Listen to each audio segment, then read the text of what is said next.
It's clobbering time!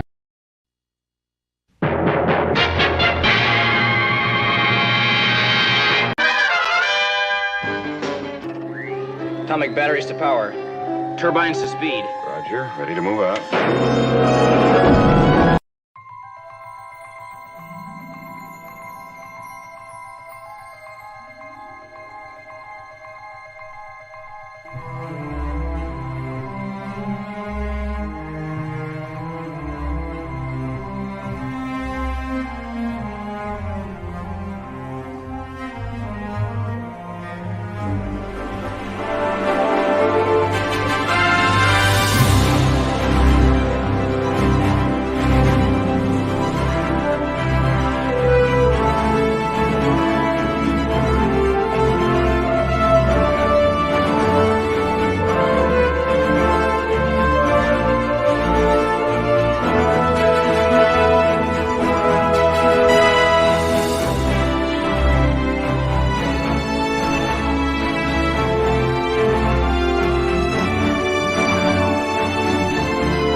Come get some.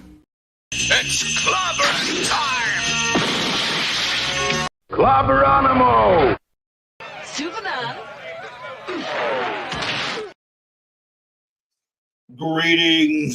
Greetings, my dear friends, clobberers, clobberonimos, clobberoids, clobberuskis, clobberians, clobbologists, and all who clob. And if you've not clobbed yet, one day you will if you learn how to.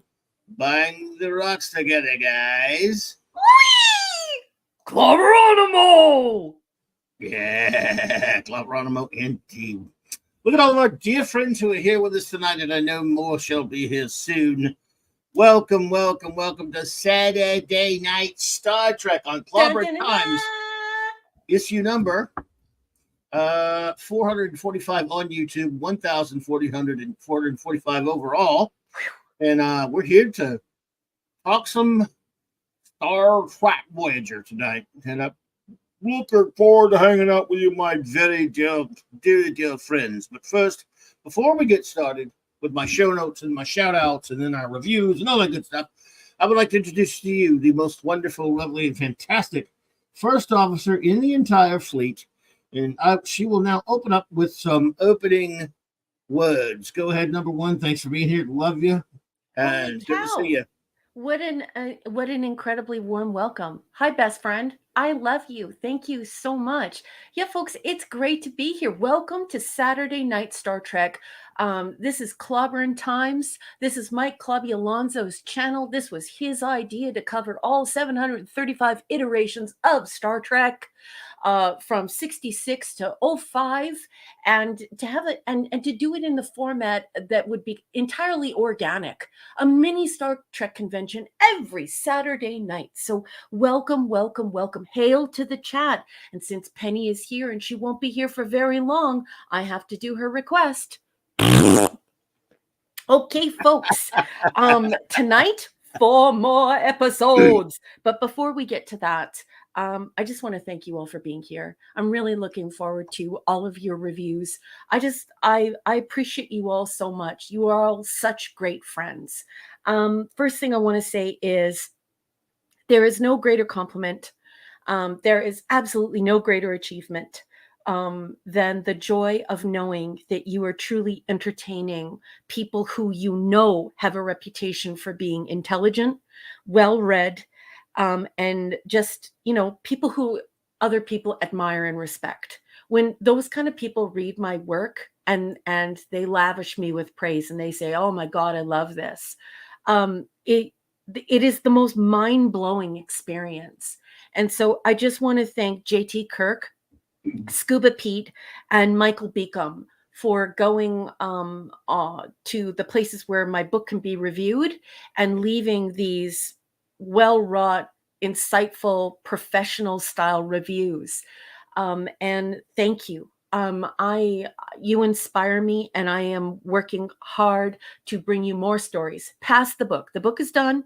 Remember, I only do 10 stories per collection, but I have more stories coming to you. And thank you so much for backing my work. I also want to thank the Wrenches. Thank you, Wrenches. I mean, you work for some of the biggest guys in the business on YouTube, and yet here you are, an incredibly important part of this show and this channel. And I also want to do some special shout outs to some friends who are incredibly loyal to Clobby. They're incredibly loyal to me. And these are very important people in our community. They are loved by one and all. I want to shout out Lord Thoth. Lord Thoth, thank you for everything you do for me and for Clobby, especially me lately behind the scenes. You are such a great person. Thank you. Larry, I love you so much. Thank you for, using your social media to promote Clobby's channel. I want to thank Chris Persia. Chris Persia, thank you so much for the beautiful show posters that you splash all over Hell's Half Acre. You do that because you love us and you use your talent, your digital talent to do that. And the fact that you take time out of your day to do that for us is just, I could use a whole bunch of swear words to just try and figure out how I'm going to say how amazing you are and how much I love you. I also want to give a shout out to Gwagnar. Thank you so much for the show posters and the shout outs all over social media. I also want to give a shout out to my patrons. I have a new book coming out. It is Science Fiction Tales Volume 2, 10 more stories. And I have these marvelous humans to thank. Now, these people that I'm about to shout out, these people are so special that they're actually a part of the Indieverse. These are the leaders of the indie sphere. And what I mean by that is all the creators, great and small, rely on these folks to get out their writing, their poetry, their comic books. These people are amazing. They help Clobby, they help me, they help innumerable people who are creators and artists and authors. Larry, Tony Stark, Sean Carter, Penny Lane, Shooter, Gwagnar, Dave, Chris Persia, Scuba and Leslie Pete, Eric Cannon, his trusty dusty dog Kirby, who I love, Enigmatic Drop Bear, Michael and Cassandra Beacom, Mark D with a C, Anti-Derivative Jill, Jelly Jill, Maximum Redstone, JT Cook, Devin and the Devin Clan, Lord and Lady Thoth, and of course Lance. Don't forget to chuck some cheese in the chat for all of the pupperoonies who are present. Rob Altus, Tyler, Jeff Wyatt, Rod Thunderheart, and last but not least, my buddy Mazarus. Thank you so much for backing my book. I'm super excited. As soon as my editor gets back with the changes and the criticisms and the stuff that I need to do, I'm going to get that book. I'm going to get it out there. I'm really excited about it. But until then, let's do Saturday Night Star Trek. Captain, my captain, let's do it. Yeah, yes. Lovely as always. Thank you so much. My dear friends. What did I do? Oh, I missed something. Drop something. There we go. I got it. Let's do some. Let's get some show notes and some shout outs. Shall we? Alrighty, yeah. Let's see. First of all, show notes. Where are we? What's today? Today's Saturday. Of course, it's tomorrow night. Will, of course, be Sunday night, and where better to be than Sunday night than at the Great Marty with a C's Extraordinary Channel. If you please, he'll put the link in the chat. If you please, if you're not already, please go sub to it. End your week right by geeking out tonight. or next Sunday night, I should say. And that slogan would work better if I said it that way. End your week right by geeking out Sunday night on the Geekery with us, and be a lot of fun. That's 10 p.m. Eastern Standard Time, and then Monday night I'll be on my great buddy J-Man's channel at 6 p.m. Central. That's my first of 2 shows on Monday night. I'll be hanging out with him and Sean, continuing our Legion of Superheroes review. Every single appearance of the Legion of Superheroes, chronological order, all through Silver and Bronze, and then Sunday night and Monday night, it is continuing Superman month. My great friend Ace Cast Iron will be joining me for what's going to be this is going to be an emotional ride here. It's something that means a lot to us. It's of course the death of the original Superboy from a story from the 1980s when he was retconned and murdered by DC Comics, and we like the story, and since it's very emotional, very powerful, and it makes us both angry and upset. It makes us cry, and it's going to be an emotional ride. It's been a long time since I've subjected myself to it, and I just read it again for Monday night, and he feels the same way. Mark and I, Ace, I should say, his name is Ace. Yeah, it's going to be a rough one, but if you're a Superman fan and you're familiar with the story, you'll know, and if you're not, you want to come hear a couple of grown men act like children about a fictional fairy tale character that we love. So that's just the way it shakes out here. And then Tuesdays and Thursday nights, of course, I'm always at the Midnight Edge After Dark at 6 p.m. Central with the great Tom Connors and that Gust group on Midnight's Edge After Dark channel. I'm very honored by that always. And then on Wednesday nights, sometimes on Wednesday nights at 7, I think we'll have it this week on the Great Stone Loki's channel. My good buddy Loki will have the comic book roundtable, and then on my show, right back here at 9 p.m. Central, which all 4 of my shows are 9 p.m. Central. It'll be Wildcard Wednesday night. I'll have the great retro blasting Michael French, my dear friend, who has been on many, many times with me. Since it's Superman month, we'll be talking some Supes. He's a big Supes fan as well, but it'll be other stuff too. A classic CLOBBERIN times retro blasting team up, which is always an extraordinary and splendid time there. Then, of course, we will have the the next day, February 29th, I'm having a very special show at 4 p.m. Central Standard Time. Where it is? I keep wrong. Where are you? Where are you? There he is. This big Superman bash, birthday bash. You don't get many February 19th. And so we got to make the most of it. February 19th is, of course, the birthday of Superhero Uno, the big kahuna, the number one of all of them, the very first one and the greatest one, the great Superman, Kal-El. And we are going to celebrate that for a very, very special Superman birthday bash. And then later in the afternoon, I'll have my regular show. We'll be here for the Clubhouse with Raquel and Mark with a Blake 7 review and who knows what else, other geekness will ensue. So that's what's going on. And now, so how about some shouty outies? Before that, I have to call you out on something because you said it, so now I have to do it. Where are you? I don't know what that's from. I don't know. Am I supposed to know that one? Counselor Camel Toe. I don't get it. It's okay. Don't worry about it. You just said, where are you? So it's like, imagine Counselor Camel Toe floating through space. Where are you? Oh, okay. No, Sorry. No, sorry. I got to admit, I drew a blank. I'm sorry. What the hell's wrong with me? Well, let's do some shout outs. Okay. Ready? Let's do that. Of course, we have with our wrenches, of course, the great Eric K., the bronze wrencher.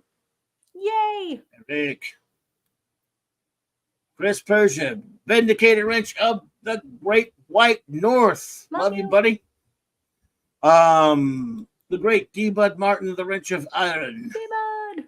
Lord Thoth, shout out to the god of wrenches, my friend Elon lives. Long live the Legion, sir. Yes.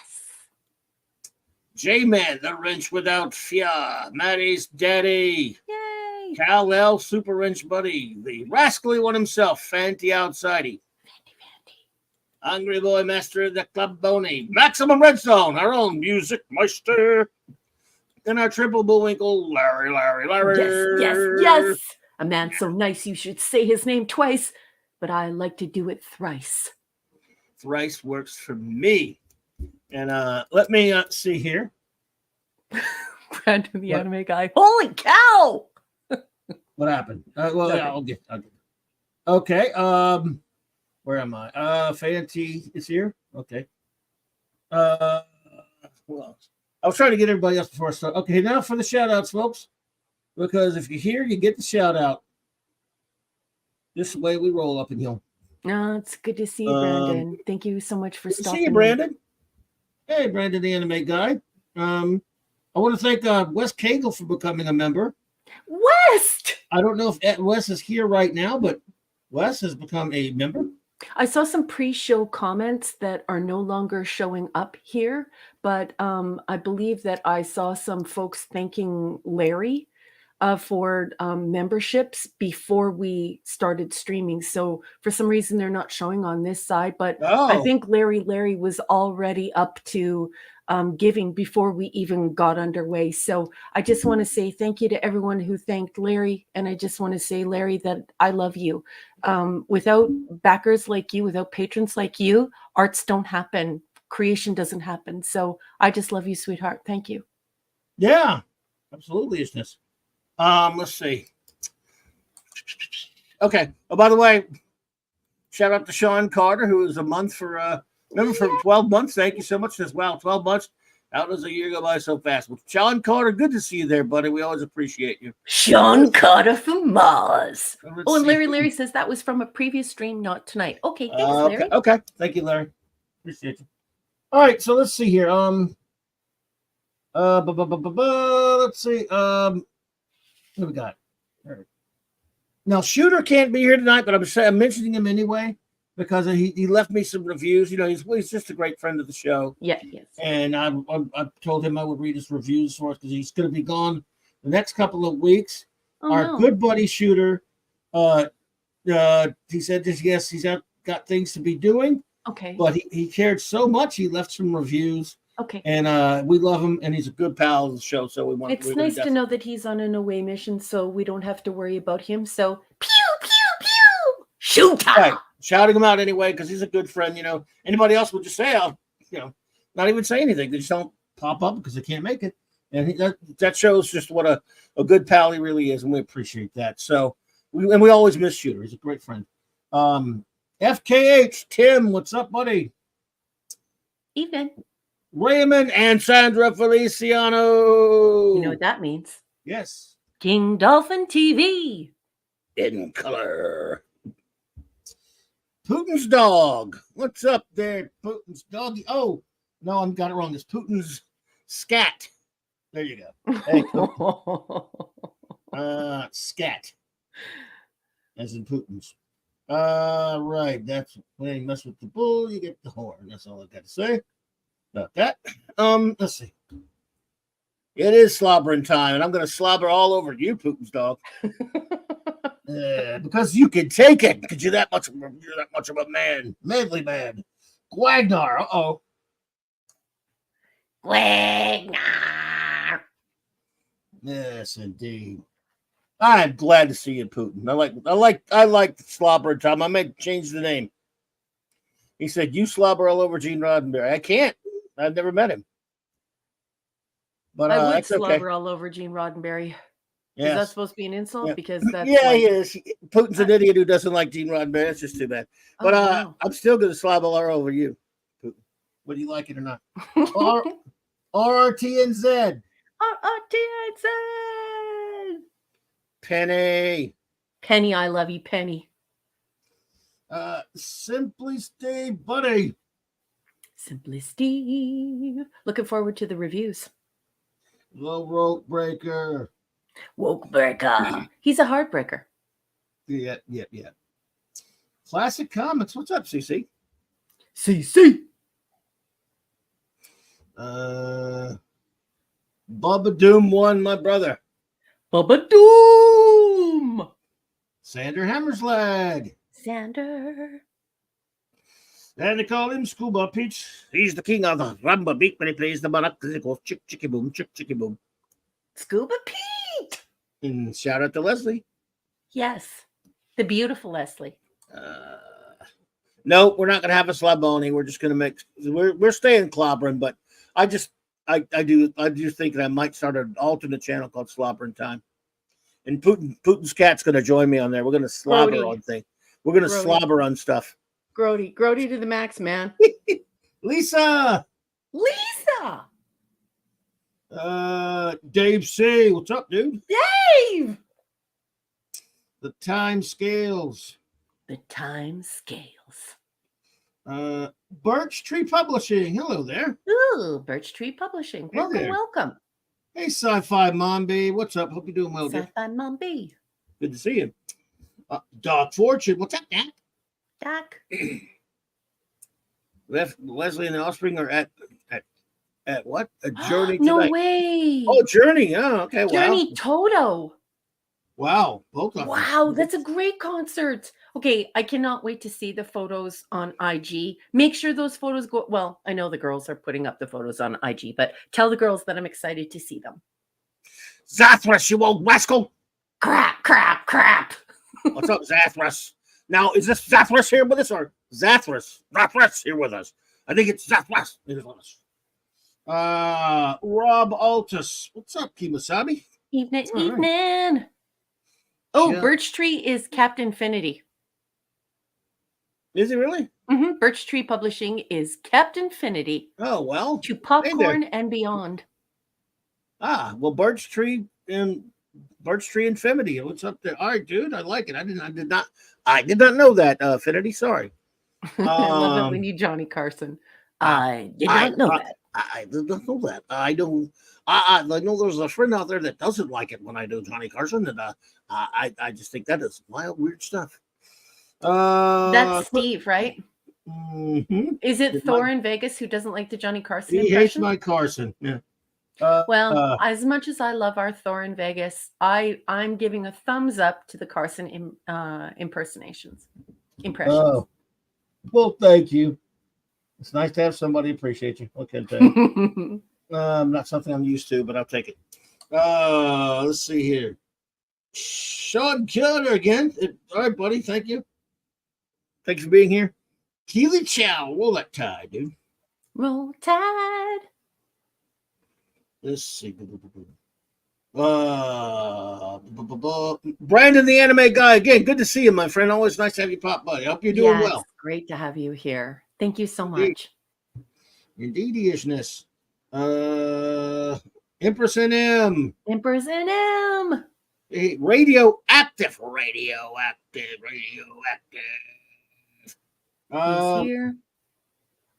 The Tetrarch is here. So apathetic. DJ Play Nice. What's up? Rock.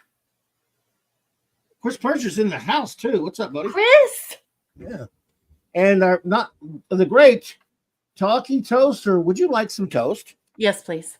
Would anyone like any toast? I would.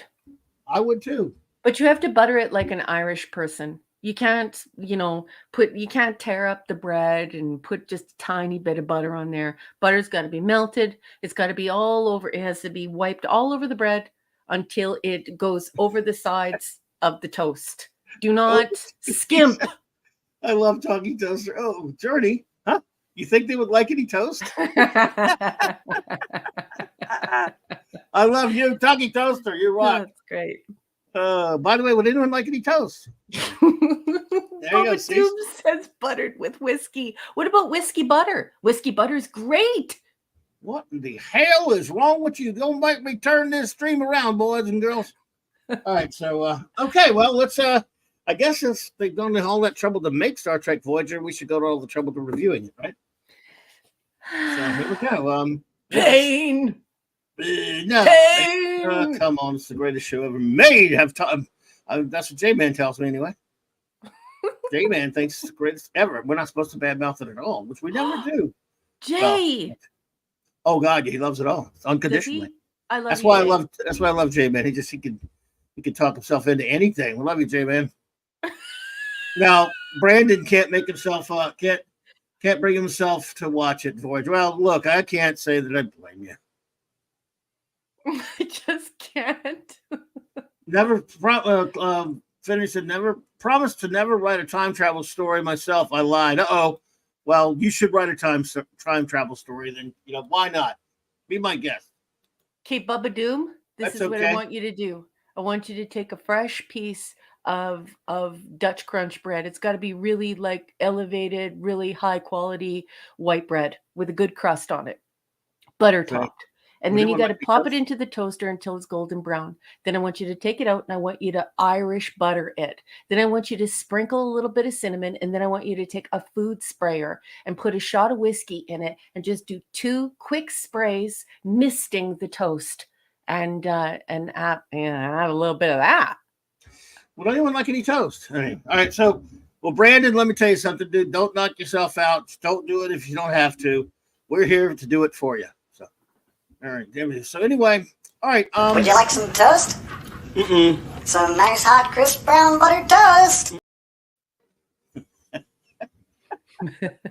I didn't do that, by the way. All right. So, What? yeah. All right. So, That's the engineer. yes. he's a Engineers, toast they love to toaster. change things. And toast things too. So, all right, everybody. Here's what for those who are new. I always want to thank everyone who is out there lurking, or anyone who's out there listening on a download or a repeat. We really do appreciate you. We don't say it enough. So, and J Man, if you're lurking, dude, love you, buddy. We didn't mean to beat up on you about that, but we can't help it. I mean, at least you don't like Highlander 2 or anything. I love Jay. He's gonna, if he's listening, he's gonna come after me. I don't know. He will. I hope he applies the shin kicks. He do pays you like- to use the shin kicks, so he ought to He- use them. That is me Yeah. kicking you. So He's a go busy ahead, man. use those shin kicks. He's too busy for that right now. All right. Anyway, let's see here. Oh, okay. So, folks, before we get done, we'll always a brief recap of what Saturday Night Star Trek is. Starting in January of 2021, Number One and I embarked upon the perilous mission of reviewing all of real Star Trek, which means, of course, 1966 to 2005, the only Star Trek that matters, for better or worse, whichever one you happen to like or not like. That's hey, Tobor the robot. What's up, my friend? Yeah. Would you like any toast? Tobor. I bet he wouldn't like any toast. So, Tobor, good to see you, my friend.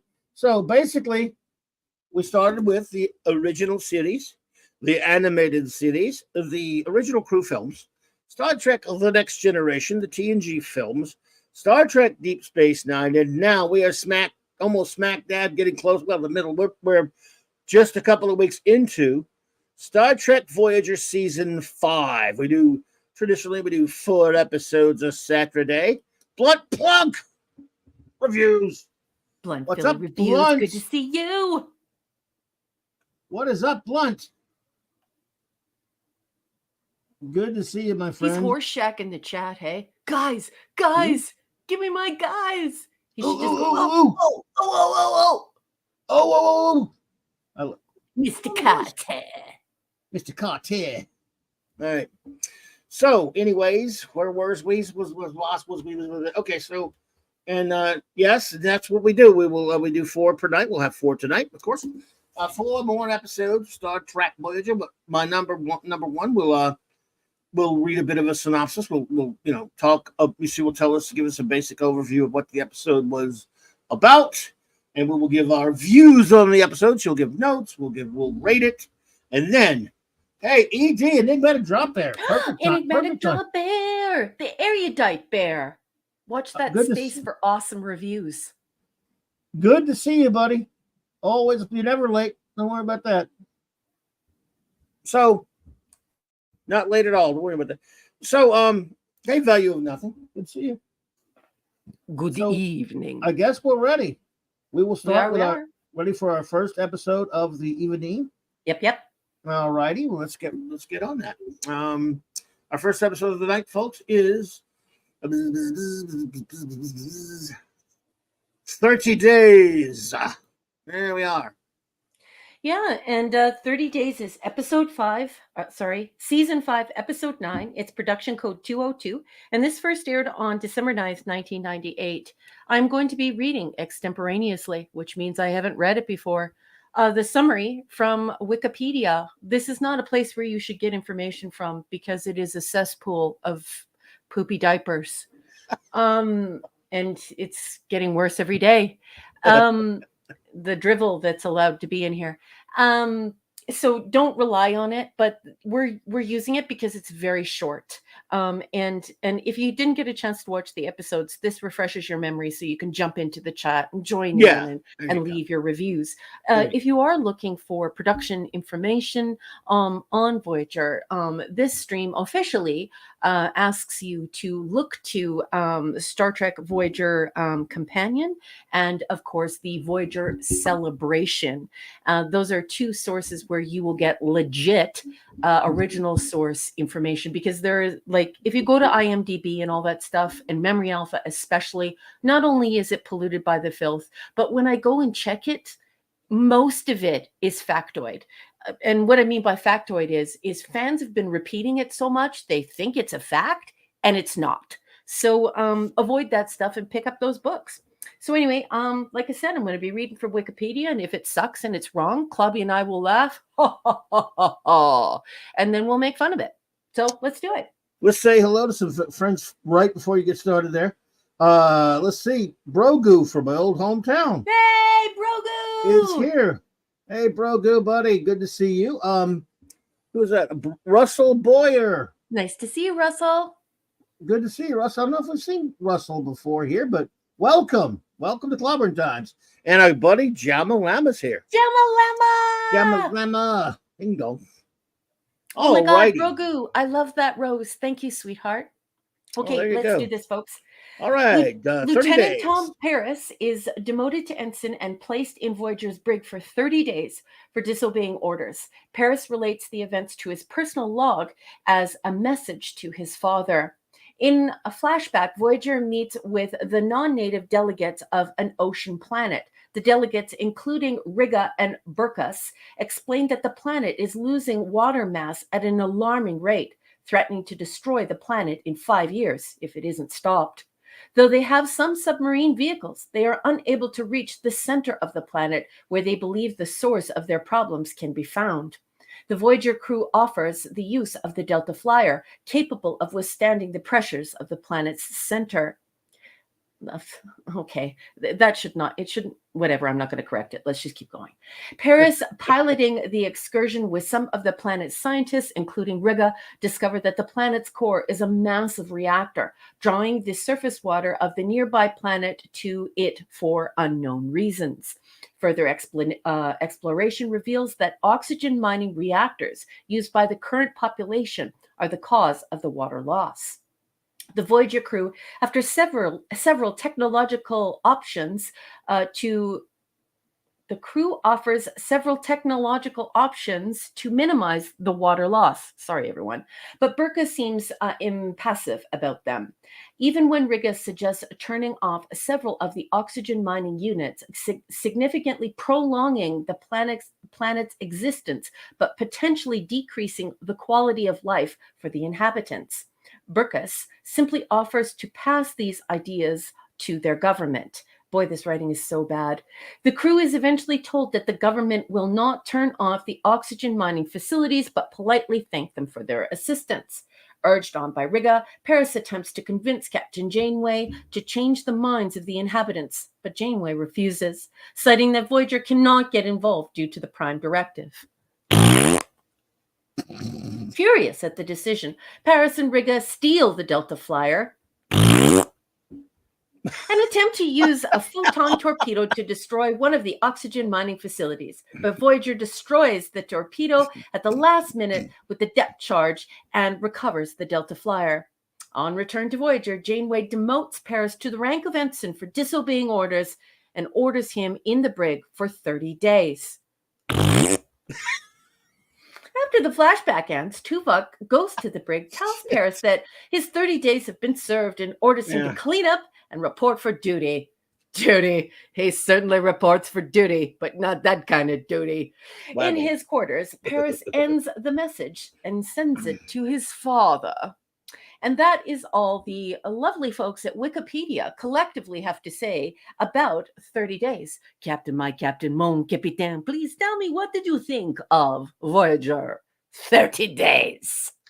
First, shout out to Professor R2 for popping in. Hey there, Hey, Professor. R2, good to see Good you. to see you. Good to see you.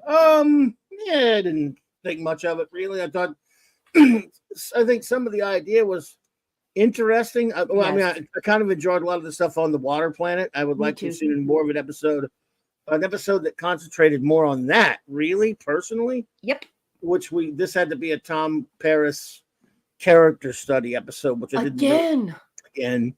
So, I mean, again, I thought it was fairly well handled. I mean, I don't know. You apparently didn't approve of Janeway, going prime directive on him. I Well, don't have know. you read the charter? I mean, not today. Oh, but you breathe like you basically understand the Hey, charter. Taylor You and I Swift. have both Yeah, read yeah. the charter.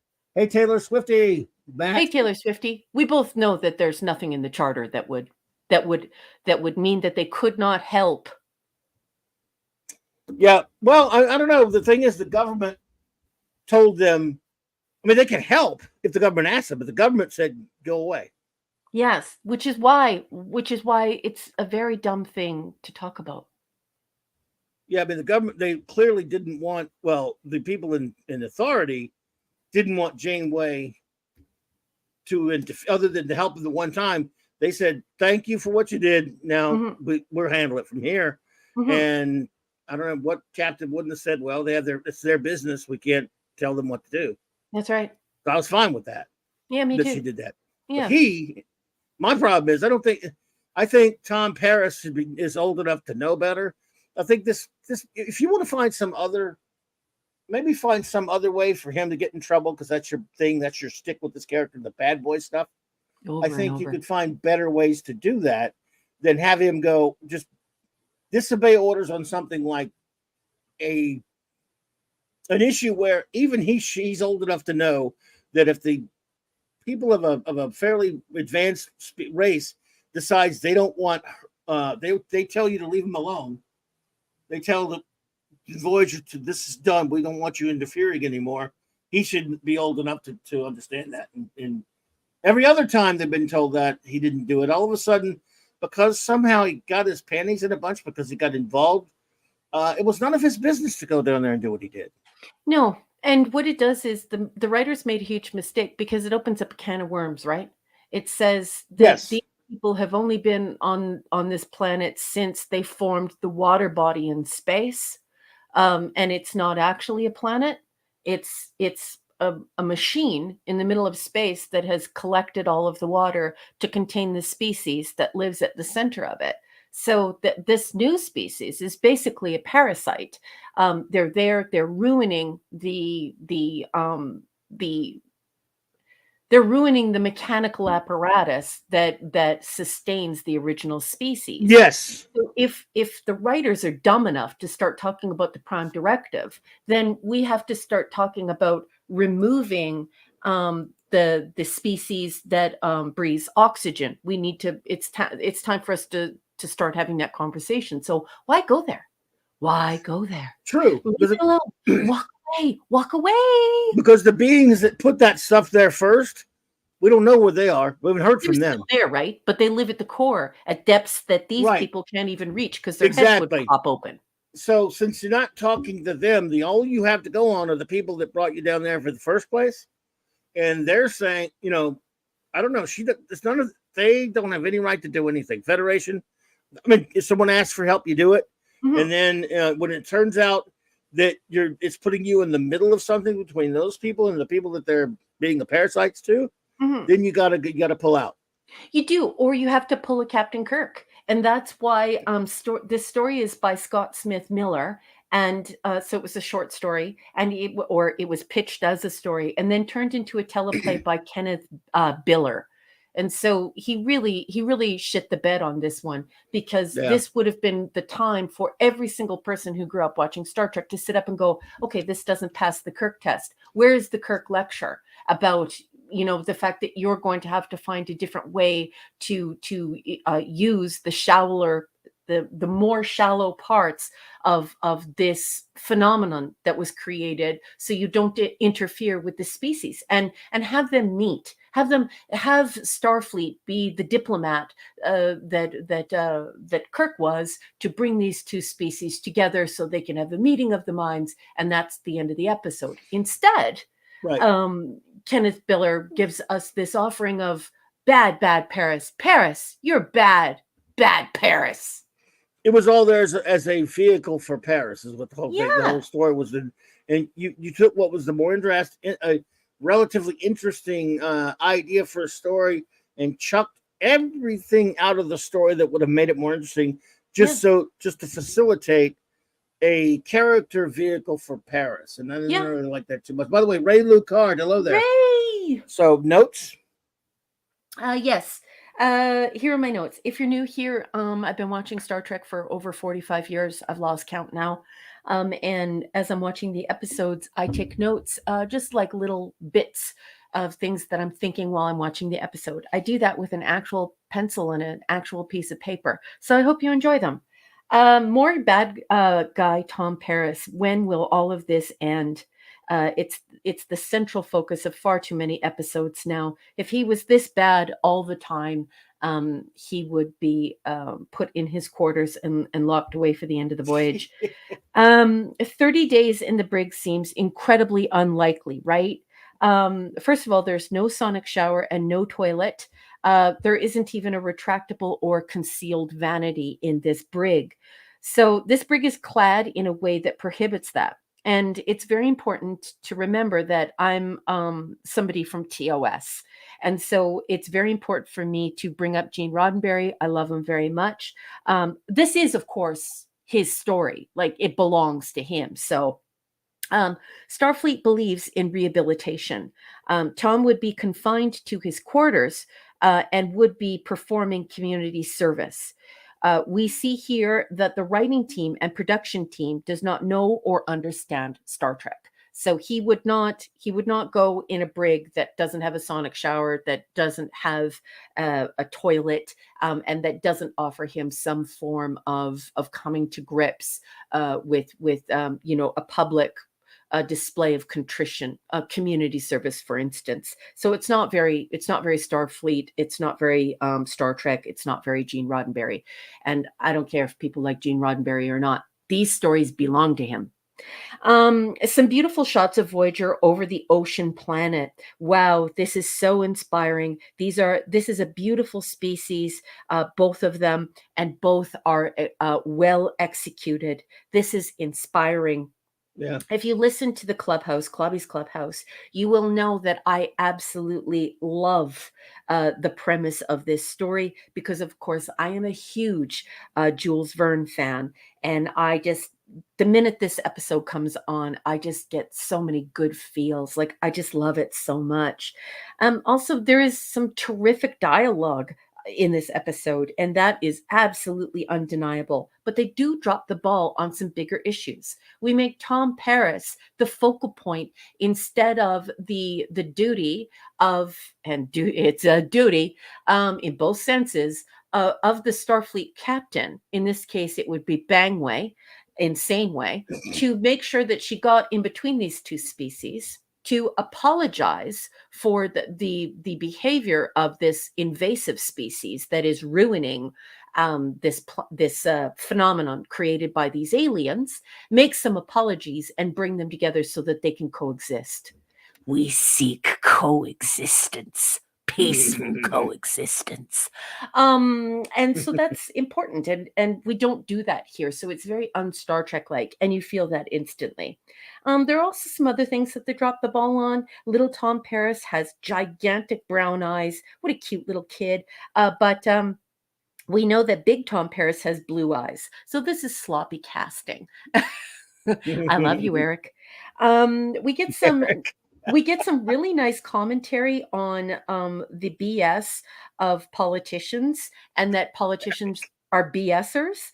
And we also get some really nice commentary on how we all hate bureaucracy, like when we know that something is wrong. Yeah. I do like Janeway admonishing Tom for being a zealot. She admonishes him and imprisons him for being a radical. And this is, of course, a very nice change of pace. Tom is cast as an environmental terrorist, which is that's really cool that this is done here. I really like it, and I like the fact that it doesn't tell you what to think one way or the other. It just offers it up, and you decide. And I really like the fact that Bangway calls him on that and is unapologetic about it. But again, why? Yeah. It's fumbling around when what we really wanted was for Bangway to be this Captain Kirk facilitator between the two species that were previously unaware of one another, or the elder one was aware, and the parasitic nature that has developed, the invasive species. Think of like, mice in Australia. They don't belong there. You got to kill all the mice. You can't be like, well, I love the mice. Mice don't belong in Australia. They have no natural predators, right? Anyway, so this is a balanced presentation of an activist gone too far. This is a good lesson about how you cannot be overwhelmed by your passions and that you have to obey the law. However, again, why? That's dumb. Why are we even talking about this? There was a much better story here. However, if you'd like to look this up and sort of see, where this is coming from, think about the Weeble Ludwig story in Alberta. And this was a very controversial story that I'm not going to talk about on air, but this definitely reminds me of the Weeble Ludwig story, where there was some great drama created therein. So I encourage you to go and look it up. And that is all I have to say about 30 days. That's it. Well, yeah, again, something else I would say. By the way, Anonymous, good to see you, buddy. Anonymous! Thanks for popping in. Hope you're doing well. Yeah, I was a little queasy about making Tom go fanatic like that. Mm-hmm. I would say that instead of him doing that, if he was going to go renegade, it should have been more productive thing, like he's going to go try to contact the other brilliant. Those other people, the Now species you're down talking, there. now He you're goes talking out Star Trek. even against orders. Even Yep. if he does, because just the Tom bad boy stuff and him being so mindless as to become a let's say environmental TERRORIST. Yeah, terriblest. Yeah. That I didn't like. I didn't like him doing that. I don't look. And by the way, and another thing, like Thomas bad boy again. I mean, I thought that was a little bit old, but it was, like I said, most of that was of the interesting aspects to the concept of the things that could have been this episode that would have been made it a much stronger episode. Because I agree with a lot of what you were saying about how when Janeway, some of the things she was saying to him, that was actually pretty good. And I agree with her telling him, look, they told us to leave and that's it. I mean, but that would have been more substantive of him actually doing something smart. He didn't do anything smart when he just did something stupid, infatuous, and he knew he was going to get in trouble. Yes. And it was mindless crap. And that makes him a less intelligent character, really, because he did something that he knew he had to know. He had to know it wasn't going to get away with it. He had to know they were going to stop his ass. Yep. From the way they easily stopped him. We also didn't discuss the ramifications of his actions. So No. if they're going to forget him next week. So, if Bangway isn't the diplomat, isn't the Kirk diplomat who helps these species to come to grips and seek peaceful coexistence, then what? Yeah, I just don't understand why we have Tom taking such rash actions that could harm either species. Because let's say that something happens to this collector, this massive reactor, and it comes apart. What happens to all of that water? What happens to? You're going to get a lot of people killed. Yes, and so it's also the fact that his actions are reckless, moronic. Terrible. Yeah, it really did make a lot of sense. Just so you could have him, they did it. Here's another problem. All those interesting ideas that we're talking about with the water planet were done to facilitate having Tom Paris sit in a cell feeling sorry for himself for the most of the episode. And in other words, it was for phony Tom Paris character drama. Midnight's Oblivion. Hey, Midnight's Oblivion. So good to see you. I think that's why it was done. I think it was done just to have a kind of a, I guess they thought they were being clever with another, like, I don't know, a character study for Tom Paris. And they kind of sacrificed what was a pretty interesting idea. And it still could have been a Tom episode and still been good. Yeah. Because he could have been the person to go to Janeway and say, look, this was our encounter, when we went down like a submarine to the center of this phenomenon. And we need to get these two species to the bargaining table. And then Bangway trying to facilitate, I don't know, the universal translator understanding, gigantic electric eel sounds, and the aquatics, and getting the aquatics, if you all know what I mean, to come to grips with this parasitic relationship that they're sharing with these aliens. We never get that. We don't get it. Nope. All right, everyone. Number one, what is your rating? By the way, while we give our ratings, the word is given. With your reviews, while we'll give you our ratings, and then what you got. What will you give this episode? Okay, so if we would have made this about being diplomats between the aquatics and the parasitic species living illegally in this phenomenon created by the aquatics, this is an A+ episode, just because, oh my gosh, I just absolutely love the beautiful shots of Voyager over the ocean planet. It's inspiring. It's a beautiful story. It's a very Kirk-like story. But instead, we do this weird eco-terriblist thing. Although I do have to say, I do like the fact that Janeway, she stands up and says, like, you can't do that. And so she admonishes him. So, I mean, I really wanted to give this an A, but I really also wanted to give this a D. But it has some really good points being made in it. So Agreed. I'm just going to go ahead and satisfy myself with a C+. We really missed a great opportunity here for a really fantastic story. And that's all I have to say. Yeah, I'm gonna go easy on it a little bit as well. Give it a C. And it is entertaining in some ways, but for a lot of the reasons you pointed out there, I just think it was kind of a missed opportunity. Hey, West Kegel. West! Now, West, of course, is going to give it an A++, because, of course. Ace is here, and he left one of his cool reviews. I love his reviews. Ace Cast Iron, great friend. What's up, buddy? Hey, sweetheart, how you doing? Looking forward to Monday night, brother. That's a handsome, smart feller. All righty then. So let's see here. While we're doing that, our great buddy Max Redstone has some limericks for us. So, all right, buddy. He is, of course, the music meister of Clobberin Times, the great Max Redstone. And he has been kind enough, once again, as he has quite often, given us some lyrics. And so, while number one is starring your reviews, Rodriguez. Here we go. Hang on a second. I got to clear up a little bit here. All right. So Max Redstone, just choice entertainment here. 30 Days by the great Max Redstone. Let's see. A generator that's going to fail. If it does, the whole planet will bail. Does that make Tom a knight? From orders, he takes flight, earning himself a spot in the Voyager jail. Did you Nicely know that done. Jilly Jill is here? Jill's Jilly here. Jill! Everybody Jill. say hi to Jilly. Hey, Jill. I didn't see you sneak in, girl. Good to see you.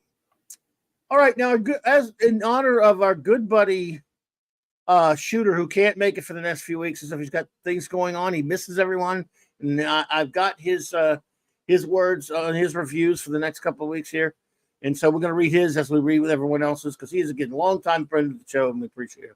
So Shooter says about 30 Days, he gives it a B-. He says, bad boy Tom again.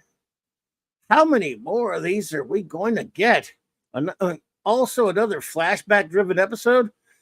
The space ocean is a fascinating idea, but the whole Tom going off half-crocked brings the whole thing down. That's okay. Well, I hear you shoot. I understand you. RRT and Z says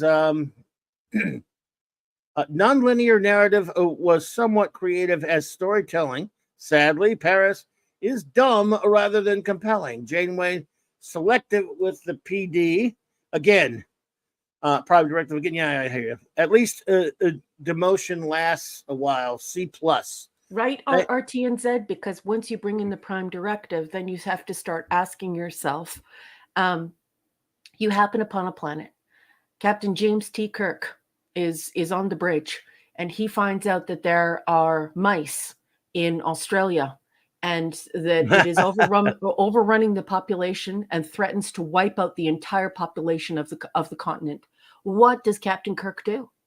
Captain Kirk finds a solution. He doesn't go, well, the prime directive means that I don't have to do diddly squat here. Bye. That's not No, not too good.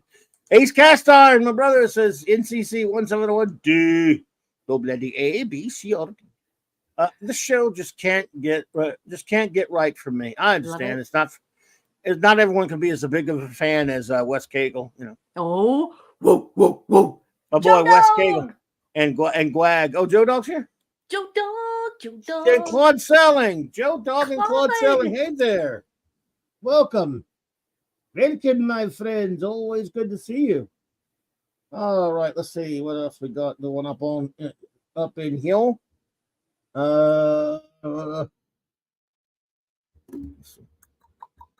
Sorry, folks. All right. Let's see. Value of Nothing says C. Using a sci-fi idea in an alien environmental crisis, I took this episode showing Paris breaking the rules for the good instead of the bad.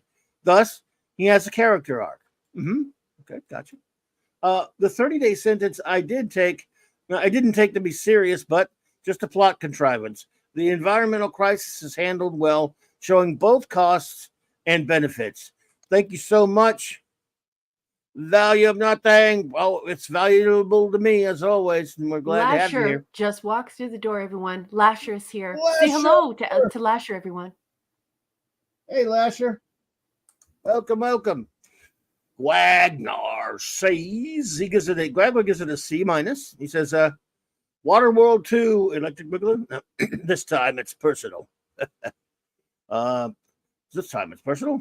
So now Tom has a love of the oceans and sailing. Yeah, they seem to give him a new love every week, don't they? Why is it always Tom? I think you mean why is it always Tom? Yes.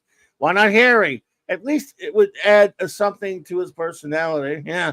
It's true. They do seem to do that with Paris. Like, he's into cars. He's into everything. He's into Captain Proton. He's into oceans. He's into, which is cool. Yeah, but, there's nothing wrong with that. But I'm just saying it's always Tom. It's rarely anybody else. Like, it's their experiment. But why not put Tuvok in this situation where he communicates with the eels? Yep, my hovercraft is full of eels. Yeah. So his love of ancient sailing was great enough for him to mutiny. So this love will definitely be referenced over and over from now on. Question mark? I don't know. I guess the reason the Kazons couldn't find any water was because it was all there, all here. I don't know. It was all that one planet. Maximum Redstone says C+. He says this was a great chance for Voyager and hard sci-fi to coexist. Oh well. Yep. Maybe this is a story that could be improved by Kess. You mean by Kess? Super Kess. Oh, maybe not. I couldn't help it. The needle of the sanctimonious meter is deep in the red here.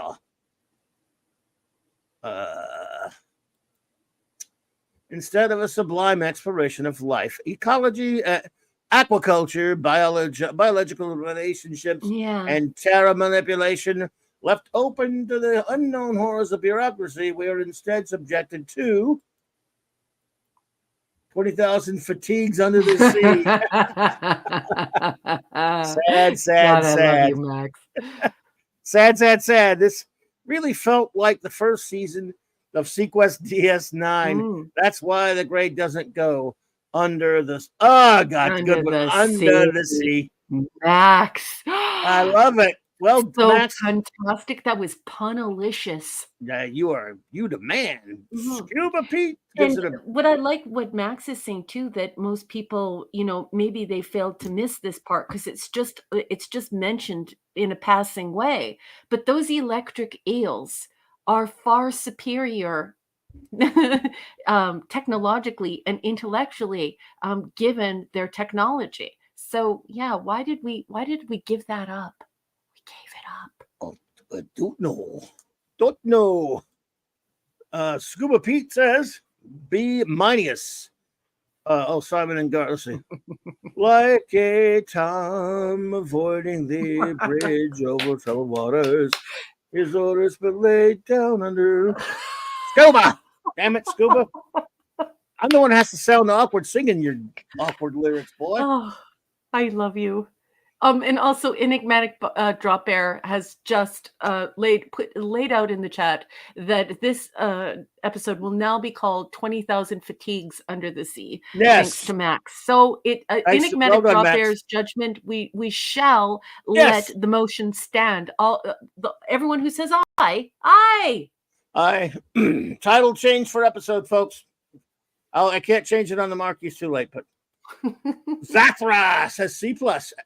At least it wasn't 30 days and 30 nights. Oh, that would be punishing things. Harry Kim, pushing things. Sorry, Harry Kim always thought, why would being demoted ensign is a punishment? Be a punishment. I think he means. Why would being demoted ensign be a punishment? Is probably what you mean.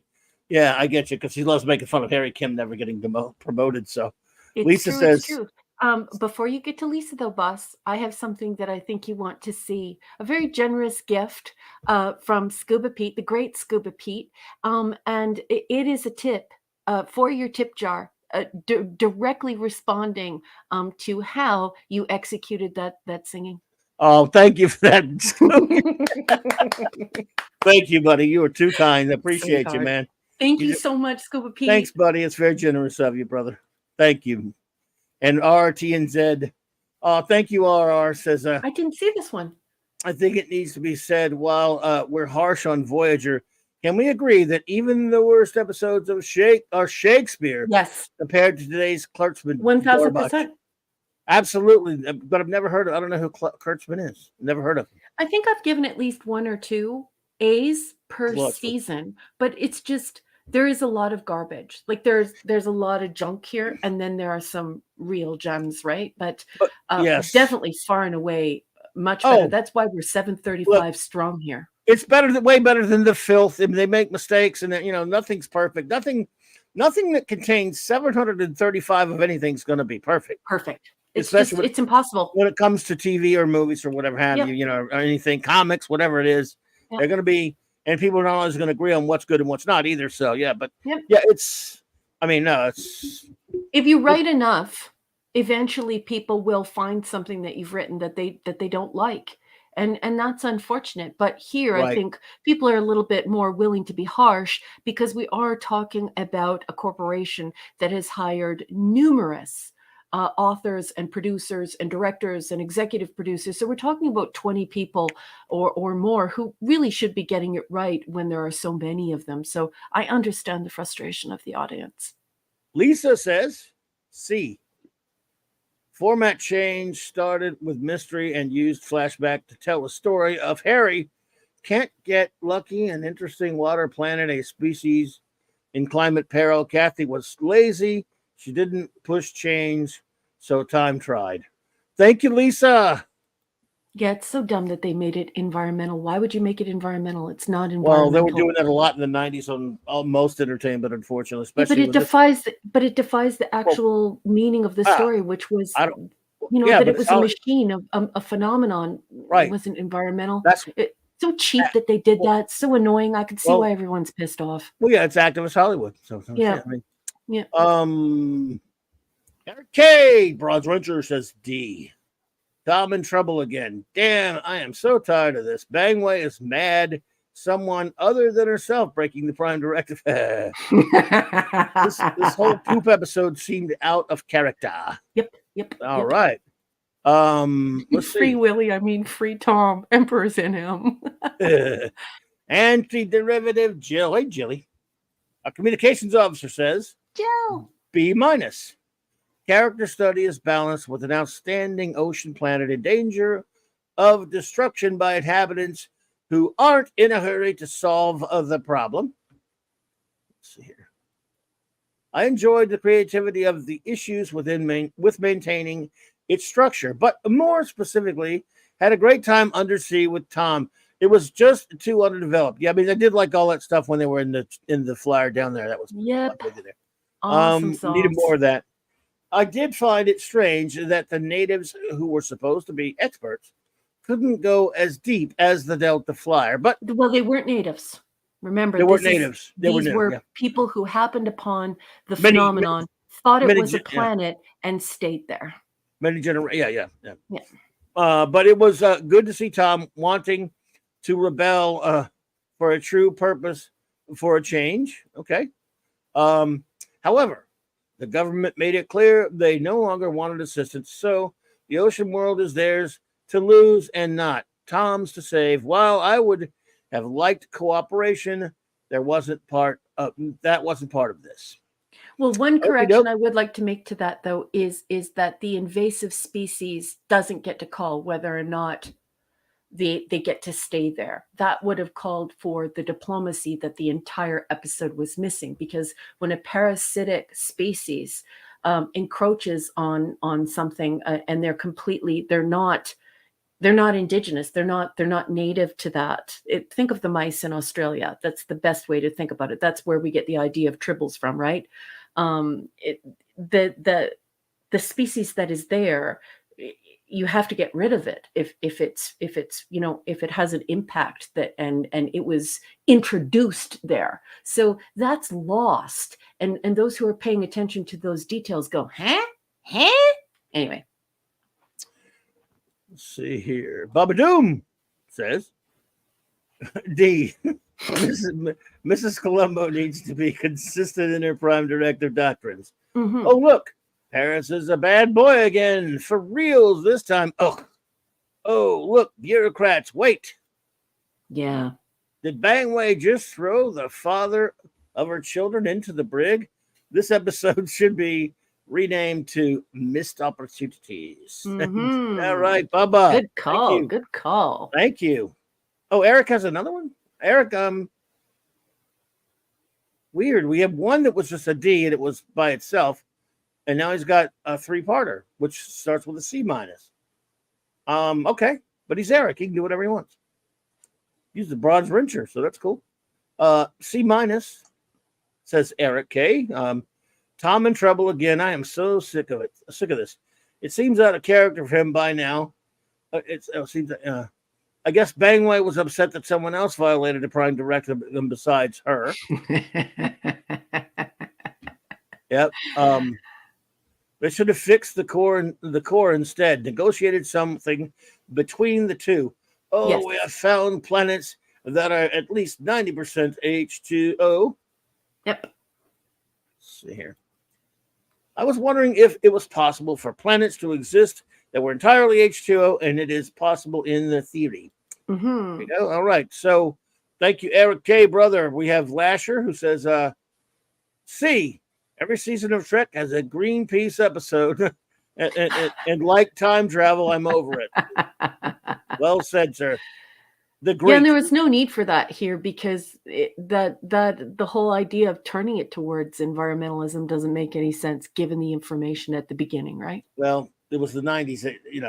Yeah. That's all. They were obsessed with that kind of crap. They still are, but I'm saying that's when really that started big. How Yeah, heavy it's assault true. It's entertainment. true. Yeah. ED, the great enigmatic drop bear, says D. It's not unusual for start. Oh, sorry, I thought you were making me do a song. It's not unusual. I'm sorry, Tom Jones.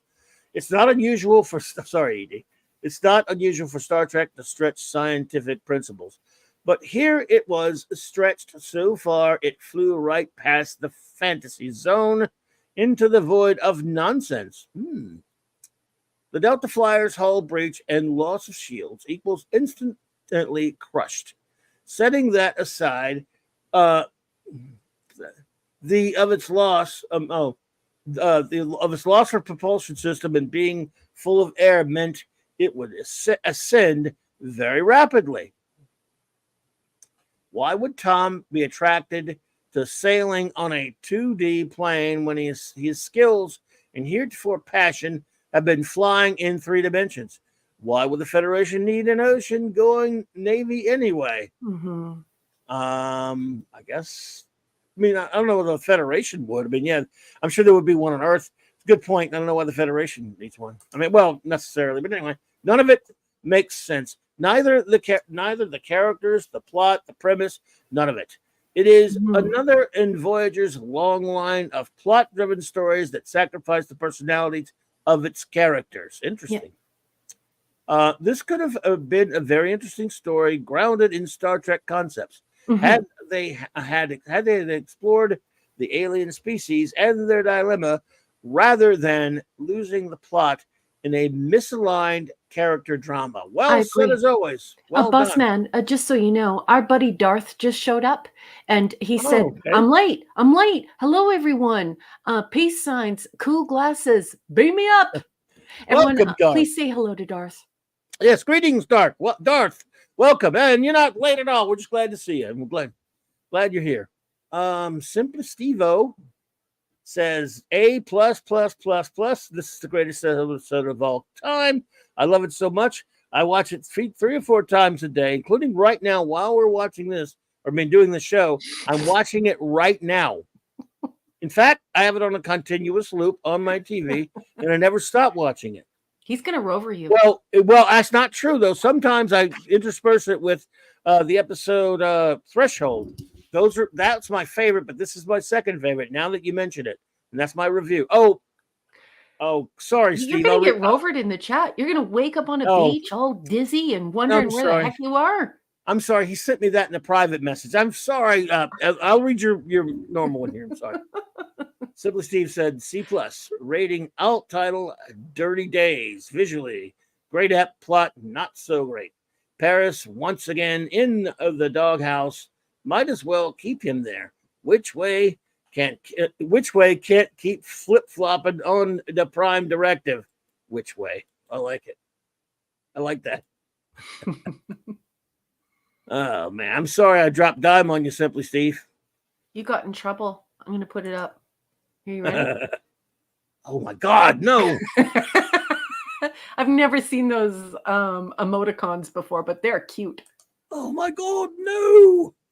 Fanty outside, he says, this is the greatest episode ever made. As a matter of fact, as much as Simply Steve likes it, I even love it so much that I have seen it over 1,062 times, and I'm watching it right now.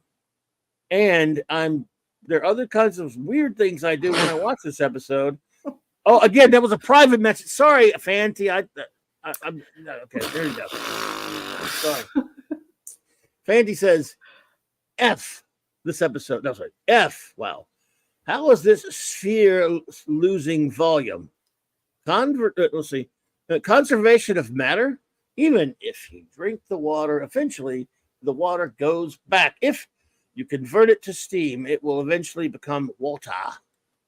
You lose your water, do you? Did you lose your water? Yeah. Unless someone's removing the water off the sphere, that is the only way they would lose volume. These writers do not respect the laws of physics. Also, Captain Marvel CC Beck's Big B-Day is also February 29th. It is. That's true, Fanty. Remind me that on the 29th at the party. And by the way, fun fact, everyone, he actually talks like that. I've talked to him, heard his voice several times, standing outside. He sounds just like that all the time. Oh, yeah. Oh, my. I'm doing this voice. It's very important for me to mention, though, that folks have to focus on what's actually happening in the episode. So it's not as though this is a planet, okay? So it is okay in science fiction for somebody to ask you to believe that there is another species that is hyper advanced that makes this technology. And what is very clear in this episode is that this isn't a planet. There is a machine, this reactor, and it's shown in a diagram where the ocean was collected around this. The oceans were collected around this reactor or whatever. So it's not quite. I don't think that it's quite fair to say that that it's preposterous, because in science fiction, it's okay for a science fiction author to ask us to believe in superior technology and in concepts we don't understand. That's okay. Speculative fiction. Yeah. Let's get a move. Let's get some speed under this one here. But I want to say hello there to the great Michael Beacom. You're never late. Don't worry about being late, buddy. Michael Beacom. All right, let's get this one knocked out. The great Mark D with a Z has let's see. He Yeah. Can't believe Janeway demoted her lizard husband. That's a member chat. 17 months. Thanks for being a member, buddy. You know what it is? He is the father. He is. You are the father.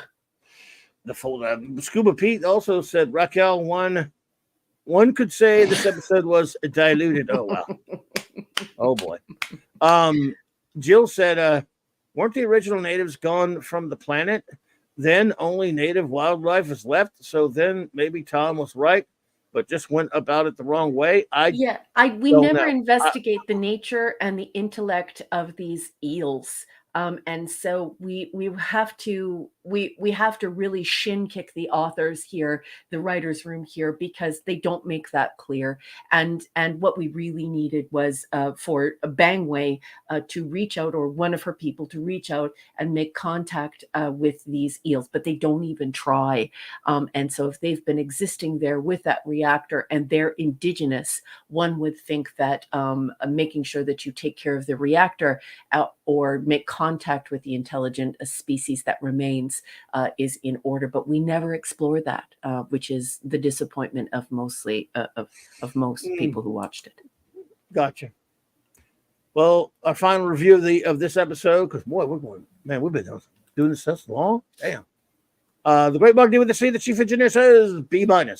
Interesting story and a great effect, but it doesn't make sense that Paris would suddenly get so involved. It might have been, made more sense if the engineer on the planet reached out to Paris, right? If it had been like a really hot chick reaching out to him, maybe. Just kidding. He clandestinely gave him the support he needed and sabotaged the oxygen mining station. Were those the whales from Star Trek 4? Yeah, that's what. And why was Aquaman not in this episode? I don't know. Maybe he was a big Aquaman fan himself. I'm sure they should have said that too, like Paris. Yeah. When Paris asks for some replicated pizza, Janeway could have punished him by making Neelix serve him some clam pizza. I knew you were going to get clam pizza there somewhere. Disgusting. Sea tongue surprise. So let's get to our next episode, shall we? Let's move along. Let's speed this one up, y'all, folks. Next episode is Counterpoint. Yeah, Counterpoint. Yes, it is season 5, episode 10. If you're following along in the celebration or the companion, this is production code 204. Oh my God, Dave G Sound, not just another body of water, as well as the Geek and I podcast. Dave, Geek and I, hey there. Dave! Yeah, good to see you. Okie dokie. Did I say all that? No, I didn't say. Yes, this first aired on December 16th, 1998. Now let's stay copyright compliant, shall we? Let's always follow the rules and color in the lines. I'm going to be reading extemporaneously from Wikipedia. He says, I miss you all, my friends. Ben Titus, member chat. We miss you too, my friend, and we hope you're doing well. Let us know. Always keep in touch with them, even if you're feeling bad or whatever. Try to say hi to us, man. Keep us. We want to know you're doing well or you're hanging in there, my friend. Yep, you've been missed, sweetheart. Absolutely. Okay, I'm going to be reading from Wikipedia the summary for Counterpoint. It's probably going to suck. The grammar is atrocious. It's really difficult to read, not only because it's just terrible, but it's like 50 to 100 people making terrible. Wikipedia. That is true. Now that we are learning what's going on over at Wikipedia. Okay, and for some reason, this is like 3 very long. It's like a first year college essay in length. So let's get to it. I got to whip through this quickly, folks. Voyager travels through a divorce space where telepathy is illegal. The crew has encountered a small group of telepaths and has ordered them and has offered to transport to the wormhole that will allow them to escape the sector. As Janeway continues, they are continually stopped. Stop writing bad by divorce ships led by Inspector Kashyyyk.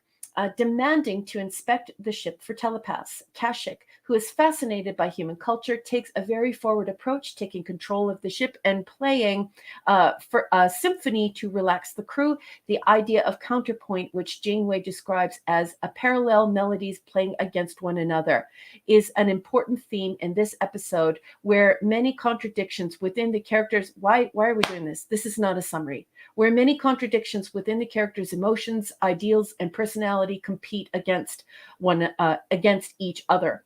To hide the refugees along with their 3 telepathic crew members, the crew stores their patterns in the transport buffer during the period of inspection, but this is found to ultimately have cumulative deleterious effects on the refugees. There is no need to say that. Voyager, in that way. Voyager is surprised when Kashyyyk arrives in a private ship and claims to be interested in defecting, perhaps defecating, and helping Voyager transport the refugees to safety.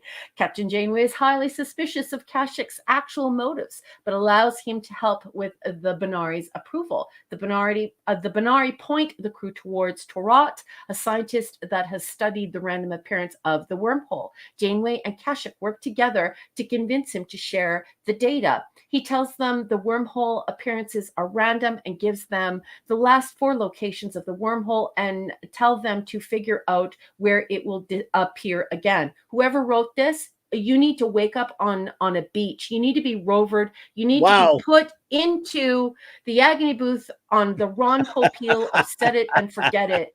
Janeway and Kashyyyk work together to try to identify the pattern, coming closer together as they make the discovery. As they work out this problem, they bond, sharing a playful yet intimate discussion.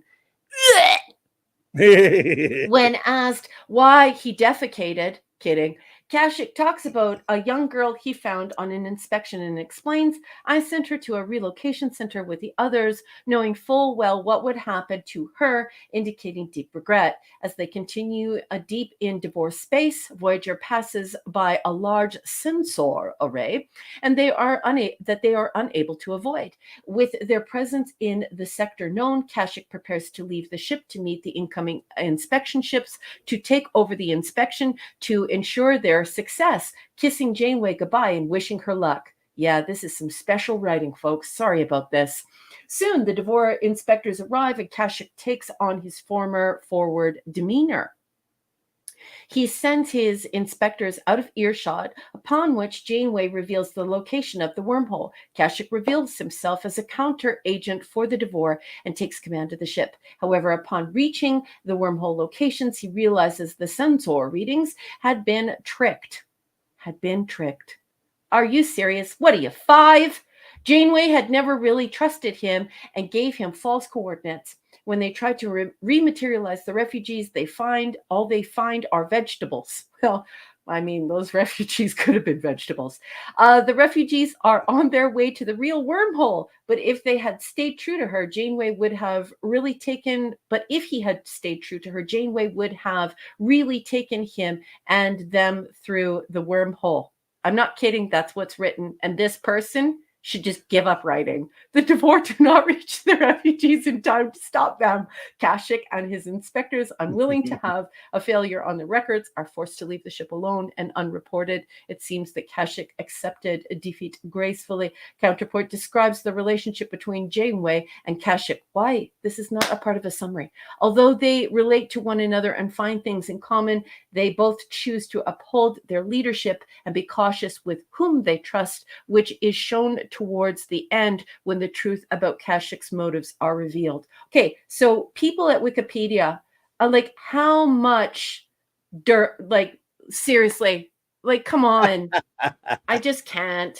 Clobby, take it away. What'd you think of Counterpoint?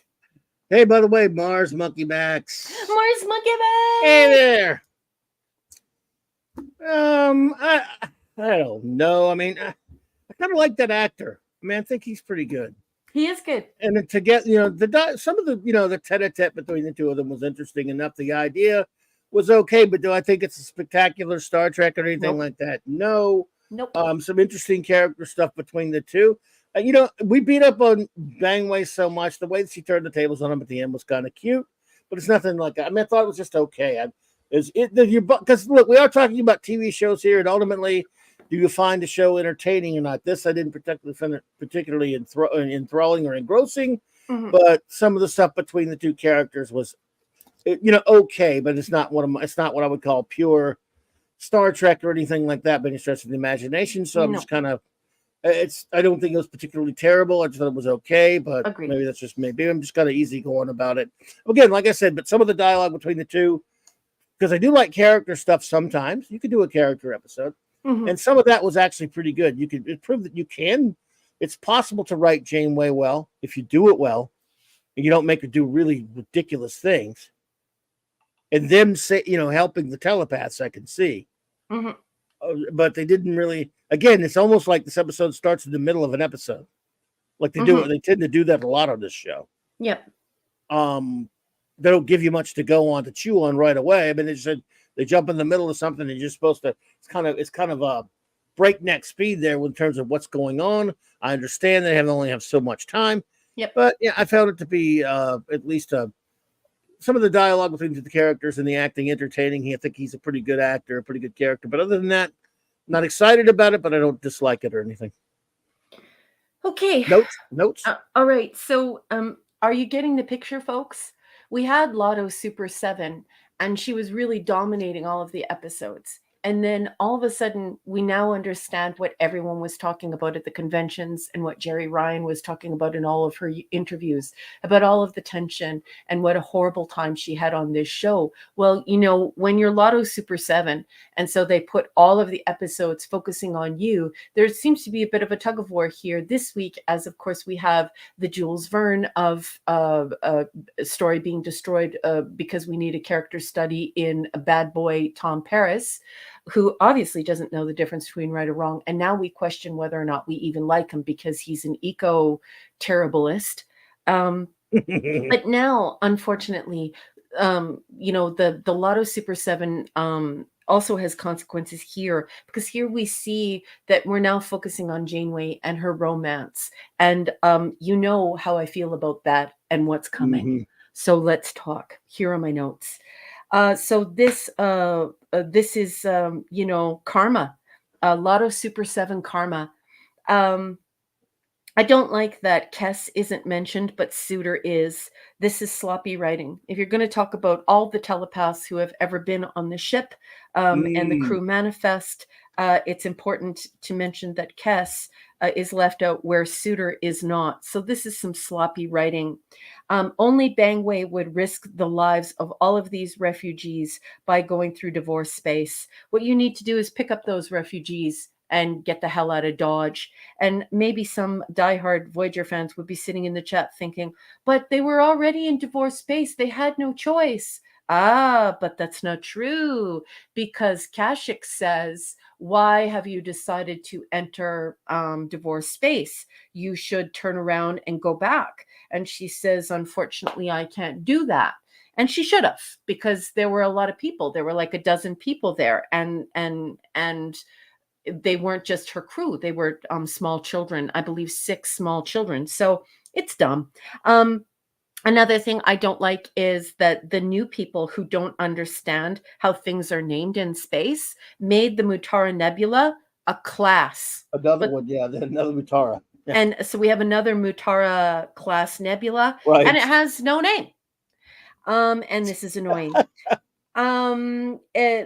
Why is Kashyyyk on the bridge? Why?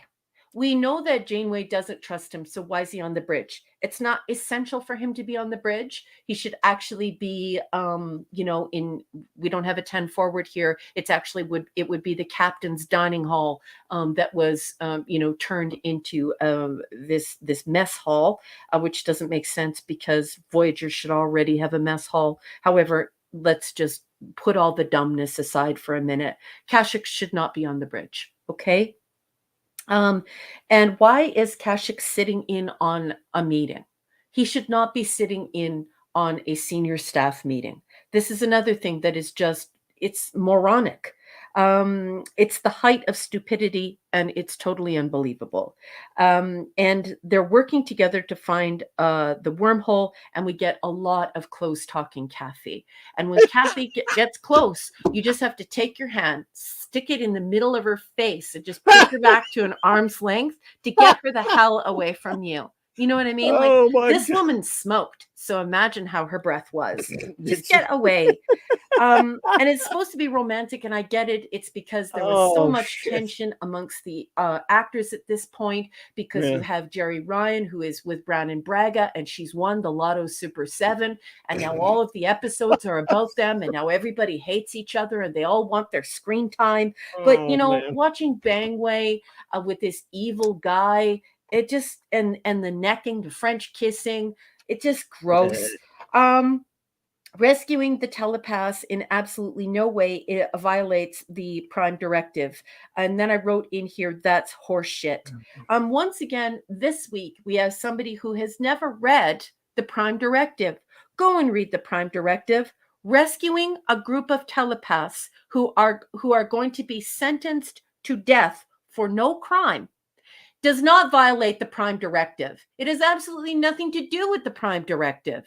If you have telepaths and they're traveling through an area of space, and there are some people that don't like telepaths, and they try and kill those telepaths, and somebody in Starfleet interferes and rescues those people and delivers them out of divorce space, that is not in violation of the Prime Directive. Go read the G-damn Prime Directive, you idiots. Anyways, no matter, it is widely, this episode is widely recognized as the underline the romantic episode for Janeway or Mulgrew. This was supposed to be her chance to have a romance. This was Kashyyyk was supposed to be Marlena here, and it just doesn't work. This is a weak story, some super weak sauce story, but it's super strong romance. And we keep going back to the romance because that's the purpose of it. Everyone recognizes that. Everyone talks about that. All the critics talk about that. Everyone who produced the show talk about that. And they think that this is some great thing that they did, making Janeway get romantic with Kashyyyk. But Janeway openly flirting and French kissing Kashyyyk just makes me want to puke. You know what I mean? Gag me with a fork. And why does Tuvok walk over to this Kashyyyk guy and say, "Live long and prosper"? Get out of here. Take your shadow and be gone. By the way, why was Tuvok on the bridge at the end there when earlier he had to hide with everybody else? Yeah. Why would he do that? Why? He's the telepath. He's the one who's supposed to be hiding. They know because at the outset, they say that they know that Vulcanians because they've read the crew manifest. Well, another thing is that got me about he's not the same kind of telepath as those people are. In other words, he has to have physical contact. He does. With somebody. Yeah. And so yeah, anyway. And then I wrote, this episode is the sexy, sassy Janeway who outsmarts her lover, and they have a gigantic French kiss. And the enemy cries. Oh, no, she kisses the enemy and then cries. I love that closing scene where she's like, She's getting all misty-eyed and a tear is about to fall from her eye. Why?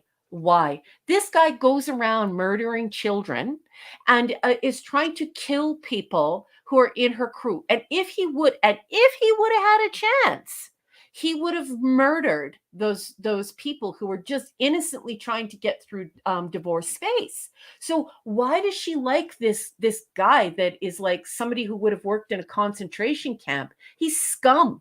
He's less than scum. She likes Neelix. So. Yeah, I know. Oh, of course she likes Neelix. Neelix just made too. sure that some children got incinerated. Right. Like it's just Look, I understand the Lotto Super 7 phenomenon. You have Jerry Ryan, you have Brandon Braga. They write a whole bunch of stories about Jerry Ryan. Everybody gets jealous. They go to conventions and bitch each other out and talk about how much they hate each other and what a shitty time they had on set because they all hated each other. And it's because Lotto Super 7 got all the stories. And now we have the great romance of Mulgrew. Are you kidding me? Are you effing kidding me? Tetrarch for the win, the USS CW. Yeah, like if Bangway actually likes Kashyyyk, then I hate Bangway. Bangway is a moron. So you don't ship Kashyyyk and Janeway? No, God no. Gross. You're killing me. Oh my God. Gross. Yeah, but do you see Holy what I'm shit. saying? Like that's what's going on behind the scenes, and the fans know that that's what's going on behind the scenes because it's like, you know what I mean? Right. Lotto Super 7, Lotto Super 7, Lotto Super 7, Lotto Super 7. Then all of a sudden, once everybody realizes that Lotto Super 7 is cashing in her tickets with Brandon Braga, then they all start bitching about how they need a bigger role. Like, oh God. Oh. All of a sudden, you made it my favorite episode. You know, oh, you know what I mean? It's like you find a guy working in a concentration camp and you're like, and you look at him with your weird howdy doody eyebrows going back and forth 1,000,000 miles an hour. Howdy doody eyebrows. Howdy doody. You know what I mean? The weird Janeway eyebrows, the howdy doody eyebrows, and the close talking Kathy shit. And she's all like, you know, I really would have rescued you because I would have liked to have taken you to my bed. Now let's swap spit. What? Gross. I would let this guy near me. I would pick up my phaser. I would set it to kill, and I would end him on my bridge. The guy's a murderer. The guy kills children. Yeah, who wrote this? There's nothing wrong with that. Want to know who wrote this? Let me tell you who wrote this. I'm going to tell you who wrote this complete and utter shit. Written by Michael Taylor, directed by Les Landau. You know what? Okay. Les Landau, Michael Taylor, you need to go into the agony booth right now. Well, I mean, she was playing him. She was, but why did she neck with him? And why did she cry at the end? And why'd she say, I would have rescued you if you would have been sincere? I would have been sincere. Well, yeah, but she was, she also played his ass. But yeah, I mean, Mark, you have to get in there and take over for me. I'm about to have a heart attack laughing. Okay, so what is your you don't ship them, I get it now. Kay Roberts, hey there. Kay Roberts, here it comes. So what is your do you know what I mean? Like, why would you do that? Yeah, this guy is literally like a member of the SS. That's who this guy is. This guy's an ethnic cleanser. This guy's a war criminal. Is that so bad, really? I mean, yeah, kidding, everybody, kidding. You know, joke. Like, this is just ridiculous. You know what I mean? And she's just ridiculous. She's just ridiculous. The way that she figures out the wormhole and the way that she looks at him, and just the whole thing is just complete and utter nonsense. It's just garbage, and it just makes you think to yourself, "What a disgusting person!" It's like, what are you doing? You're in love with somebody who kills kids? What's wrong with you? Hey, Dad, man, what's up? Good to see you, buddy. Dead man, Clint. Hope you are all doing well there. And sending love to Grandma. Yes, love to the family. Hope they're doing all well. Yep. So, all right, everybody. Wait a minute. You could all start giving your ratings and reviews. I'll ask number one, your rating of your favorite shipping episode of all time. Okay, well, I originally was going to give it a D minus, but I just can't. I know, like people want me to be nice, but when you want me to be dumb, I can't. It's an F. It's an F. Whoever said to be nice? Name one person here, right now, that said to be nice. No, I'm not going to do it. I'm not Right. going to. I just can't. There's It nobody is here an that F. did. It is an F. It's an You know F. what I mean? Okay. Oh I give it. God. All right, everybody. I give this episode a C. It didn't really bother me that much, but what do I know? All right, so here we go. The word is given. Come forth with your reviews, my friends. Hang on.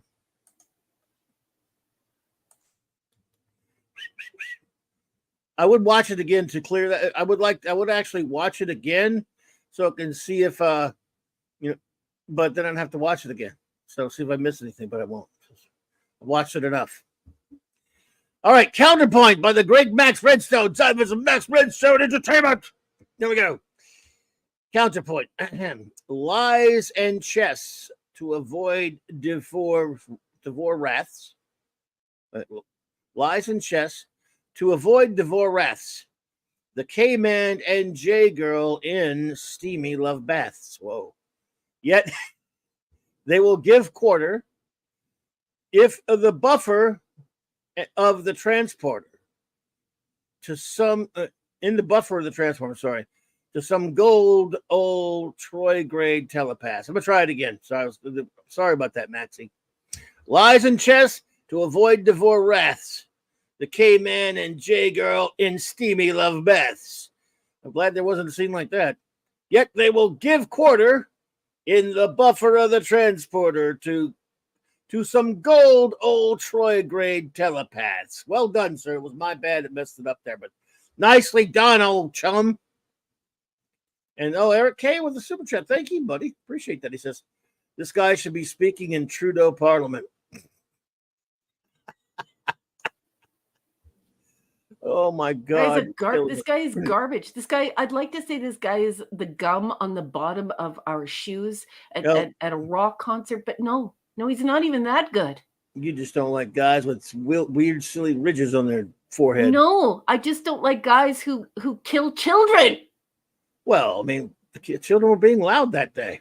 Kidding. It's joking, everybody. Jesus. Your agonizer, please. We never saw him actually do it. He just ordered other people to do it. Yeah, I mean, look, whatever. I ain't defending this episode. Do I ever defend Voyager? No.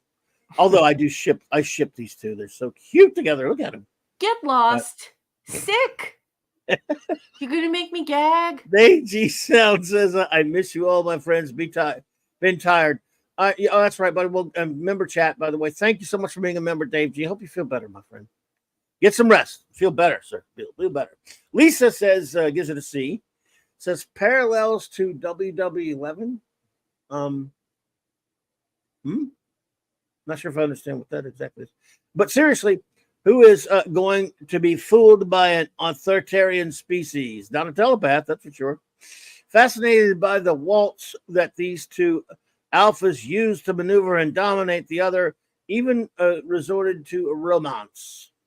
The romance. Value of nothing. Did not find any value in this episode. World War II. Okay, it looked like World War 11 to me. Thank you. Sorry about that, Lisa. I'm having one of those nights. Value of nothing says D. This Hogan's Heroes episode got really dark. God, that's a good review. B says, Empress and M says, Frax and Kashak were a great odd couple cop dynamic. There was chemistry, and no one managed to betray their principles this episode. Even the third-party scientist was an amusing character.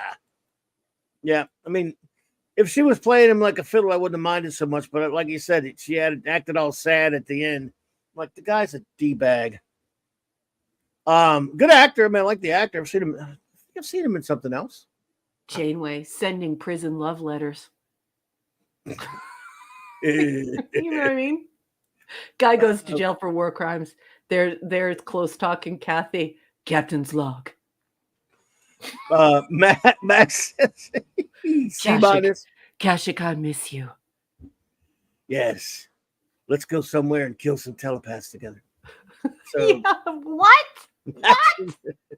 hey, I know this nice little place over somewhere that was the murderer galaxy, they call it.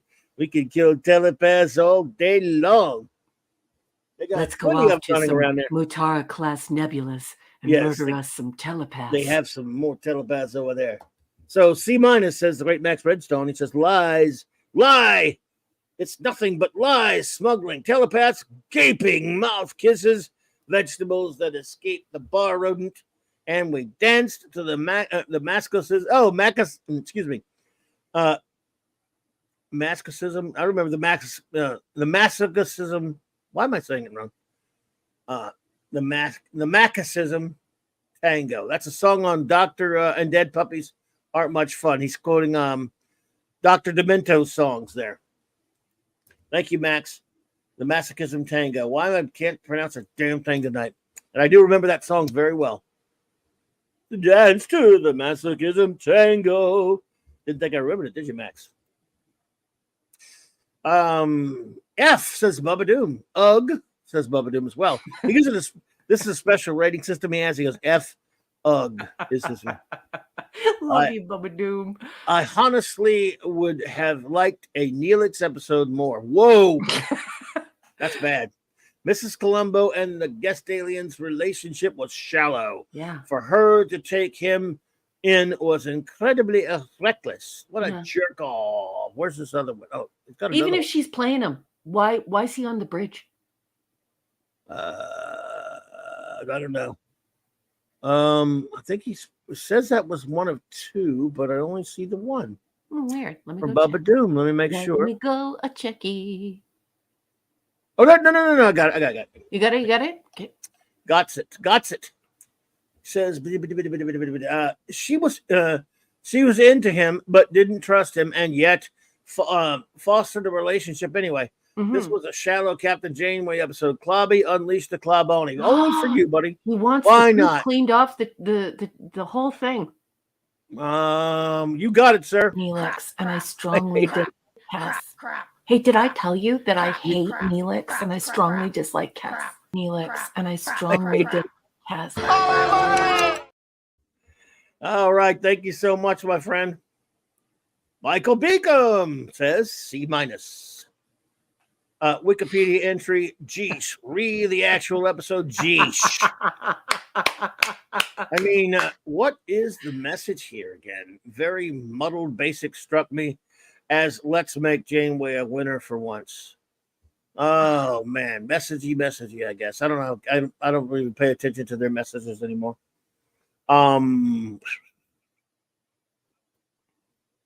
Voyager again getting involved with local politics for reasons unclear. And back to a DS9-ism, destroying a wormhole with a photon torpedo. Oh, yeah. What the hell? Really?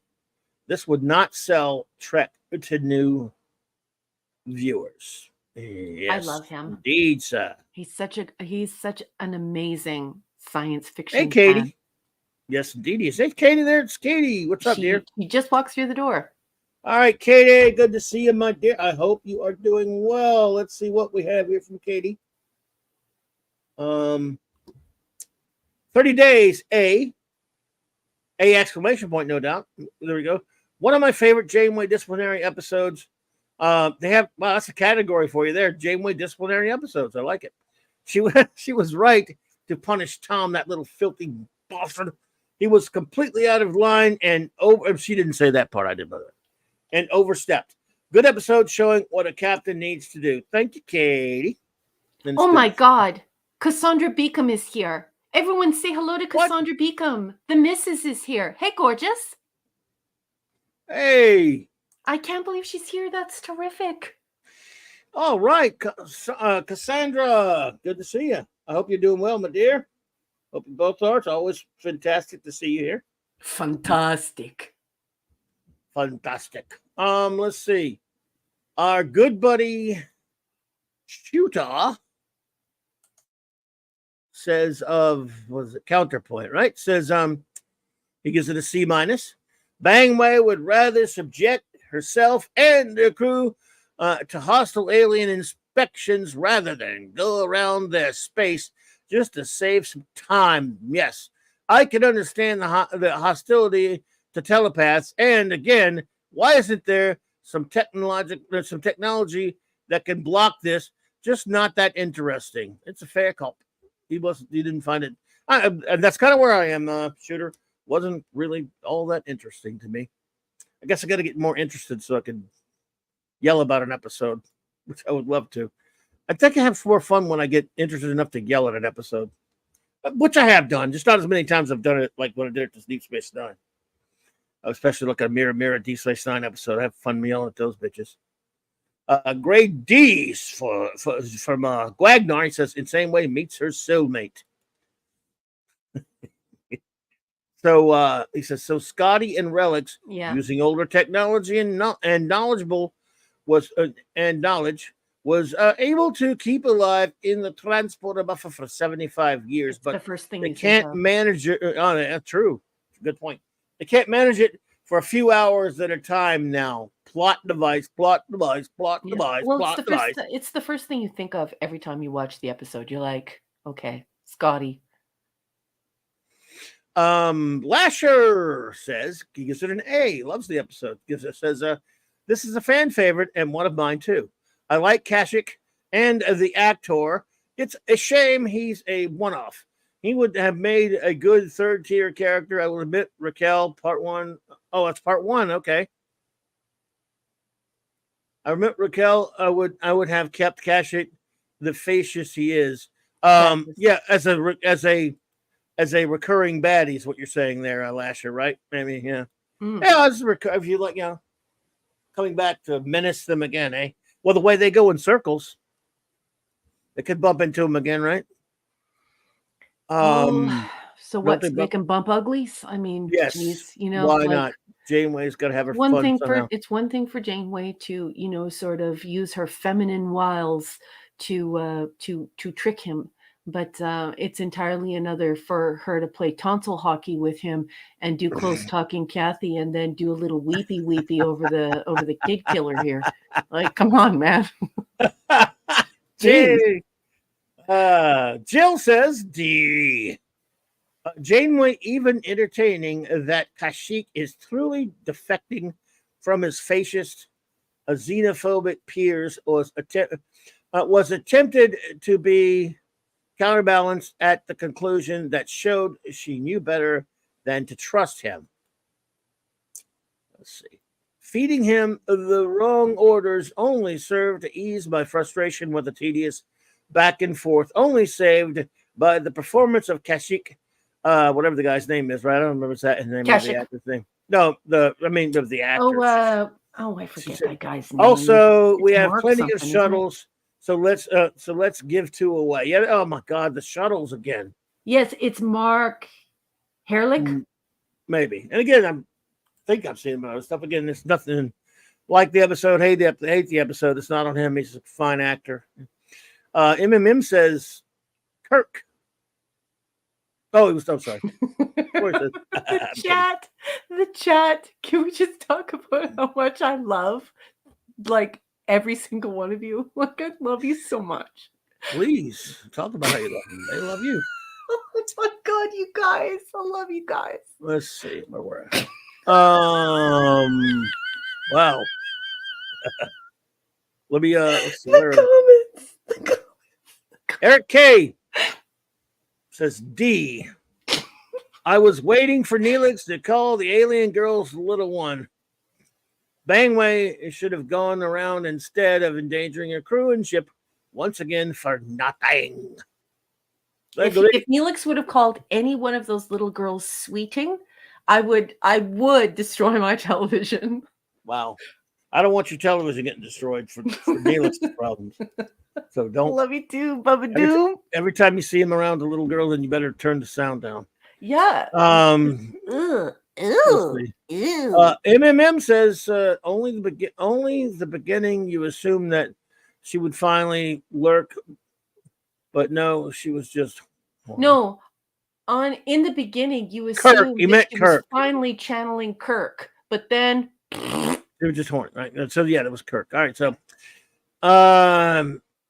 K. Robert says D's sentence the authors to death of personality by the Babylon 5 ombudsman. Yeah, that's a great episode of Babylon 5 that you're referencing there, by the way. Love it. RTNZ says counterpoint review. An episode which answers the question, could a Voyager episode be so boring that I just turn it off? Spoiler alert equals yes. Wow. Space Yahtzees are a tried trope. Score it Z for Z. Well done, RR. Yep, totally agree. RRTNZ. It's tired at this point. I mean, we just did this with the Herodians. Yep. All right. Simply Steve says F rating. Alt title. What's the point? How you hide telepaths from telepaths? Kashyyyk in which way? In a throwmance. Ugh. Say divorce space fast enough. I divorce myself from this episode. Enough said. Well, there you go. My goodness. Midnight's Oblivion's a D-. Boring. I hate the fake Cardassians. Wow. It does give off the Cardassian vibes because he's very suave. And yeah, I get those same vibes. I'm feeling you. Enigmatic Drop Bear says F.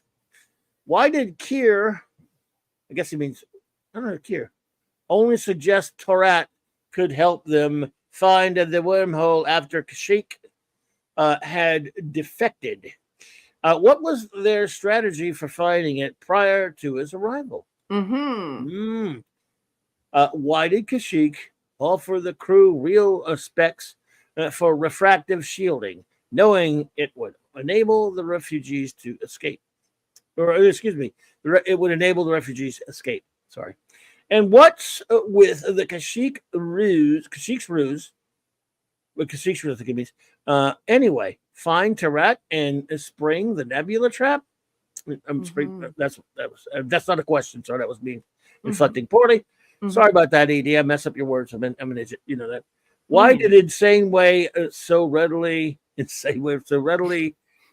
believe that Kashyyyk could return to his ship? Why was Tuvok in hiding? Then not. Yeah. Why was Tuvok on the bridge at the end? I didn't understand that either. But why was Kashyyyk on the bridge? Like it's but if you need Tuvok there, why is he out in the open? Well, but more importantly, why would you break protocol by having him on the bridge? I think she was trying to lure him, make him. She was trying to play him, but I don't know. You're right. Does anyone bother reviewing these scripts prior to filming? Well, no. I love you, Enigmatic Drop. Are they supposed to review that? I love you, man. Is that necessary? Cassandra said, I agree that instead of a kiss, there needed to be a teleportation accident, but that would have interfered with the prime directive. However, this script needs an airlock. Thank you, Cassandra.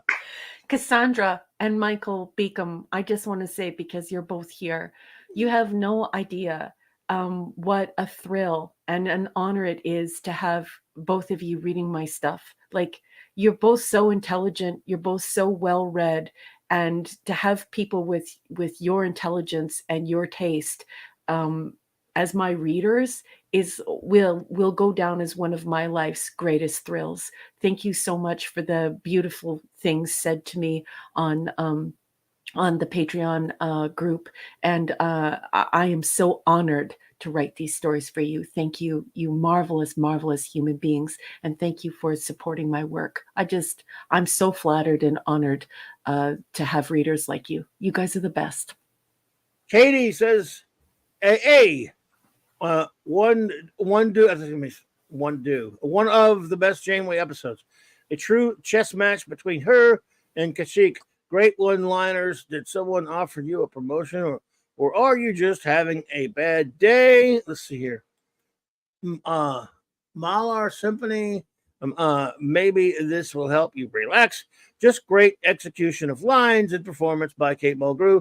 Unique episode, nonetheless. but very entertaining. All righty. Thank you, Katie. Let's see.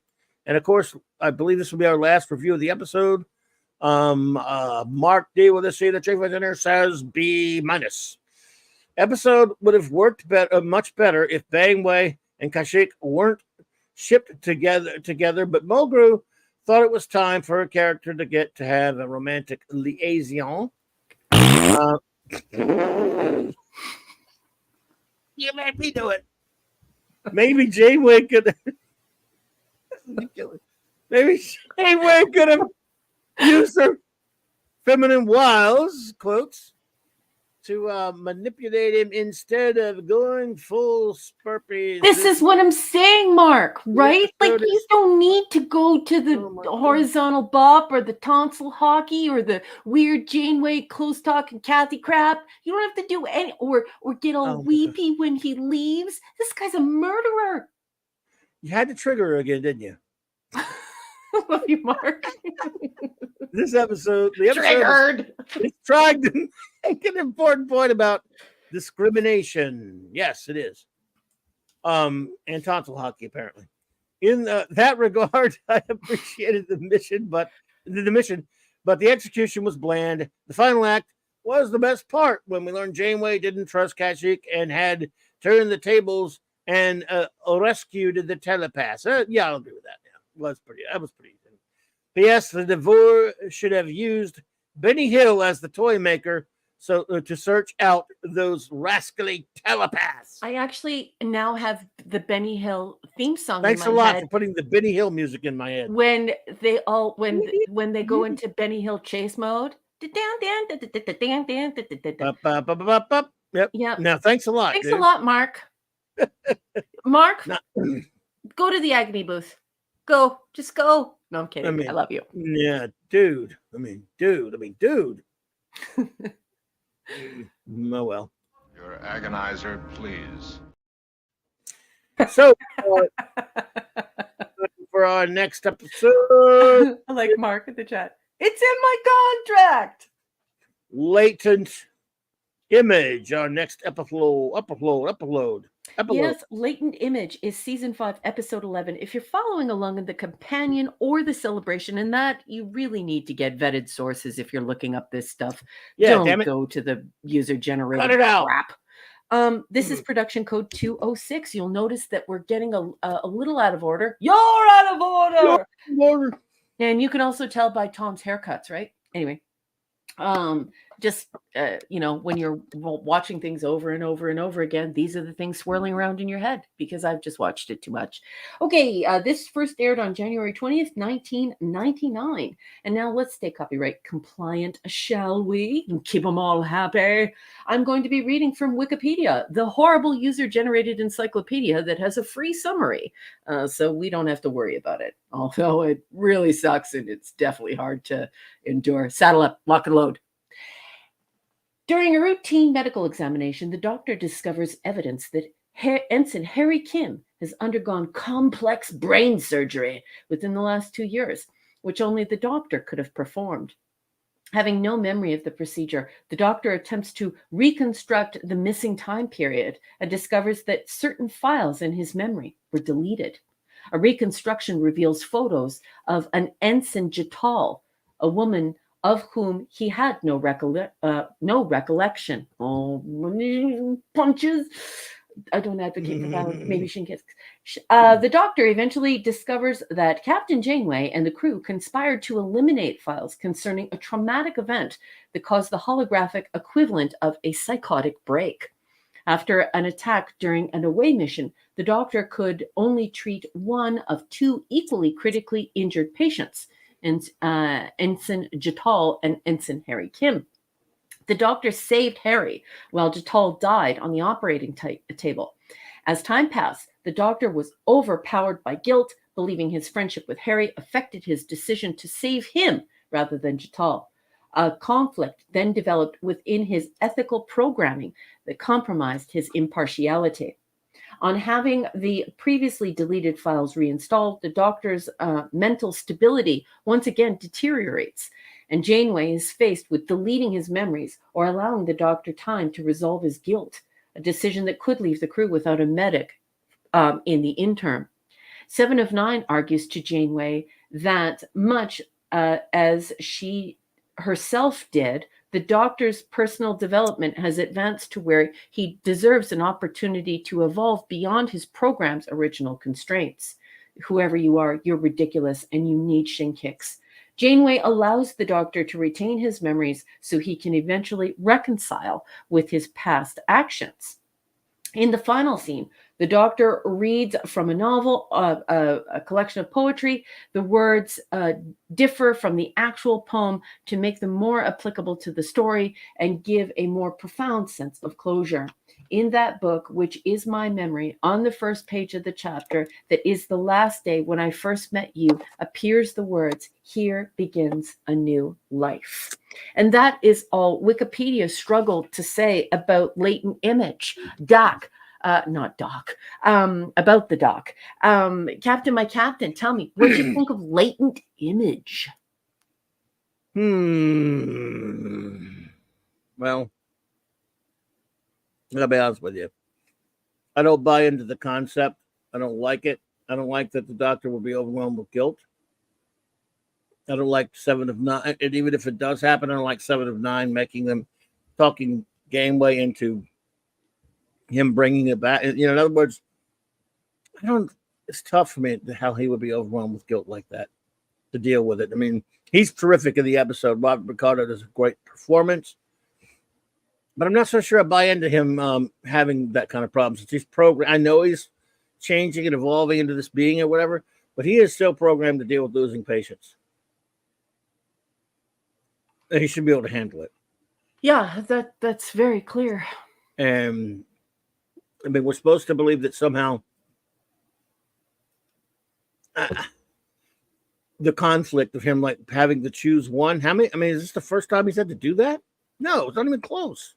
No, it happened. It has happened to him. Where he had to choose one person over the other because he couldn't do it be in both places at once. Well, not only that, his database would be filled with the files of top Starfleet medical personnel, leading doctors in the Federation. Remember, that's how we, brought his program together. It actually involved more than 100 planets and their finest physicians, including Cardassia.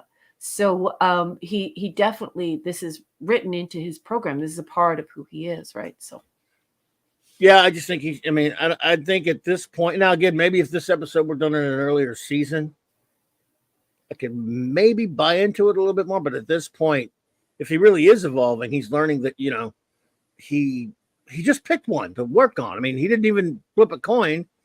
And he's supposed to doubt himself that he picked because he's friends with Harry. I mean, we don't know. I mean, he was also friendly with the woman. So he just picked one. And I don't know. I just don't buy into the concept. I think he's really good in the episode. So I got to give him that. And then you get the quandary between him and 7 of 9. I mean, 7, going to Janeway, who made her decision, said, look, you got to have the Doctor. He's crucial. And so she made the decision to take that memory out of there. And she was going to do it again. And then everyone else kind of understood, what else can you do? But then 7 comes along. It's like, it's not even remotely this. Her situation's nothing like the Doctor's in this case. Yeah, it's moronic.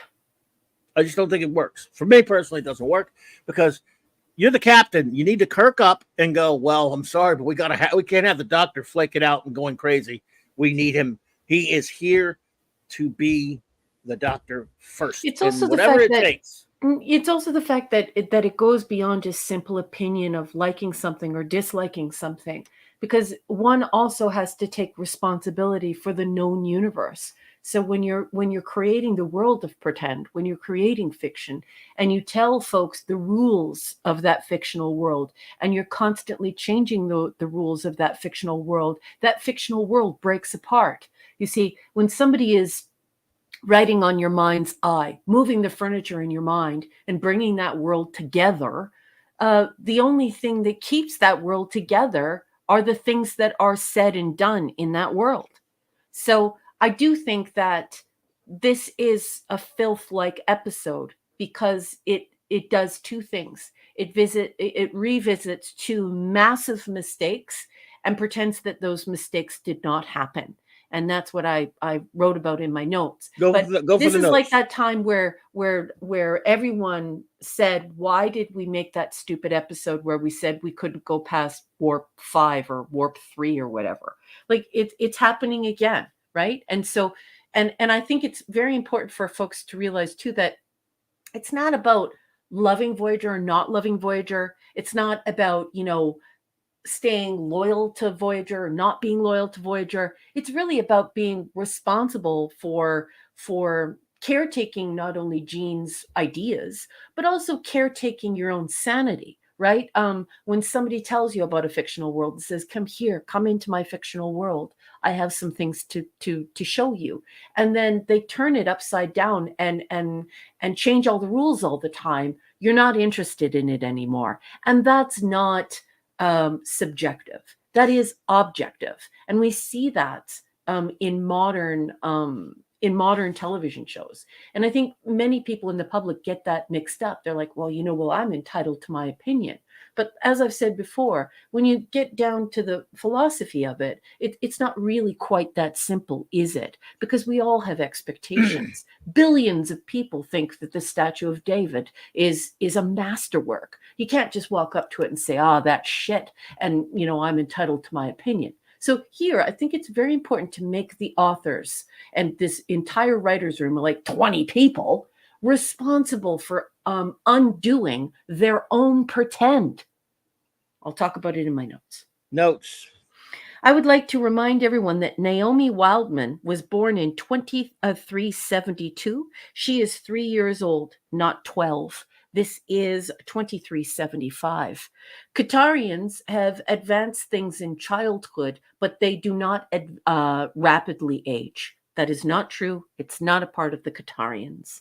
I would also like to say, as a Star Trek fan and as a Trekkie from the 1970s, it bothers me that this kind of stuff happens. But Qatarans are sometimes said to come from Qatarius 7, and they're sometimes said to come from Qataris. Just pick one and stick with it. One thing we do know, though, is that Qatarians always have butt foreheads. That's right, folks, an ass on their forehead. They don't have studs and they don't have nubs. Moreover, they have goat eyes, horizontally slit pupils. So when we look at her, it's okay if she has human eyes. I get that. But this whole other thing that develops with Naomi Wildman is a sore spot. It's like Alexander. Don't give me a 3-year-old boy or an 11-year-old boy and turn him into a 30-year-old man. Just like there needs to be some caretaking of the Naomi Wildman and, of course, the Qatarians. Later on, we're going to see Borgs that were Qatarians, or have we already seen the Borgs that are Qatarians that have the ass on their forehead? So there's no reason for Naomi to look like a little dragon baby. Anyway. I love Robert Picardo, and I think that he is bloody brilliant. I've always loved this storyline, but the idea and the execution are sloppy, and the additions to it wind up spoiling the whole episode. We have some really clever dialogue, and then we have this question of what is sentience? When a sentient life form malfunctions, can we repair it? But what if the sentient life form can be fully repaired? But we don't really explore that. We go the dum-dum route instead, right? 7 is insubordinate, and once again, they write her as overly obnoxious. And it almost ruins the episode. The risk is Janeway's to take because the Doctor is a Starfleet officer and he cannot choose to self-destruct, as 7 says. It is a moronic argument, and this should have been left out. Moreover, this winds up revealing the mistake of the resurrection nanoprobes. So not only do we have this thing going on with Naomi Wildman, but we also have this mistake of the resurrection. Why not just get those resurrection nanoprobes going? And then it winds up also bringing up the problem with the doctor. Remember, the doctor can never be replicated. The doctor can never be rewritten. Then all of a sudden, the doctor can invite other well-known, incredible doctors who are even better than him into the hollow suite, and can even use hollow emitters in the med bay. So this is bringing up all of the problems they created for themselves. They created these problems, and now they're exacerbating them, right? We should have used another holographic doctor to save this poor woman. We should have used the nanoprobes. Just like it is always important to remember that last week's continuity is important. Last week, we had a holographic doctor who was better than our own doctor, and it was easy peasy, fresh and breezy. And here we did not use that to enhance the med bay, and a woman died as a result. So no resurrection probes, nanoprobes, no use of an additional holographic doctor, even though it will save lives. Janeway specifically says that he was going to self-destruct, that the program was at risk of being lost. So this is tantamount to self-deletion. And we have Naomi Wildman, and we also have the Katarian flub. So where is all the continuity here, Jerry Taylor? The doctor's program was on the brink of destruction. This is a malfunction that requires repair. And once again, I don't buy that we don't have a ship's counselor. So we have a great performance by Robert Picardo, as per usual, but Latent Image just has way too much stuff happening in it that makes a science fiction fan go, what in the HE double hockey sticks are you putting in front of my face right now? Literally a contradiction at every turn from even last week. It's a D plus. Yeah, I guess. Yeah, I'm probably going to go with a D plus, maybe D plus, I guess. Well, no, I'll take it back. I'm going to go C minus because of the performance of Picardo only. It's just so good. I mean, he's really amazing no matter what. So I'm just going to be nice to him. But all right, everyone. Now, please come forward with your reviews. The word is given. And while you're doing that, I will bring us some more extraordinary Max Red shared entertainment while number one is collecting those reviews of yours.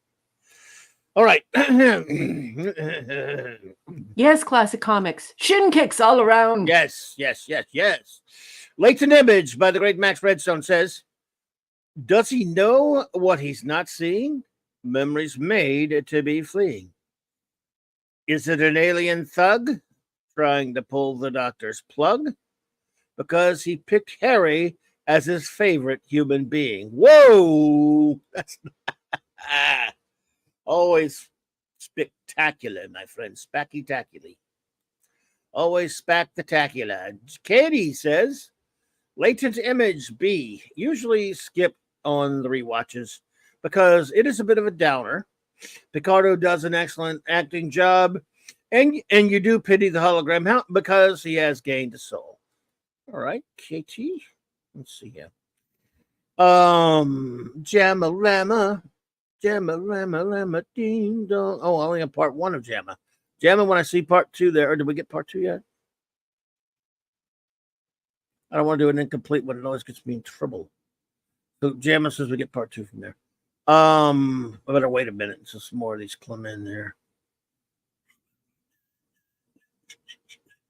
Max Redstone says D++.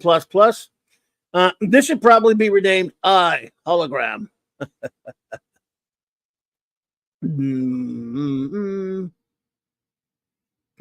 Check, make sure I got all of these here. And, all right, Bubba Doom 1 says C minus.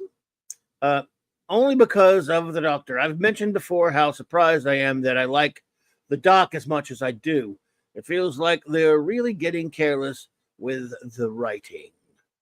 That's number one of his.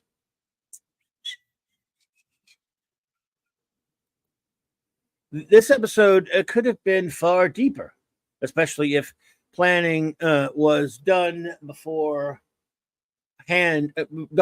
Rather, opportunities lost. Yes, Yes, Bubba Doom, like him saying, computer, please present the holographic Dr. Julian Bashir, and then have him go off to the to the Hollow Suite to grapple with his own demons, even if he wanted to do that. I know Clubby says he didn't buy that aspect of the episode. Neither did I, because this would be broken. It would be tantamount to somebody having a broken leg, or someone who could take medicine to fix what was wrong with them. But even if he had to face the fact that the holographic representation of Dr. Bashir would, admonish him or counsel him on the fact that he is malfunctioning due to this inability to tackle this apparently this moral quandary he's facing. But I have to be quiet because it makes me angry. It makes me angry. I think it's very disrespectful when you don't follow the rules of your pretend. Because the thing is that when you're a writer, you get to make any pretend you want. You can make anything any way you want. So why wouldn't you follow your own rules of pretend? And now I'm going to be quiet. Our buddy Shooter, Shooter says, B, a doctor-driven episode is always welcome. A moral conflict in an AI, again, a good topic. Not everything here is good, but it is enjoyable enough. All right, shoot. Again, I don't know if you're even lurking or you're going to hear this later, but we miss you, and we hope you're doing well if you do hear this. Shooter! Yes, indeediousness. Okay, Jamalama says, easy setup for the moral dilemma question, but, excuse me, the writers dropped the ball in any meaningful exploration of the problem after effing with Doc's memory because there was nothing they could do. Wow, this is a great review. Let's see. Got to get down to it. Finding part 2. After his not adequately explained freak out, now they tell him the truth, and he apparently just works it out on his own. Yeah, there was not much of a conclusion, exactly. And then he adds a third to his with Janeway's help of sitting with him for 16 hours. Then he reads a meaningless, terrible poem, and all is well. Ensign Jetel was gorgeous. Agreed. Ooh, love her. That is the perfect. That's such a great review. He gives it an F, by the way, folks. Yeah, no, absolutely great review, and I could not agree more. She is gorgeous. Lasher says gives it a D. I just didn't enjoy this episode. Fair enough. Understand? Gotcha. Me didn't enjoy it too much myself either. I give it a D plus. Says Mars Monkey Max. Thank you, Mars. Thank you, MM. Lisa gives it a B. Says glaring error. Doctor in crisis stated the probability of survivability factored in for saving Harry. That is a statistic where a doctor should have found comfort for his guilt. Medical imaging was cool. There you go. Thank you. MMM says so. Episode 9. D minus 10. D F, minus 11. D 12. F. F. Okay. Oh, D minus. Sorry, Mars Monkey Max. And thanks for that, sweetheart. Well, those are all our 4 episodes tonight, then. Yep. Okay. Well, he's been super active in the chat, but he just hasn't been throwing down the grades. So he just wanted us to know what his grades were. So no problem. I got you back, Mars Monkey Max. Thank you, sweetheart. No problem. No problem at all. Let's see. Gwag says Wagnar gives it a D. Rob Ricardo was great. So that shaved this from a lower mark. I agree. Gotcha. Is this before 7's time? Then when is Supercast? What? Is it before 7? Oh, yeah. You mean the event they're flashing back to? It could be. Cass. Super Cass. I think you just wanted to see that. Wolfie's here. Oh, yeah, I saw. I forgot to shout out Wolfie. Wolfie, my buddy. Wolfie. They always said she was a better medic than Tom, so might have been able to save Jatel, or would have urged against the memory wipe of the doctor. I don't know. She wasn't. Seven was not there yet, and they just conveniently forgot about Kes. I don't know why. It would have worked better if the story wasn't done in flashback. Then you avoid issues such as Kes and wasting half the episode on a mystery that wasn't really mysterious. They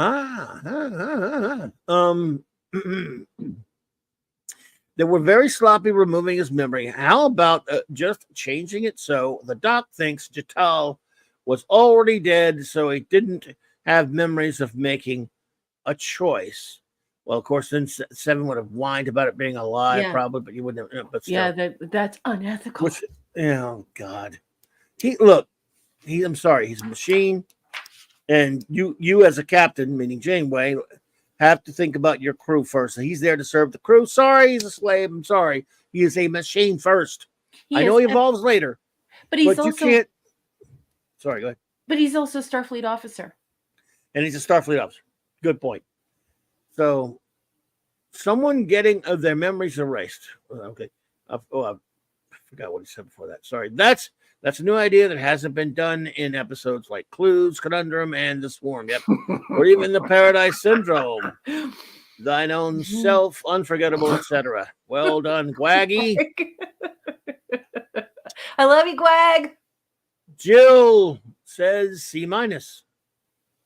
While Picardo performs excellently as always, I'm not sure what was accomplished by this existential breakdown.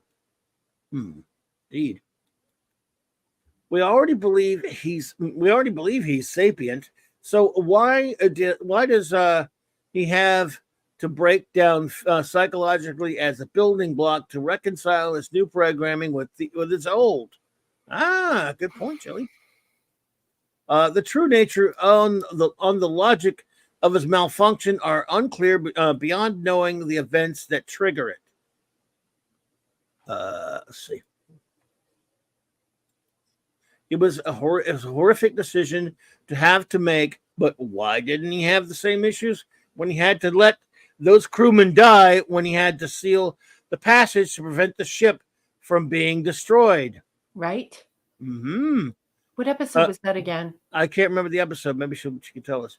That was the same kind of issue, and he didn't go on the fritz then. Right. The doctor is already capable of making decisions. For example, so am I uncertain why he is questioning his capabilities? Right. Very good points, Jelly. Yeah, Jill. RRT and Z says latent image. Heavy-handed. What if AI had ethics? Doctors who care too much. Picardo pulls it off. Only just. His back and Ryan's backside must have ached from carrying the show. B-. Oh, that is just savage and so good. Value of Nothing says A. Gets it an A. This episode uses a science fiction device of a hologram to teach us something about the cytophobia and empathy. Cytophobia, a thing. Janeway is a villain by stating the doctor is a toaster. But 7 points, I think, out, she means, that their circumstances were similar and he should be measured as a man. Isn't the measure of a man? The doctor cures his problem by receiving dramatic therapy from Janeway. He empathizes with Janeway's own problems. I don't want to be responsible for any more suffering. Yeah. Mark C. quoted a lot of great dialogue like Janeway. I'm a little busy right now helping a friend. Or 7, if I could change what you did to me, what if I could change what you did to me, would I answer no? I would answer no. Sorry.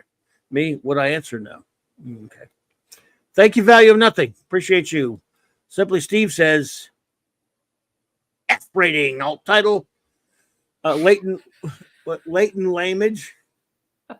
Latest lamage. Another Picard doc-centric ep that has mental issues. Don't they mean programming degradation? Wildman brought back for a one-off.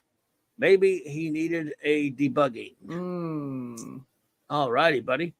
Our MMM. Oh, this is rating. Sorry.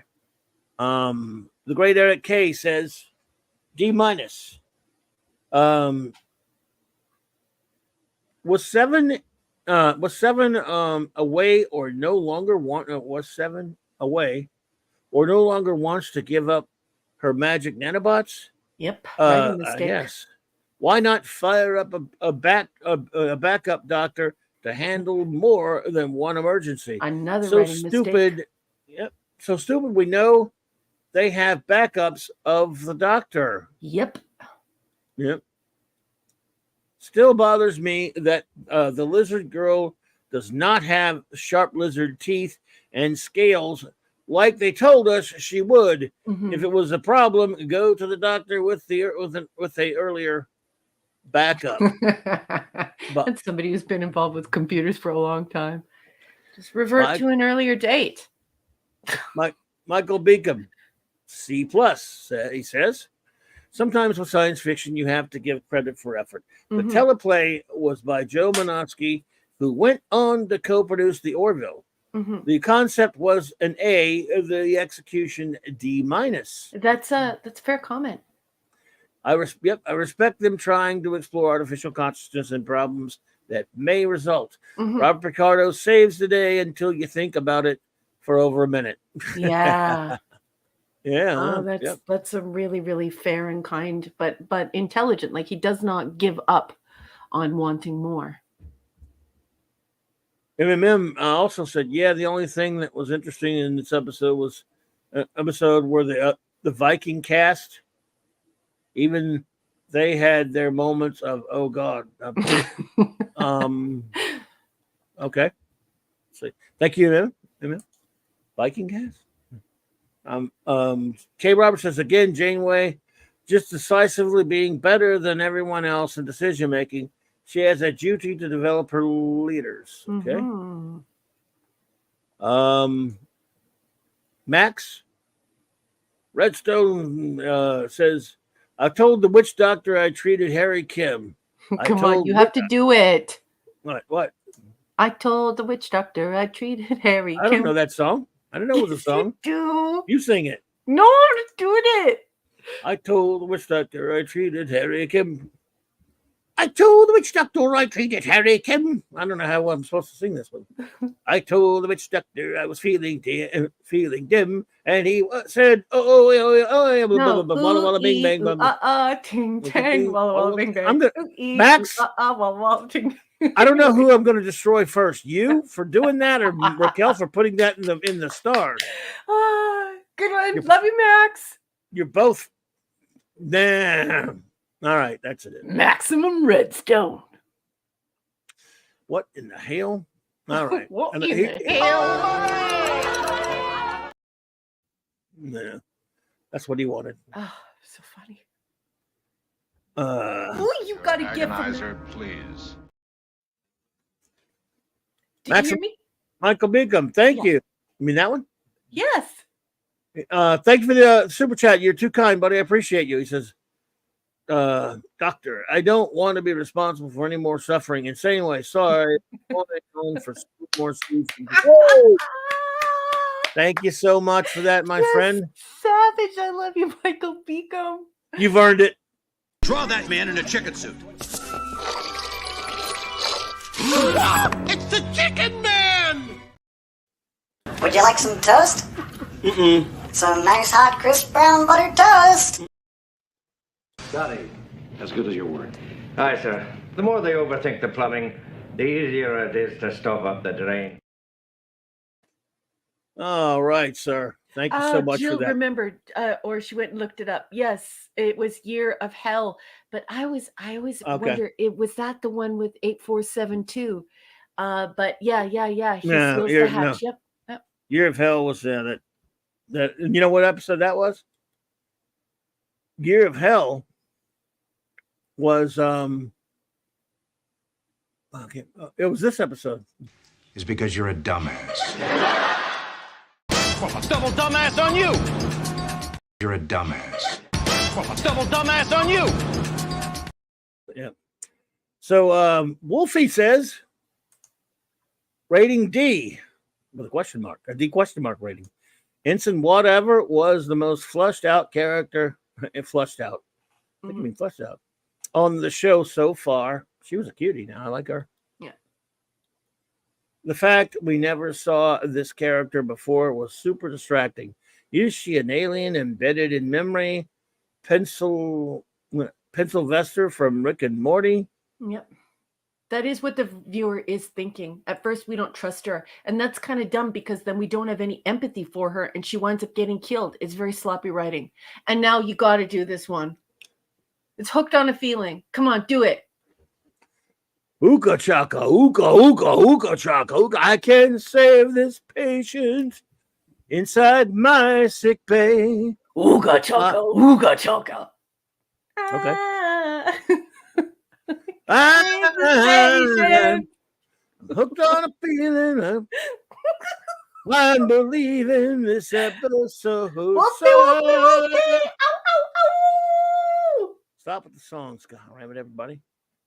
Oh, I didn't get rid of that one. Damn it, Max. All right, let's see. The great enigmatic drop. Sorry, AD. There you go. Gives it an F. I really dislike this episode. It had insane way effectively retconning Data's predicament. Her attitude was no better than that of the maligned Commander Maddox. Good point. The episode featured the usual boatload of plot holes, the majority revolving around the writer seemingly forgetting the EMH is a computer program. Reading poetry from a book, really? Yeah, I'm on this. He's adding lyrics, girl. You don't realize how you died on me. All right. Well, we got one more episode of this. Let me finish this one out. The great chief engineer Oh God. Says, I'll wait. Go ahead. I'm sorry. I'll just hit mute.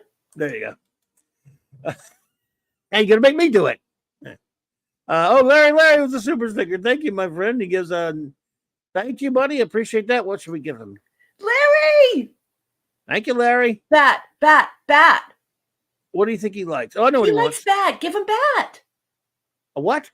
He likes Batman. Batman. Oh, okay. You sure? Yes, I'm positive.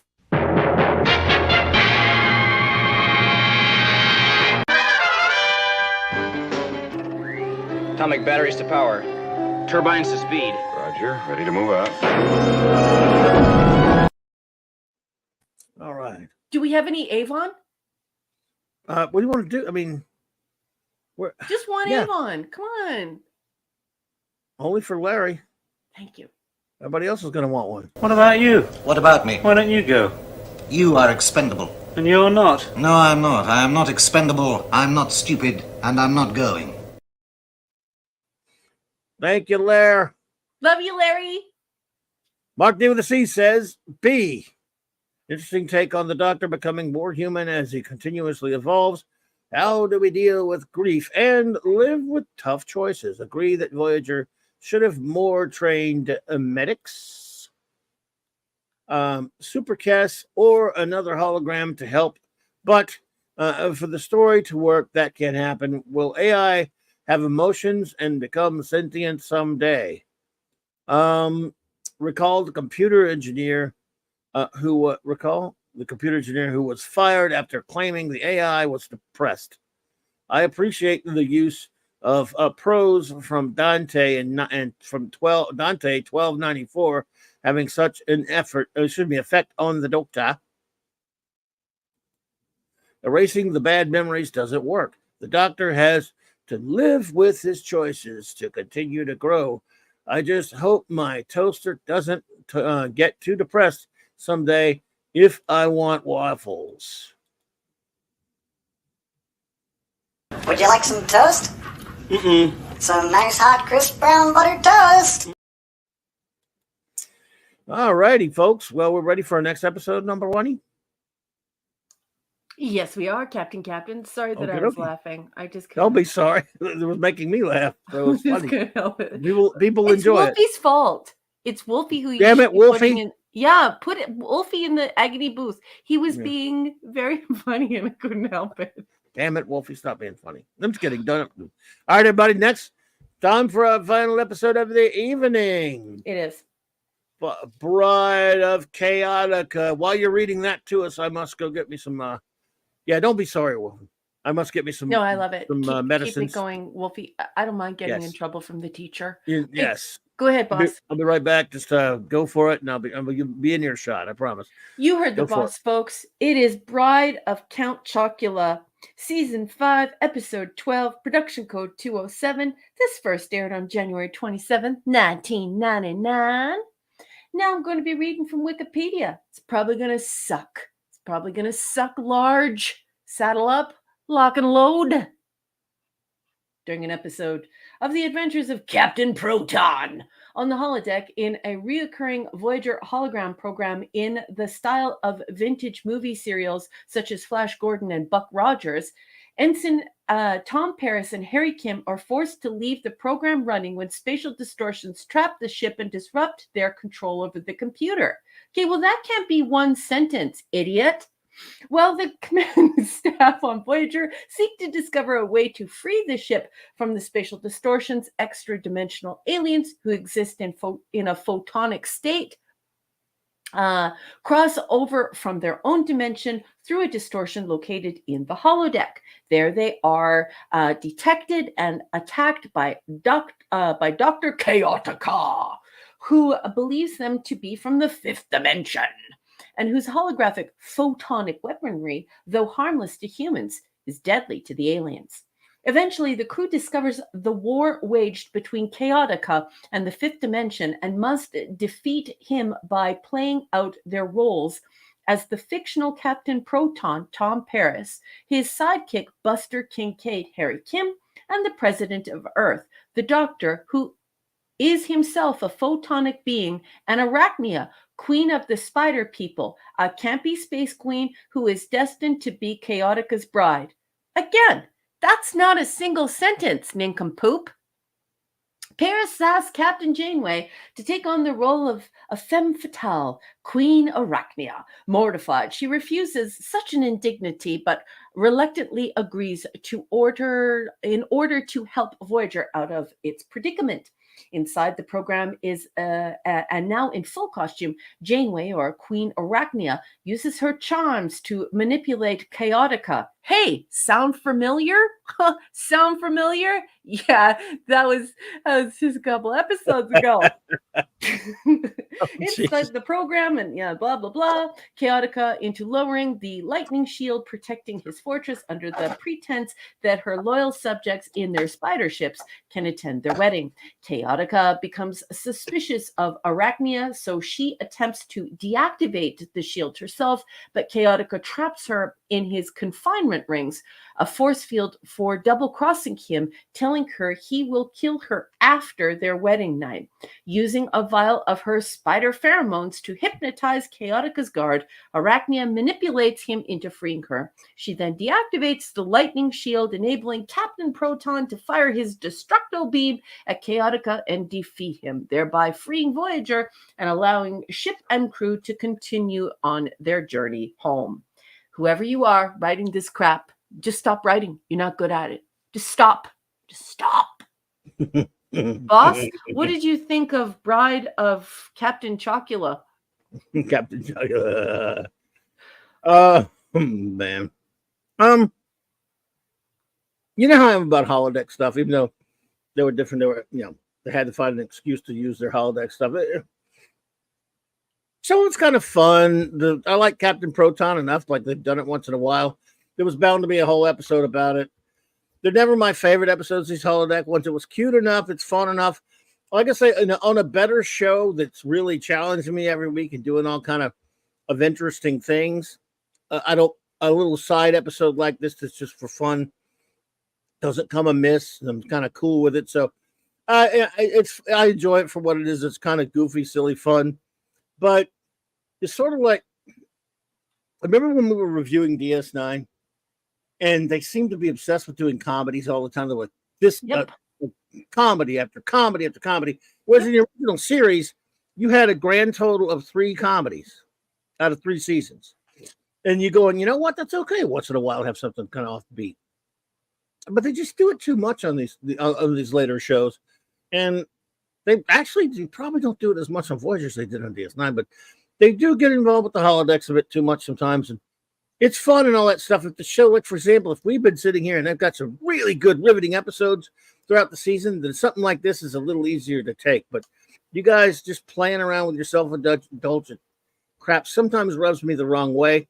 This one I find to be mildly entertaining, and that's that. So it's okay. It doesn't bother me. It's just a holodeck episode. You can't really review it like you can, but I don't even review it like I would review a regular Star Trek episode. I just like it was there just to be a goofy holodeck episode. I'm sure the actors got a kick out of it, and that's that.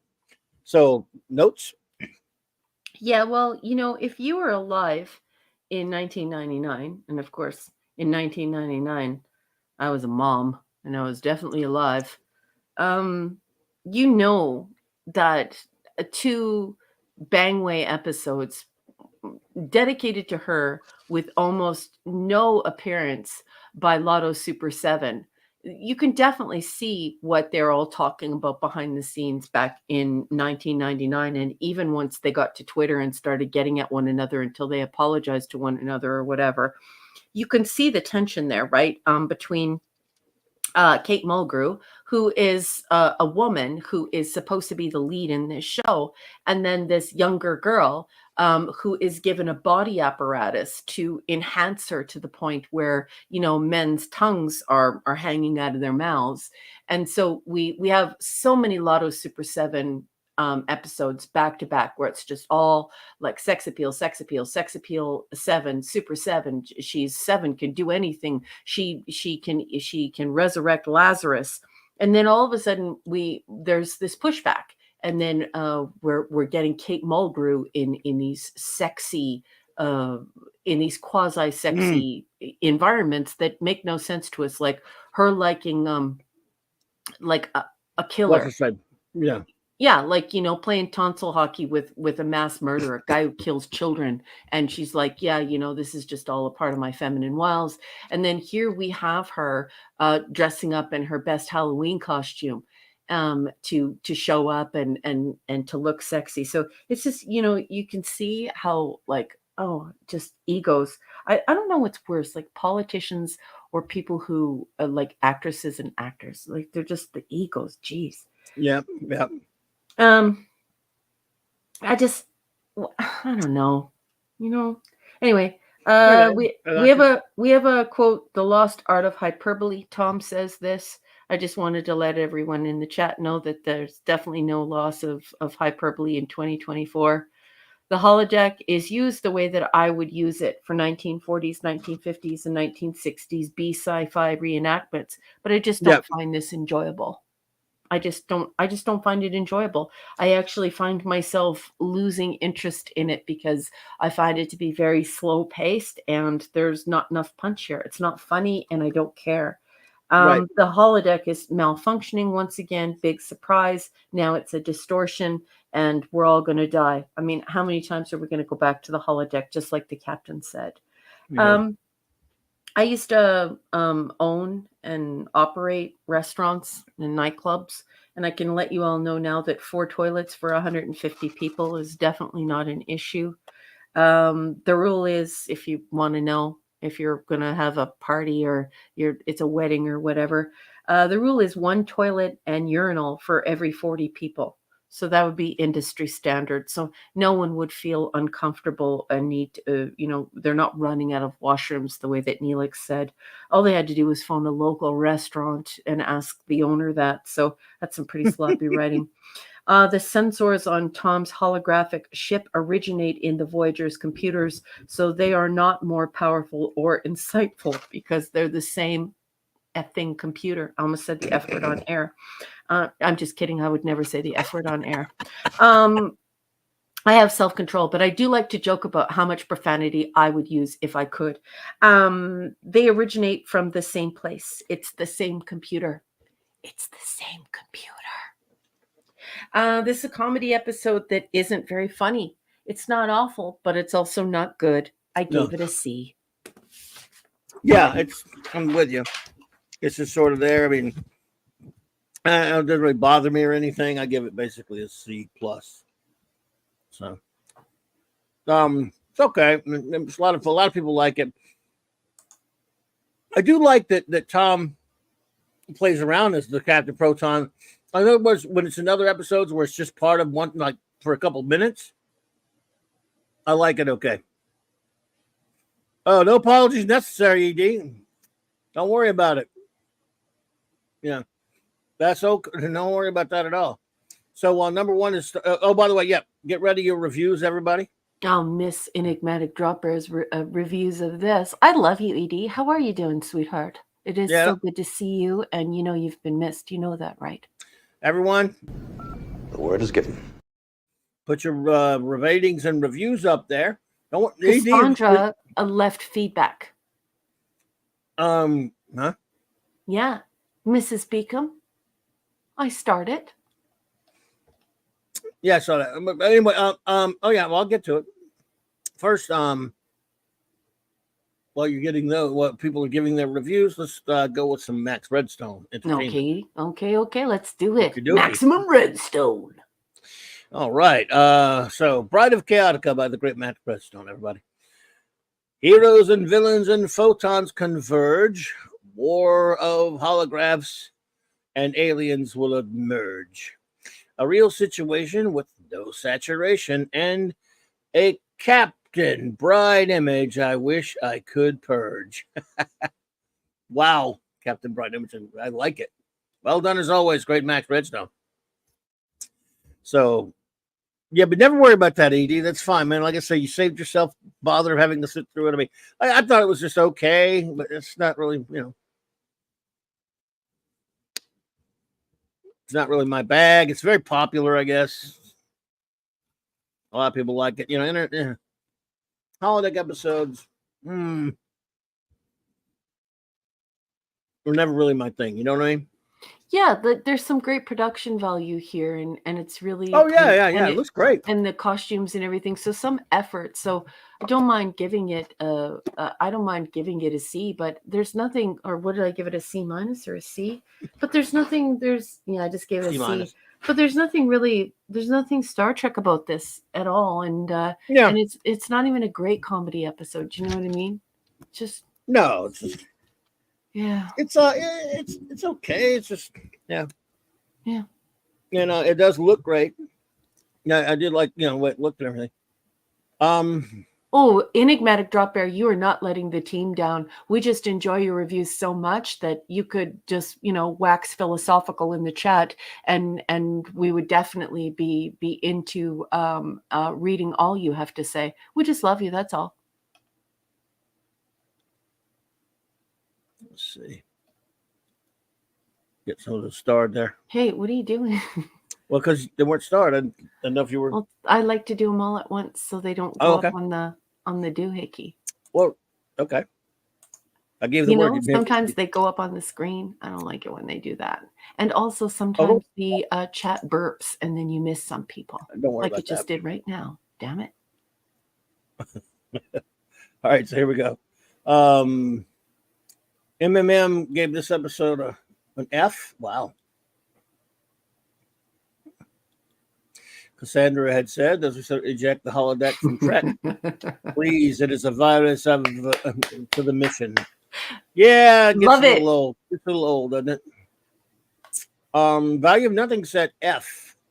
Bad sci-fi like Buck Rogers is what Roddenberry had to fight against to give us good TV. To me, it's not funny. Well, I can't. Ooh, I am not going to disagree with that review. But see, I also happen to be a big fan of Buck Rogers. But I love Buck Rogers. I can love it and still love Star Trek, though. So I don't think better. In fact, Buck Rogers itself, actually, this is kind of more like Captain Proton is sort of like the old Buck Rogers, Flash Gordon serials and the old Captain videos. show, the original Buck Rogers was a pulp science fiction story that was pretty serious. The novel that it's based on, actually. And just saying, it's called Armageddon 2490 or something or other. In other words, it wasn't even called Buck Rogers.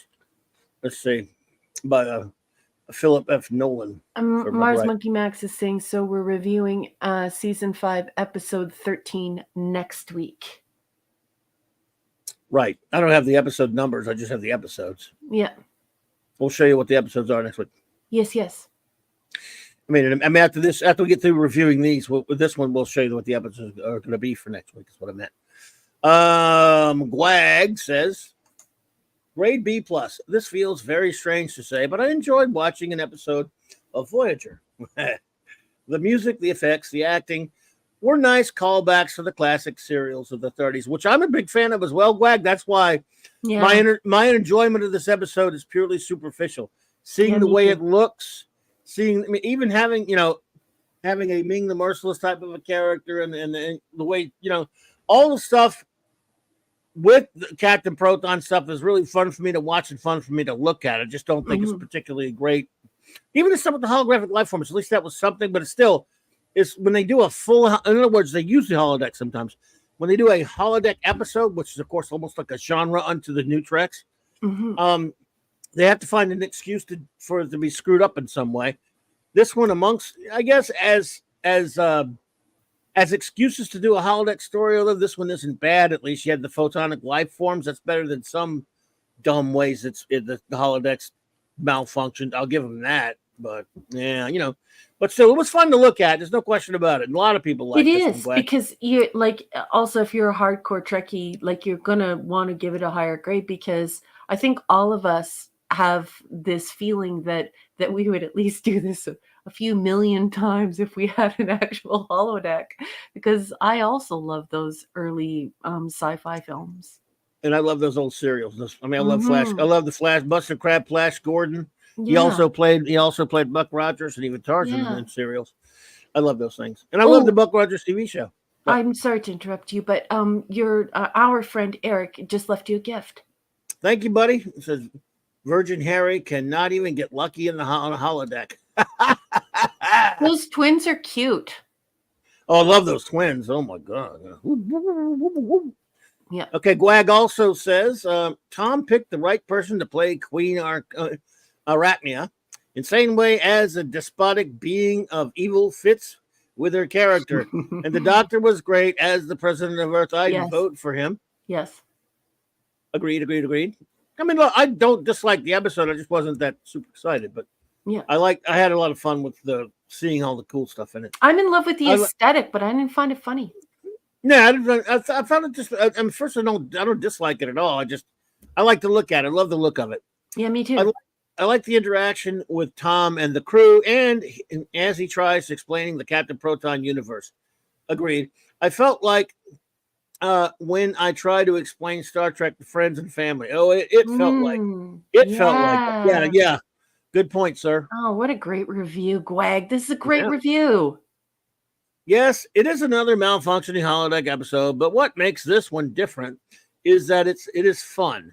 Even Neelix, who is a horrible character, didn't detract too much from it. Was he even in that? Was he even in that one? I guess. So. Jamalama says, loved the Flash Gordon-esque set designs and costumes, and the villain was absolutely fantastic. I enjoyed the parts of the show in Holodeck World. The plot was epping ridiculous. B+ equals F. B+/F. So there were some really super high points, but there were also some fails. I guess Gotcha. Empress and M says, B, so corny, I loved it.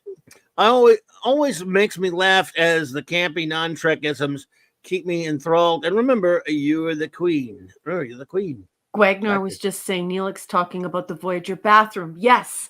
And and that is correct. It's starting to get late here, but I should have thought of that as well, because I talked about it in my notes. But Gwag was mentioning that this is another callback to something we were talking about on the Clubhouse. It's so many coincidences. I was thinking the same thing, Gwag. That's terrific. Anyway. What?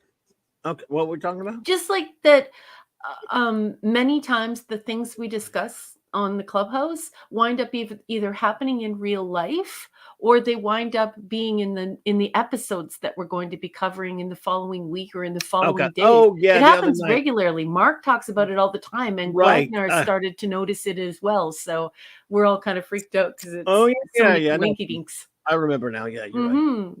Jill says B, a story set in an outlandish sci-fi show needs something equally out of this world, and that is achieved when we inexplicably learn about photonic life forms from another dimension, rather.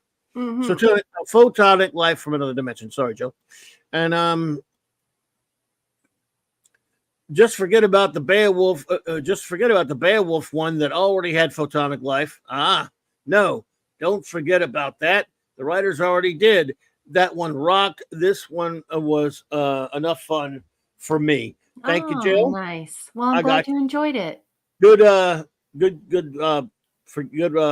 though. Oh, Remembering that. Jamalama's out of here. Good night, Jamalama. Good night, Jamalama. Jamalama ding dong. Lasher says B. Holodeck episodes are overrated, but at least this shows how fun they can be. There you go. Yep. Bubba Doom says the week of last opportunity. Lost, I think. Lost opportunity. Sorry. I'm a connoisseur of schlock. I give them credit for trying to intentionally do schlock, but Roger Corman is better than Voyager. Wow. Writers now go to watch Battle Beyond the Stars. I love Battle Beyond the Stars. He gives it a C-. Oh, Battle Beyond the Stars. I love that movie. Picasso! How are you? Hey, Picasso's Picasso's here, here. everyone. Say good evening to Picasso. So good Hey, to see you. Picasso. All right. Good to see you, my friend. Hope you're doing well. All right. Let's see. Our good buddy Shooter said he gives it an A-. It says Captain Proton and the Fifth Dimension, a decent story and fun to boot. Sure, Bangway playing evil femme fatale is a bit much, but the rest is good. All right, shoot. I like that Shooter had the same difficulty as seeing Janeway as a sex symbol once we were given Lotto Super 7. And Brannon Braga was putting Lotto Super 7 in front of us. And then these last couple of episodes, we're supposed to be seeing Bangway as a sex symbol. And many people, it's just, no. Rob Alta says, F's in the chat, question mark. I mean, I'm not sure. Is that a question? Not sure either. That's why I put it up there. Well, Rob, I'm not sure what you mean. You said you're asking if there are F's in the chat. We had a couple F ratings, if that's what you mean. But anyway, thanks, Rob. Wolfie says, Rob. We'll get to the bottom whatever that question was. If you can clear that up for us. Yeah, if you can clear that up for us. Wolfie says rating C. I do like the idea of using something historic like a TV show as a holodeck program. I'm just glad they didn't do flesh gore. Yeah, dude. Wolfie, Oh my God. Six just walked through the door and she left you such a generous gift. Oh my goodness, beautiful Six. Hello there, my dear. Love you. Love seeing you. I hope you're doing well. Look at that. Hey, beautiful. Everyone, Thank please you. say hello to the lovely Six. And guess who also just walks through the door? Malachi's here. Oh, Malachi. Malachi D. Wildman. All right. Well, Malachi, good to see you. Thank you for being here. Picasso, you're never late. We're just happy that you're here. Yep, never late at all.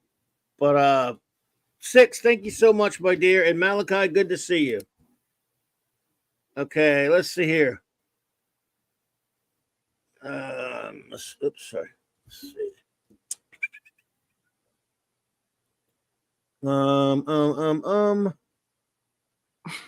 Simply Steve. Back in order. Which way is more like the ant you only see every once in a while, and not in a sexy way either? Oucher. Simply Steve. I know the comments tonight are which just way? Savage in the chat. I'm enjoying them. So thoroughly enjoying them. Which way? Yeah. Oh man. Max Redstone says grade Omega. Dude, why don't you just make a normal grade? I'm gonna smack you, boy. That's it, man. Max, I don't know. I've got to threaten you with violence. Not even violence that I have no intention of carrying out. Your agonizer, please. Get those nerds! Nerds! Nerds! What? Okay, Max. You got Paul fostered. Oh my God, Larry just left you like such a generous gift. That's ridiculous, Larry. Oh, Larry. Thank you, buddy. Oh, sweetheart, I love you so much. Thank you so much, buddy. Appreciate you. And Max said, Dadman, I was talking to Dadman Walking, would agree that the writers and other production staff were drinking a very specific magical wine. I still don't know what his rating means. Omega O splash. I have no idea. Sorry. Stop. You gotta tell me your normal rating, Max. No, I'm just kidding. You do whatever you want, buddy. We love you. The great Eric K says, C. As bad as it was, it was kind of enjoyable to watch. Okay. The writers could have never written for Flash Gordon because the plot holes were the size of Planet Mongo. Yeah. Bangway is as repulsive as a spider. Whoa. Yeah, the raw sex appeal did not work for her here. It was just wow. You don't give him Lotto Super 7, and then now D. I'm sorry. So Lisa gives it a D. Okay. Enjoyed the Ming and Flash reference. Unfortunately, Janeway's Janeway's acting and look was excruciating. Wow. Mm-hmm. Interesting that proto whatevers exist outside of holodeck, forcing Kathy to participate. Okay, proto whatevers. Can we hashtag that? Can we make that a thing? Can we please repeat proto whatevers in the future? Indeed. Tomor the robot is an F. Satan's robot was criminally underused. The robot was my favorite part. I love that robot. Katie says, a fun, lighthearted episode to pass time. Usually an enjoyable watch on Halloween. Okay. Again, a good one for Janeway one-liners. I don't have time to play 20 questions, Neelix. Let's see here. She has time to shove them out of an airlock, I hope. One of my favorite scenes is the briefing room when Chakotay and Seven are making eyes and totally flirting while Janeway and Tom are talking about the Proton program. Just lighthearted fun. I must have missed that bit there. Katie, thank you, Katie. Let's see here. Michael Beacom says D+. I agree with my lovely lady who says eject the holodeck. So you make it like eject the holodeck from Trek. Mm-hmm. When you look at it, they have been more trouble into the series than they are worth. It's a lot of fun, but at the expense of yes. Yep. The overall Trek universe. Yes. After the second time it tried to kill the crew or take over the ship, let alone interfere with first contact, the whole thing is disassembled if I am captain. Yeah. Boy, I hear you, buddy. Poses a danger. Yes, indeed. Right? Indeediousness. Rob, is that a proton in your pocket? Or are you just happy to see me? Ooh, you did. Are those your proto whatevers? Put those away. TNZ says. Holodeck goes wrong again. Retro sci-fi homage. Very contrived and ridiculous, but fun. Hammy guest stars are great. Even Mulgrew has a blast. B+. Nice. Thank you, RR. Simply Steve says D for dumbassery. I'll title bribe for more chaos. Captain Propane Paris using the malfunctioning holodeck again gets which way stuck as a villainous bride for a hollow guy's suits her perfectly. Which way? You rascal, Steve, you. And Mars Monkey Max has to leave for a few seconds. It's just for a few seconds because he has to go check on his proto whatevers. Okay. Go ahead and check. Cassandra says Michael Beacom has a birthday on the Yes. 29th. Leap year. Well, you know what? I'm at a very special time, 4 p.m. Central Standard Time on this Thursday on that very day.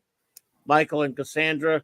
Now you guys hopefully are out celebrating Michael's birthday, but I will be on the air celebrating Superman's birthday, just so you know. Well, I wish I would have known. I'm glad she told me because I'm going to write it down. February 29th is Michael Beacom's birthday because, I have Michael and Cassandra's address, and you know what I would have loved? I would absolutely have loved to have sent him a birthday card. So let me just write this down. Now you know. And I absolutely love that Cassandra told on him. Love you so much, Cassandra. Thank you so much. He told me earlier. He mentioned it earlier. You're probably busy. No, I didn't. It's because I have lots of things going on here in the background, organizing things and stuff. So, I'm going to have to send a birthday card to one of my favorite people, Michael. Yeah, happy birthday, Michael. I'm so happy you were born. Everyone is so happy that you were born. You were a great friend to one and all.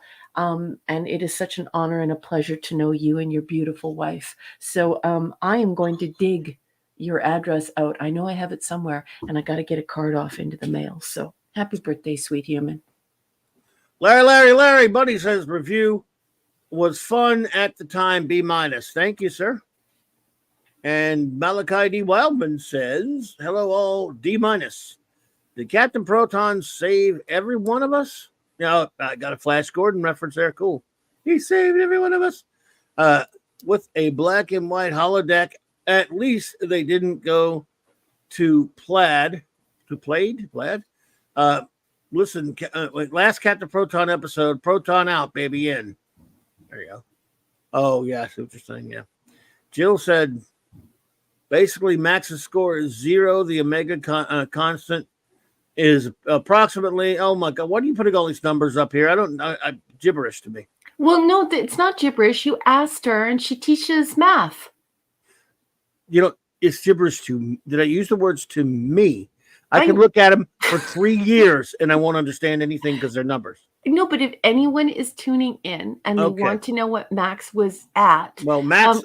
a math teacher just showed up and said, basically, Max's score is 0. The Omega constant is approximately 0.56. Square root of 4 equals 2. So 0.56 over 2 over 3,000 is essentially 0, or 0.00009452388. Max? Thank you, Jill, you giant nerd. And thank you, Max, for leading us down a very nerdy path. You have the nerd badge for this evening. Max, since Jill is a lovely young lady and I, as a gentleman, can't do anything to her for torturing me with math, I'm afraid I'm going to have to deal with you, sir. Good. Bad. I'm the guy with the gun. You're a dumbass. Well, a double dumbass on you! Damn it, Max. It's a terrible clip. I can't believe you have the clip. This awful clip. That's so bad. I can't believe you just did that to Max. Max! Oh, God. Your agonizer, please.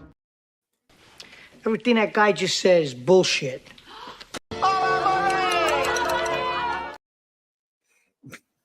Poor Max. And I thought the Paul Foster bitch slap was bad. That guy with the gun is terrible. Oh, that's one of my favorites. What is that from? That's from Army of Darkness, one of my favorite movies. It's Bruce Campbell. Terrible thing. He just shot that guy. Oh. One of the greatest movies ever made. So, let's see. We've got our final review of the evening. The great Mark D with the C, the chief engineer, says, F. He says, F. I hated it as the worst piece of trash I've ever seen. If I ever see this episode again, I will destroy the entire universe. Oh, I'm sorry. Different Mark D with the C from Mirror Universe. Our Mark D with the season, much kinder gentleman. And he says, "Hey, I really enjoy this flash rump in the holodeck. Of course, it makes no sense that they can't just power it off, but I can look past that flaw." Okay, I need to stop you for 1 second. What? Because I know I'm he's gonna here. interrupt because I have to. Dude, I have a Jewish mother. This is nothing. And then watch Wow. Rob Altus. Rob Altus is trying to trigger you. Are you ready? Oh, Well, that's another agonizer. I love Whoa. you guys so much. Okay, now put Mark up. Captain, I see no reason to stand here and be insulted.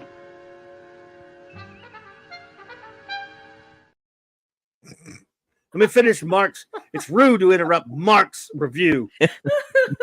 He does not appreciate it. Oh God. If I had a holodeck, I probably would spend most of my time reliving TOS episodes. Well, I know what I'd spend my time doing, but I'm not going to say it on there in the air. Well, maybe not the alternative factor. Oh, now, whoa. We're mentioning the alternative factor? There's only one thing I want to say to you. You're a dumbass. You're a dumbass. Double dumbass on you. Oh, Let's God. see. Let's see here. Paris was great as Captain Proton. He's no Buster Crab, though. No. And who doesn't love the robot? The robot's my favorite part of it. Citizen of the fifth dimension. You will be destroyed. Citizen of the fifth dimension. The photonic beings were an interesting plot twist. True. That could have been further explored. Plus, we had some fun dialogue. Well, he's been attacking the aliens with his death ray. It's a shame we don't have one, Barris.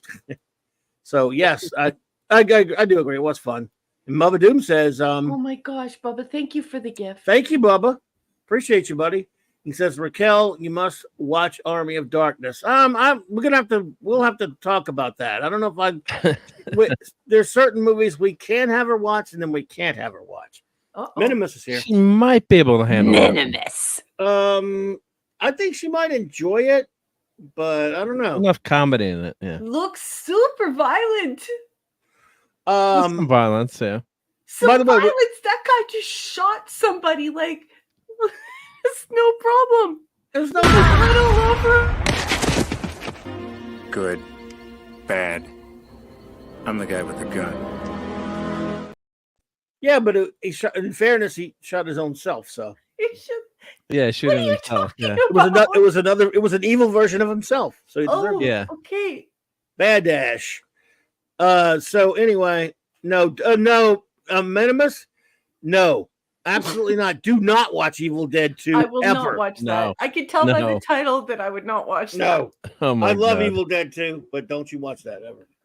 But Army of Darkness is different. It's just Yeah, it's more of a comedy romp. I mean, with, I don't know. a lot of there's violence. some scary stuff, but it's mostly just violence. You can handle violence. Okay, you've triggered And the there's- chat. Okay, we have Oh, what are they enigmatic doing? drop bear, the mild mannered enigmatic drop bear, saying, "Give me some sugar, baby. Come get Well, some." He didn't clip that one. Yo, I But he have. did- Did I upload it? But while I'm did- looking for it here, we'll He play this. did trip. He did put this one. Come get some. Groovy. It might He be. likes on the, it. might There be you on go. the, It might be on the that other one. but- sounds very scary. And Bubba Doom just yelled in the chat, It's not scary. "Schlocktastic." It's not Yeah, scary. and Raquel, there's skeletons like Ray Harryhausen animated Oh, really? live stop motion skeletons. There's a in the- skeleton like army that that's thing. that's an homage to Harryhausen in the film. Yeah. I Yeah, love Harryhausen.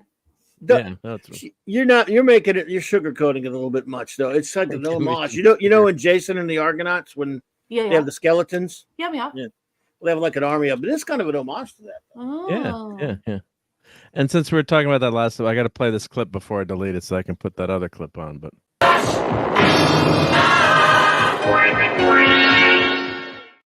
Cool. yeah, because we reviewed that on Toxic Tuesday, and of Yeah, course, that fits with Captain Proton. Yeah. and the great Brian Blessed. Gordon's alive. Gordon's alive. Who wants to live forever? Oh wow, I think I need to watch that. Which one? Oh, I did. Is that all the same thing that you just showed? No, Yeah, that was that's from what Flash- you just saw here Flash was Gordon. from the 1980 Flash Gordon movie. Did you ever see? You never saw that one? No, I The don't movie think so.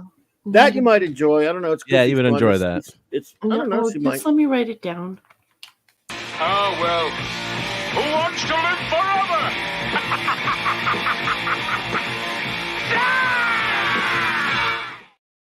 It's from That's the guy from The Prisoner. no, he's never been on The Prisoner, but he's been on He Blake hasn't? 7. Blake 7. Oh yeah, Blake 7, Blake 7. Cygnus Alpha. Yeah. Okay, hold on. It's 1980, and what's it called? Flash Gordon. You know, it's got it's got a great Queen soundtrack. Queen does the soundtrack. You never heard Flash, Savior of the Universe.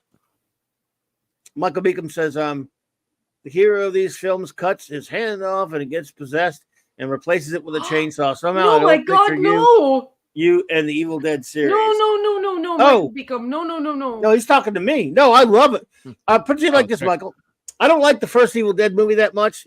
It was mostly just a horror movie. Then what happened? They made it for like $3, and then they got a budget because it got popular, and they sort of remade it as kind of a quasi comedy with still a lot of the same story called Evil Dead 2. And then the sequel, which was going to be called Evil Dead 3, they ended up calling it Army of Darkness. It came out a number of years later, and it's just an outward big action romp. There's not much horror in it so much as it's over the top, like monster, action fighting, monster types and stuff. It'd be like watching Excalibur, or like a medieval romp, fantasy romp with some sword fights. I love Army of Darkness is one of my favorite movies, Michael. I like Evil Dead 2 a lot, but Give me some sugar, baby. Oh, do it again. Give me some sugar, baby.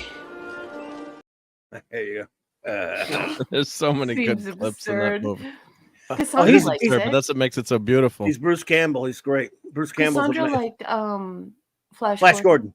Yeah, see, but that was the Army of Darkness, but the ones with Flash Gordon, you have to be confusing things. Mark's just going to think they're the same movie. They're not the same movie. Oh no, they're not. Yeah. Flash Now, is Flash Gordon's not scary. You'd enjoy that. No. It's Okay, goofy. I will watch Flash Gordon. And what costumes what are do you mean, fantastic. Max Malachi? on Side Out was fantastic.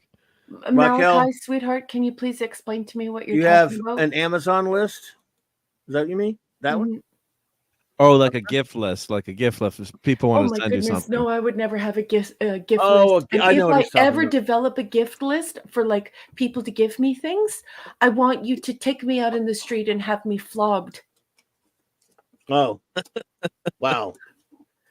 Well, it's a little harsh to all our friends who have one, but I know, but I don't feel comfortable. that's not asking you. people Yeah, I would never have one. gifts. Clobbering times either. Malachi, That's why I have to surprise them with presents. From you other are a people. beautiful True. person, and I cannot believe you even just said that to me. That Right. you would reach into my life and give me a gift. Like Very nice. that is incredibly kind of you. Yes. But I would never. I don't think I could ever sit in front of a computer and come up with a gift list. Although I could see how other people would, especially if you keep getting really shitty gifts and you're like, "Look, people, this is what you got. Can't give me anything." So I totally get it.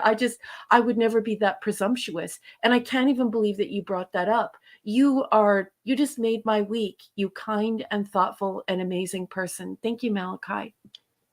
Indeed. Yes, Cassandra. Timothy Dalton plays Prince Baron in Flash Gordon. Yep. Yeah, there's some flogging in it. Yes, yeah, that was a horrible scene. Can you believe the people that come here? Like Malachi just comes out and says, "Do you have a gift list?" Like these people who we hang out with, how did we ever get into a place where we deserve to have these kinds of friendships? Like they come here, they put so much effort into the chat, into the shows. They really helped turn this into a Star Trek convention. They're like, we're all like sending each other books and cards and all these things. Like every single week, I'm surprised by how marvelous and truly magical this space has become. Malachi just made my week. Thank you, Malachi. Well, you could go to the Amazon bookstore and buy Raquel's book as a thank you. I know she won't say that, but I'm going to. So, gosh, Mark, thank you. She would really appreciate that. And also, There Patreon, you go. You can follow her on Patreon, or the link is in there too, or become a Patreon sponsor. Another thing, Patreon, you could do if you could also do it for just a few months too, if you just want to leave leave a small gift that way, because it's Thank you. ongoing thing. But you can always pause your membership too. Just things are tight out there for a lot of people. But I would appreciate that. And I do a gift list all the time. That's a big running joke for Christmas and my birthday, because kids and my family what toys should we buy Mark this year? Yeah, but that's I'm always, different because I know, I'm joking. I don't think but that it's okay. people at home realize that I'm not one for hyperbole. And when I'm hyperbolic, it. But when I tell people that you have a museum, I don't think they realize that you really do have the contents to do a modest sized museum. Of course, you would have to have one of those lists because, I mean, it would ruin your world if people just randomly bought you stuff because you probably have 18 copies of everything. Well, the fun thing is, just everyone jokes like, "What do we get?"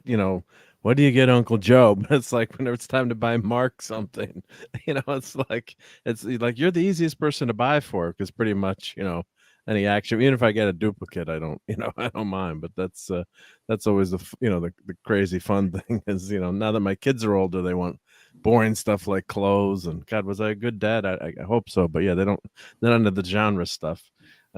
Like Oh, I am. look at that. Oh, what a beautiful lady.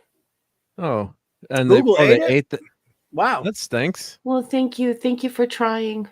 Well, yeah, thank you for doing A couple that, of people have told me that their reviews. Oh, maybe because if you're not, 6 is not a wrench here, so then I would eat it. I think that's why. If you had the link, maybe. But yeah, I think she means that she tried to leave a review for me on Amazon and it wouldn't put it through. I think that's what she means. Oh, okay, gotcha. Or no, she just said it was right above Mark's links. What?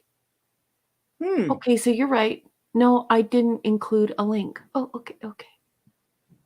And I do need a bigger office. I need a TARDIS in this office. Yeah, you're right. I'm wrong. Look at 6. In the chat. No, in in the chat. Okay. No link.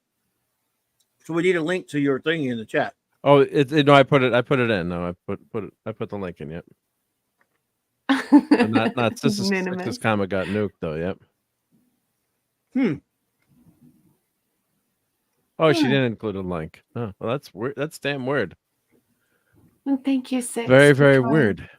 Yeah, the algorithm is just not. I mean, that's AI, right? I mean, well, I want to call it AI, but very primitive AI. But yeah, what happens when AI goes totally wrong? Like the other night, I was watching the Geek and Eyes show, and I posted a comment, and I did the Live Long and Prosper Trekkie symbol. Yeah. I don't know if he's got a Stream Elements bot or something running, but then it timed me out for like 10 minutes for spamming the chat and then the host, on the show was like, how is that spamming the chat?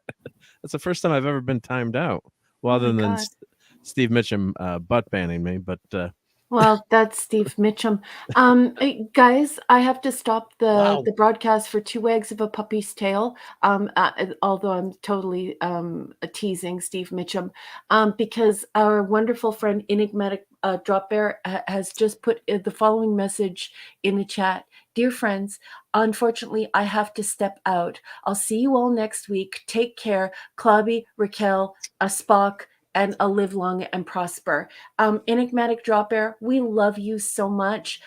Have a terrific week. Maybe we'll see you at the clubhouse, but for sure we will see you for Saturday Night Star Trek. Yes. We are sending you our very best. Thank you for the wonderful reviews tonight and for your truly excellent company. You are a great friend to one and all. Thank you so much. Enigmatic Drop Air, AD, buddy. Thank you so much for being here tonight. Enjoyed it, and always great to have you here, my friend. Have a fantastic rest of your weekend, buddy. Good luck to you and anything what you got going on with you there, sir. A great friend of the show, ED. Yeah. So there you go. Thank you, Eric K. Brother. Bronze Rancher says, Globby cornered the market on a Wesley museum. That's true. That's true. But then I burned it down. Then I set fire to it. Oh yeah, that's a good idea. If you want to, Yeah, I can do that. Yeah, just in the got time. maybe the refit one. If you're both game for it, to show Game the for Trek what? Game for what? to show the Trek calendar. Oh yeah. Some people might not. So I'll start with the. Hopefully, you can hear me now with my mic is working. We'll get out here in a second, folks. We got a little treat for you to show you something cool. Our RTNZ. RTNZ, thank you so much for that. That super chat. I really appreciate you. RTNZ says, when Lotto 7 leapt from the Liberator, shrieking, I aim to misbehave, and use the sonic screwdriver to modify the faster than light drive until the Death Star exploded, slaying the Balrog. Sorry, I quivered with joy. Wow, sir. They get better every week. They get. Oh my God, Larry! Clobby burned it down for insurance money. They could build a bigger one. Thanks, Wag, for backing. Wow, Wag. Thanks a lot, buddy. There. But did you see what Larry did? Larry, thank you, buddy. Insanely generous. Thank you so much for that, man. Appreciate you. Only 6. Our next member stream is in March. And it is going to be, I never really set them too far in advance. I was thinking about next Tuesday, but if you can think of a time when you're open for it, I would love to have you show up. And it's flexible. But I think it was going to be probably, let's see, that's right, I'm doing something next. The second Tuesday in March, I believe. Actually, because I'm going out somewhere. Mark? Everyone not this coming Tuesday, the Tuesday after that, 6. Everyone is requesting a head avatar for you. Oh, I did. Oh, my avatar disappeared. Oh, where did that go? I don't know. But everyone's asking for one. You have to pick a nice picture of yourself. Yeah, done. There we go. Oh wait, it's not showing up. Oh, because I have I'm showing the calendar. Excuse me, the calendar right now. You got it. March 5th. If that's a Tuesday, right? I don't know. All right, 6 will be there. Coolness. No. I think Larry means, but I could be wrong, that he wants an emoticon for you. Oh, well, we need to get more memberships. I think we're 10. You sure? After Larry, I think I checked again tonight. We're 14 memberships short as of tonight, but Larry just did 5, and we had a couple other memberships. So Larry, building this channel. I think we're very close. Okay, well, everyone wants one of you so that they can put up one of Clobby. I have 2 of Clobby, though. I have Clobby's like real face on one, and then I hate that.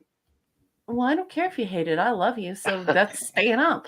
And I think I took that one off of when you met Kirby, so that's staying up. I don't care what you say. But so we have the Clobby emoticon, we have the Raquel emoticon, and now we need the Mark one. Oh my goodness! Thank you, 6. You shouldn't do that. You're too kind. Very, very kind of you. Holy crap!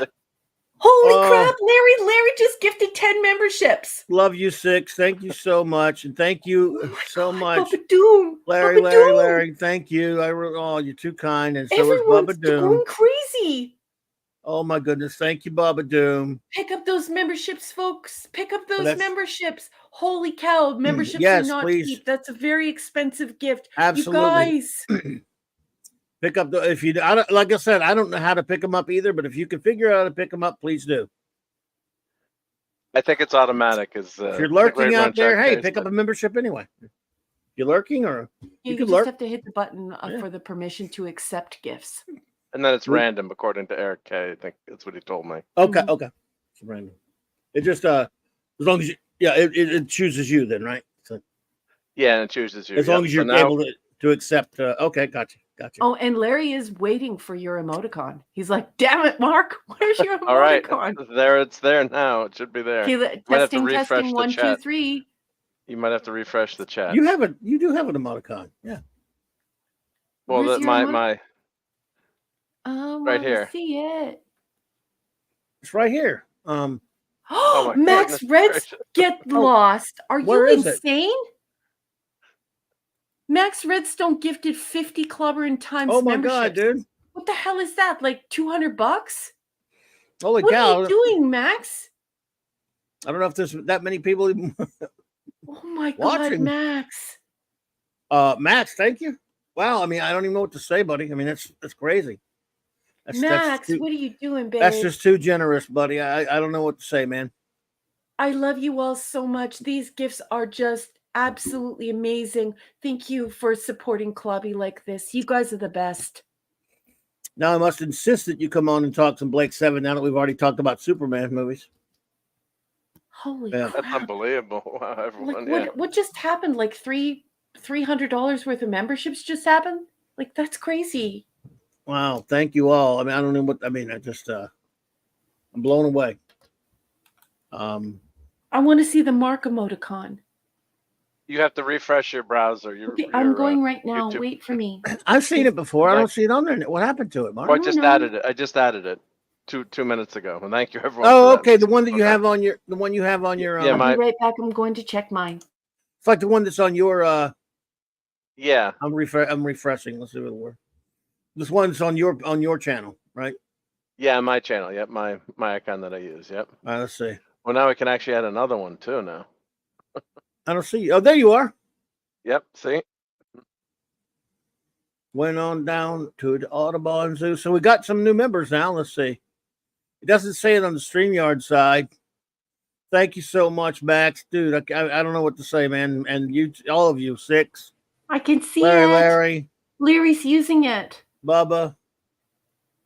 Thank you.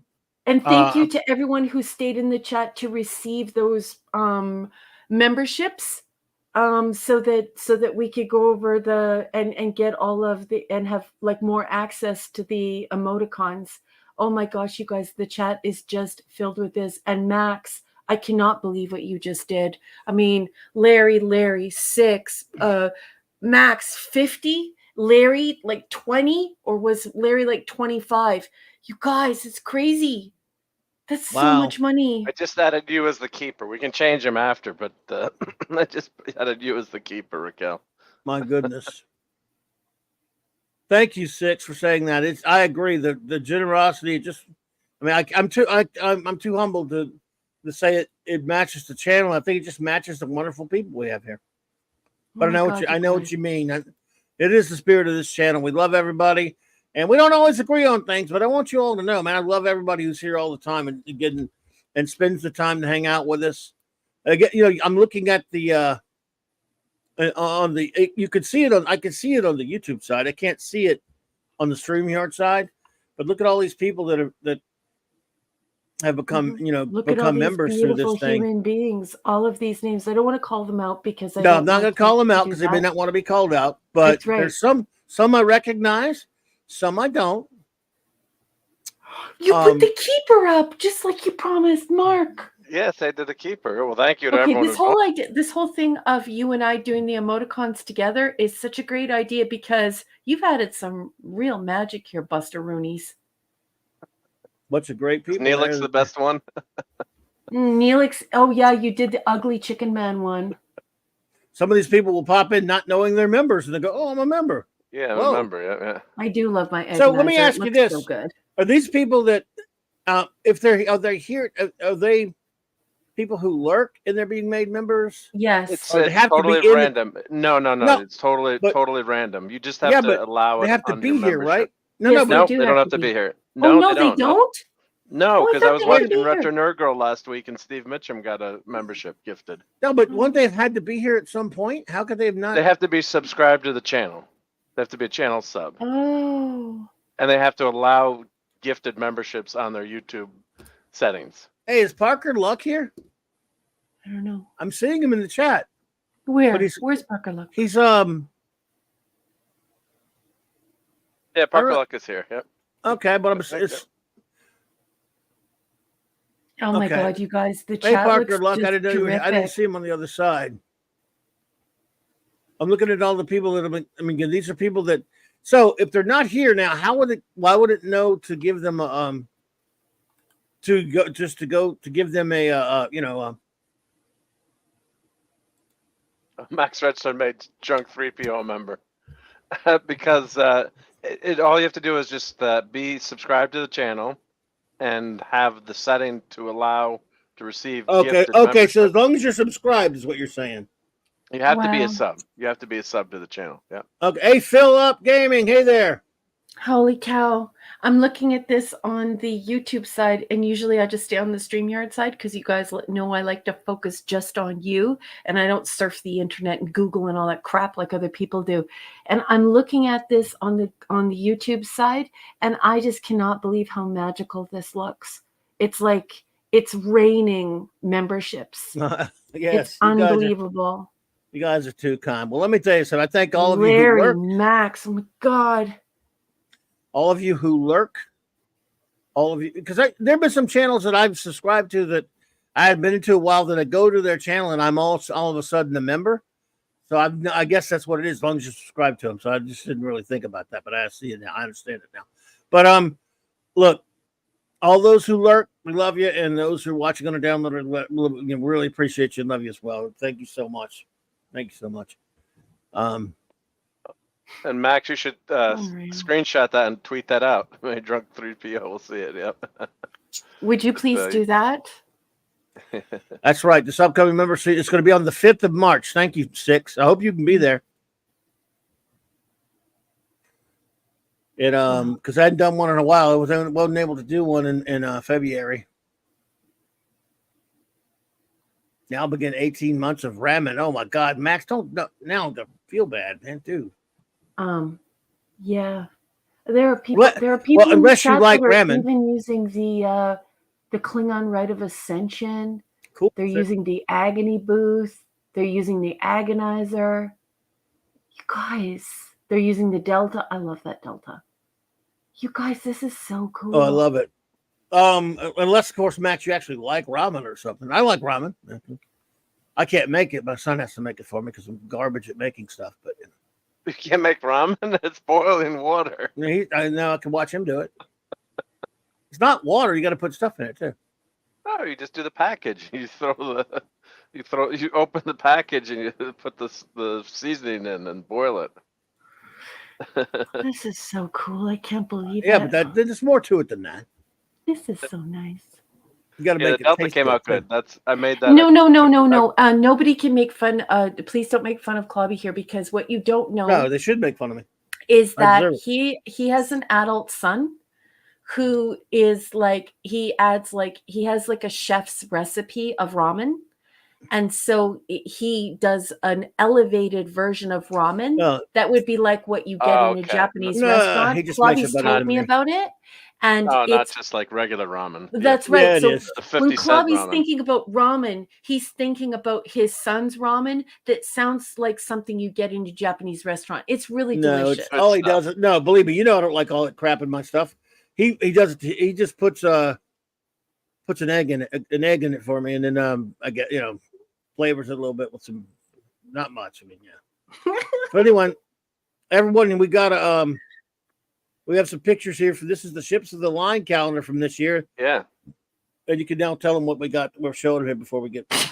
Yeah. It was just. How many freaking memberships do we have to buy to make you learn how to make freaking ramen?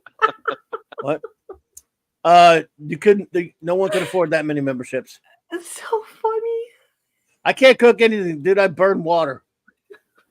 Burn water. One of my mom's friends called up and said, "Carol, how do I boil potatoes?" She had never cooked in her life. Well, even I know that. There is a way to boil potatoes, though, so you can't laugh at that.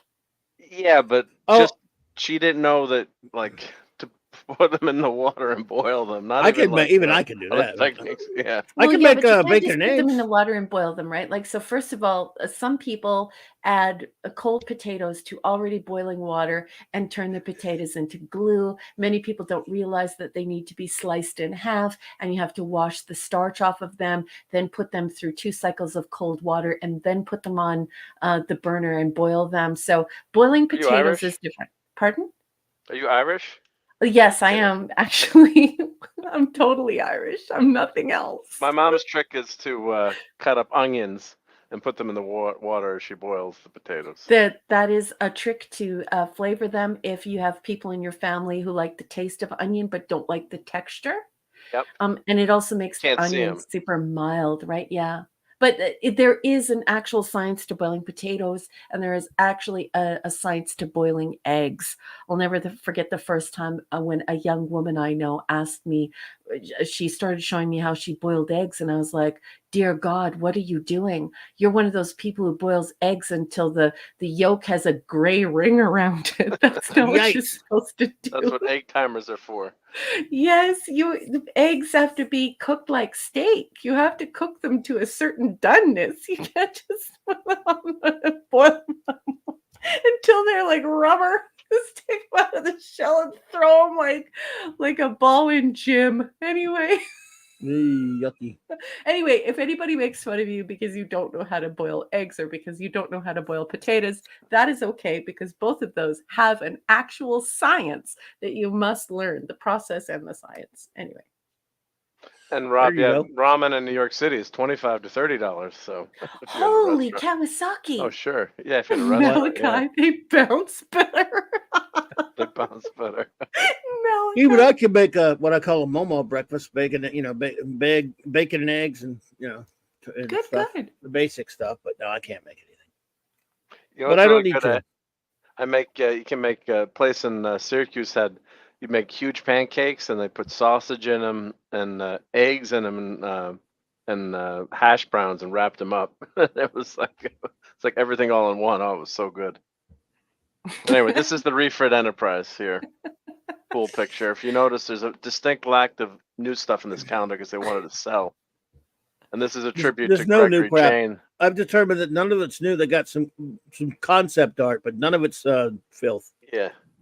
So this is Greg, who passed away. He was an expert modeler of Star Trek ships and had a massive collection. I think we showed it on the Clubhouse at one point, some of his auction items. But he was a great guy and made some beautiful things. Now this is the money shot here. This is the Enterprise NX refit, which I love these cutaway posters. If we got in season 5 of Star Trek Enterprise, we would have gotten this probably refit ship. Yep. The cutaways are like they're always wonderful. Yeah. I love Here's cutaways.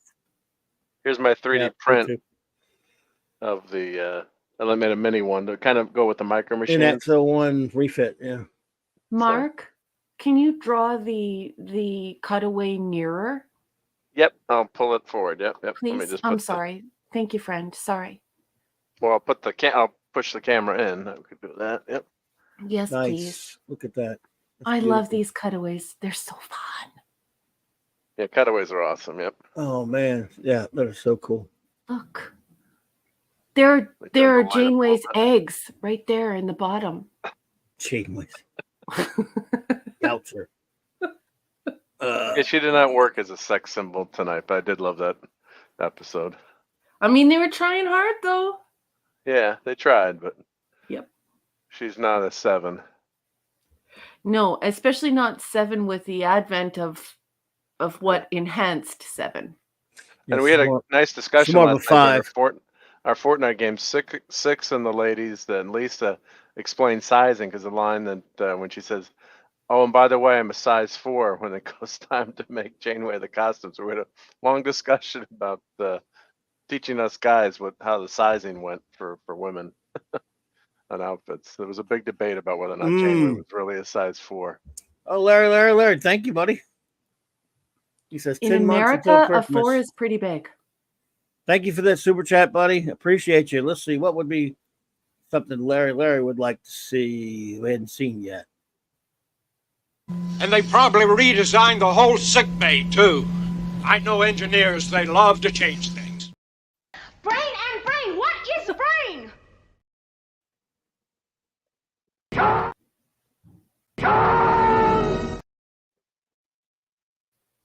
Thank you, Larry. I don't think they listed the bathrooms though. But here's Six was amazed at how little you, as a married man, knew about it, Mark. Wow. Yes, I was. Well, But I the did good. sizing between Canada and America is quite different. You know what I mean? Like I did. in like Yeah, when the for sure. Costco clothes come here and they say that the pants are a 4, they're way too big for me. They're ridiculous. Like I have to go to on the Costco website and order a 2. And I also noticed that the shoes are bigger. So like if you're a size 7 and you order a size 7, they fit like an 8 or an 8.5. So the clothes in the United States are slightly bigger. Well, I did good today, though. I had some jewelry that I had ordered that finally came in, so I presented that as a gift today. So yeah, that made up for the mess of. I've been organizing my DVD collection the last few days, so there's a mess in the family room. So that made up for it.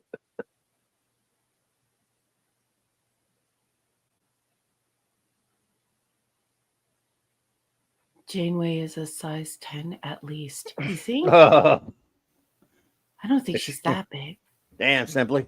That's not nice. That's She's not. quite large. Say what you want about her. She's not a large, gigantic woman. Someone said the average U.S. female was size 16 Get out of here. That's in the U.S. ridiculous. That's 14 sizes bigger than me. I think if Get I'm out of remembering here. remembering the ladies last night, or someone posted it was either 14 or 16 is the average. That may be a average size size. 600. Oh, wow. Yeah, I'm a 4 in Canada, but those are clothes coming from Europe. Unless those are metric size, There's right? no way I could wear a 4 from America. The jeans are just way too big. Last year I saw Janeway's outfit or clothes wouldn't fit me, and I'm 120 pounds. At that time, I was smaller. Wow. Mm-hmm. 120. Let's see. That's amazing. That's great, though. Got a call tonight, guys. Great stream, says Michael Beacom. All right, buddy. Hey, Good before night, you bud. leave, I just want to say again how amazing it is to receive your letters and to just have you reading my stuff. I just respect you so much, Michael Beacom, and having you as a reader is a huge honor. Yes, sir. And I love entertaining you, and I love how passionate and stoked you are for these stories, and you're just really cool to hang out with. So I just want to say thank you to you and your beautiful wife for supporting my work. I really appreciate you, Beacons. You are special people. Not only are you intelligent, but you're just kind and really cool to hang out with. Thank you for being my friends. Have a good one.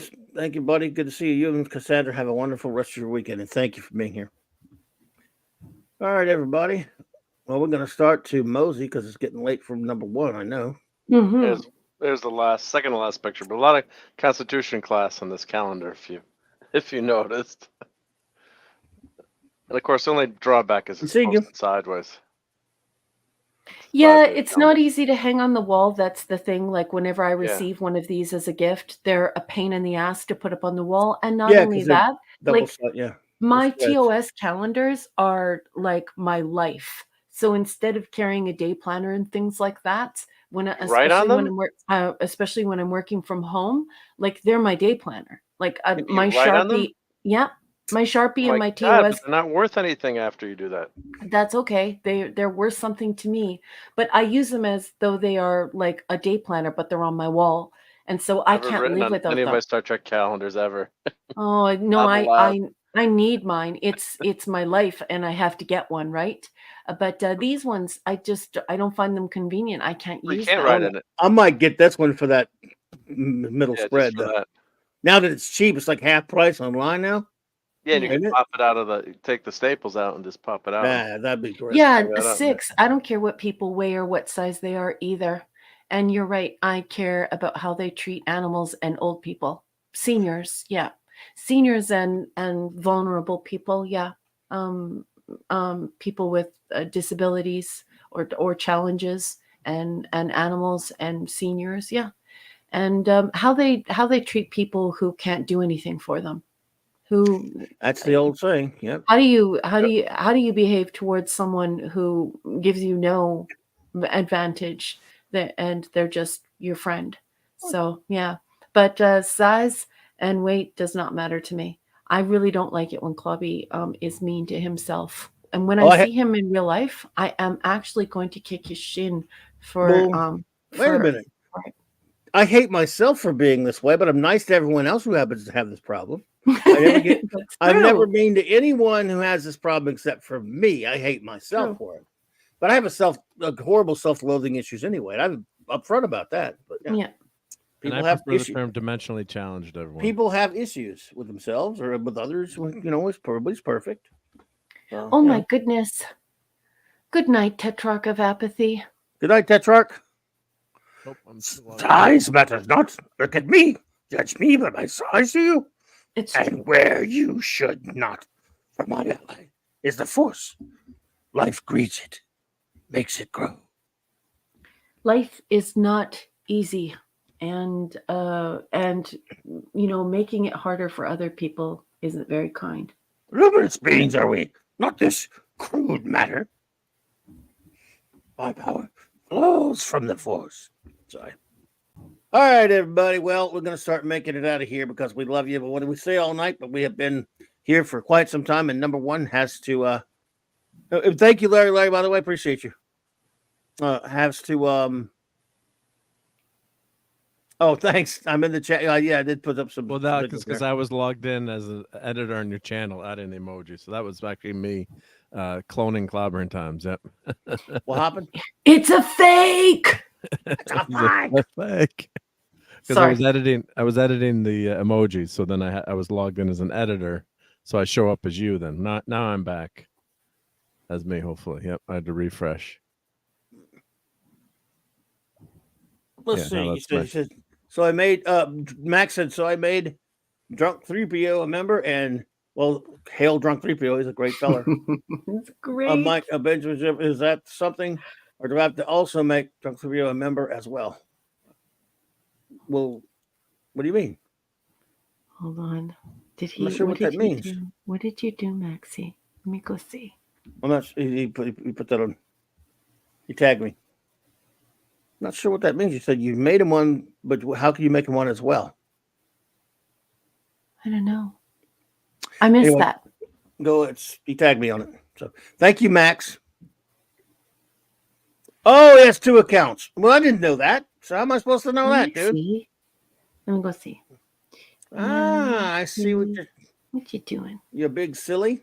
Well, thanks, dude. Oh, he does have. Yeah, I see the one. He has the 1 count. And then he has the other one, which I don't. Yeah. Oh, he's got 2 accounts. Oh, not the main account. Oh, I'm reading this. This is cute. Well, dude, I have no idea he had 2 accounts. What the hell? Yeah. Anyway. Hey, Claude, Sally. Claude. Well, Claude's already been here. That's right. Yeah, that's ridiculous. I mean, I can't. I didn't know he had 2 accounts. So anyway, all hail, great Drunk 3PO. Okay, so everyone, So 50 memberships is $150 Canadian. 20 memberships is $60, and 10 memberships is $30. So all of you should be put in the agony booth for spending all of this money. You are beautiful human beings, and thank you one and all for all of Bubba Doom, Larry. I don't even know what to say. It's unbelievable. Just checking these numbers, and Max. Holy Kawasaki, Max. Max, dude. Man, I don't know what to say, buddy. Larry's not any better. Larry's ridiculous. He does it like 3 or 4 times in one night. I know. I mean, I'm just, you guys don't know. I think they just like to know that I'm embarrassed, because I am embarrassed, but not. But no, they love you. I can't. Well, no, because I know no one could express gratitude properly for something like that, and I wish I could, because I'm so grateful. But it's not that. I mean, look, I just love you're here. That you're here is enough for me, always. The fact that you're here enough is always enough. No one, Yeah, and it means the world to me. So I appreciate it beyond belief. I mean, Lisa wants a happy booth. Well, I can't give you a happy booth. I don't have one of those in Star Trek. But you know what I could do is I could give you a tribble. Do you want a tribble? Let me no tribble at all. Tribble would be no good. Tribble at all. Yes, because we can rotate the icons too. I mean, you can rotate in and out. Yep. Well, Max, let's see. Oh, well, thank you, Bubba Doom. Look at Max, Bubba, Larry, Yeah. 6, all of you who contributed so much. I don't even know what this. I could never. The only thing I can ask you is, Would you like some toast? Mm-mm. Some nice hot crisp brown buttered toast. No. And I can tell you, Gordon's alive. because he is. So, no, I just I'm at a loss, but I want to thank you all. Would you like some toast?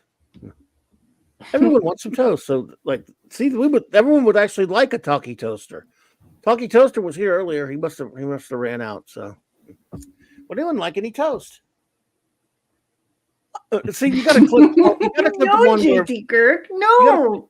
you should click the one where Liz is saying, "I don't want any toast." He doesn't want any toast. In fact, nobody here wants any toast. Not now. Not ever. It's on the list. Yep, I got to finish going through that episode. People who haven't seen the show, are going, why wouldn't you want toast? But it's funny in the context. Yeah. He's only in 2 episodes, I think, or 3. Yeah, episodes. the other one, the one I'm talking about is from White Hole. Whitehall, yeah, earlier. What's the name of the episode? That White doesn't hole. sound good. It's the opposite of a black hole. Instead of Okay. it actually sucks in. It spews time out and it messes up time. Okay. A great episode. Yeah, that's awesome. Yeah. A white hole. I've heard of one, but I've never seen one before. It's a valid scientific theory. Okay, You never heard of a white hole before? Wow. Rob Aldis says, I just wanted to express my happiness at being here, Clobby. Oh, I can't gift any of this. I would like. Hey, don't ever listen. I appreciate you, but don't you ever. First of all, you're the one who alerted me to those prison laws. Remember, never ever anyone. I don't want anyone ever feeling like apologizing or any way about not giving anything. Look, I go to a lot of. I can't do it either. When I go to a lot of streams, and I always feel like I see people giving, and I wish I could give stuff too, and I just can't. Yeah. But I still, and I feel, that you're here. Yeah. Is all that matters. That's all that matters to Clobby and I. That's one of the reasons I was kind of reluctant to even monetize, but I did it for. I didn't think it would be much. I didn't think it would go anywhere if I did anyway. But Max says, if it makes you feel less embarrassed, I only meant to buy 10. However, I assure you that I have made far more expensive mystery. Really? You only meant. Oh my God, dude. Well, if I could find some way to kick it back to you, I would. JT Kirk. Oh, JT Kirk, thank you so much for that, pal. I appreciate it, man. Thank Thanks. you. Thank you, everyone. Yeah. Matt, helps dude, keep Max, the lights on here. Max, I could find some way. If I could figure out some way to, throw it back, I will. I'm serious. That's terrible. He's like, no. No, but that's terrible, though. I don't. But man, now I'm knowing that's going to feel worse. I feel horrible now, man. But I still appreciated the 10. I mean, 10, 1, 0. Don't matter that you're here, dude. All those limericks you do and shit, I'd be paying you. I should be paying you, man. So, well, if I can make it up to you somehow, I wish I could. I would. I'll take you out to well, let's say Chili's. Just kidding. We go somewhere better than that to eat. I'm kidding. Twin Peaks. I take you to Twin Peaks. Yeah. Yes, Larry, get to another one, man. Oh my goodness, you guys are going nuts tonight. I love you, Larry. Thank you, dude. JT Thank Kirk, you. 6. Thank you, JT Kirk. By the way, I didn't know. Oh, that's right. We didn't know JT was here until just now. JT Kirk. He is Kirk. Oh, that's right. Do we know JT was even here? Yeah. Did he? Did we? Yep. Oh. Oh my God, Eric. Eric K, thank you so much, buddy. Appreciate you. Clobby makes me super chat. He tasks me. He tasks me, and I shall have him. I'll chase him, ruin the bounds of Nibia, and round the Antares maelstrom, and round perdition's flames before I give him up. Thank you so much. Mars Monkey Max. Get out of my head right now. Not only for the chat, but MMM. Not only for but for being able to make that quote. So Thank you. Look, I'm looking for that. I know I have that somewhere. Yep. Yes. Clover Toast. Cool, I was here at JT. the start, then I fell asleep by accident. And I Were you woke watching- up during Mark D's final review. He was watching Voyager, fell asleep. That's what happened. We were talking about my Voyager. review. That's sleepy enough right there. What's it on MeTV? They're showing Spacey, the Con episode. Great one. Love it. Nice. So, all right. We're going to have to, we'll start running out of here because it's getting late for number one. It's past the 4-hour mark, and she won't let me. She won't let me shut down, but at least I tried. I was trying to get her out of here, but no, she wants to stay. What on earth is that? I am endeavoring, ma'am, to construct a mnemonic memory circuit using stone knives and bearskins. That's for you all. That All woman right. is so beautiful. Dear Joan Collins, you are a smoke show, sexy, beautiful, adorable. Like, look at her beautiful little peepers. You just look into her beautiful little eyes. She's such a saint in that episode. She's just so marvelous. What a great, what a great character Edith Keeler is. Goodness sake. You cooperate with us, and maybe we'll cut you in for a piece of the action.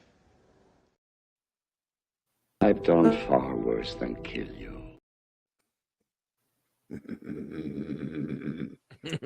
All righty. Well, Buried alive. I guess we're just going to be here all night, folks. I can't get out of here. Yeah. And whose fault is it? I wonder whose fault it is.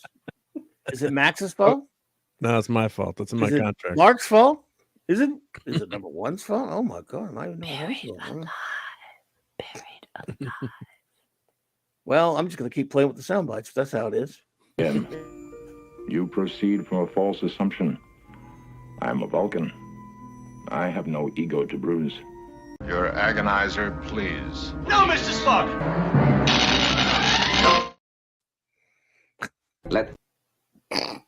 Let them eat static.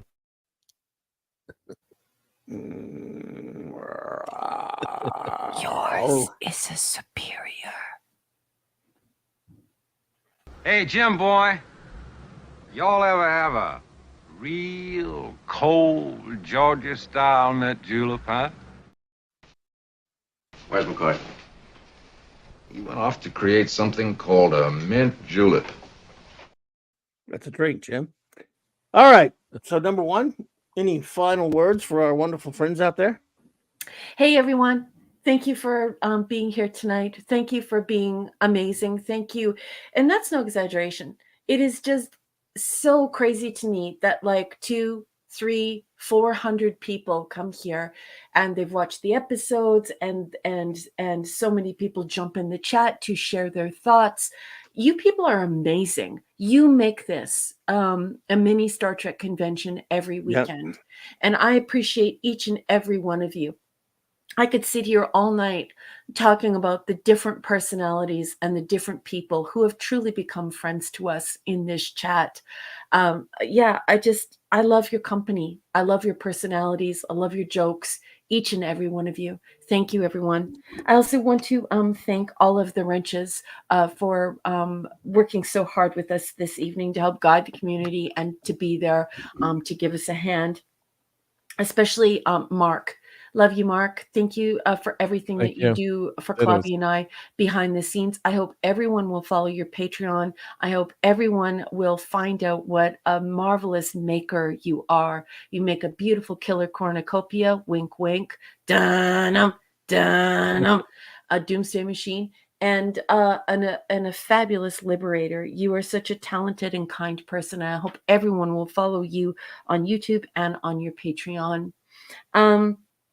I want to very quickly shout out Lord Thoth, Larry, Chris Persia, and Gwagnar for making a special effort to get Clobby's advertisements out and all over social media.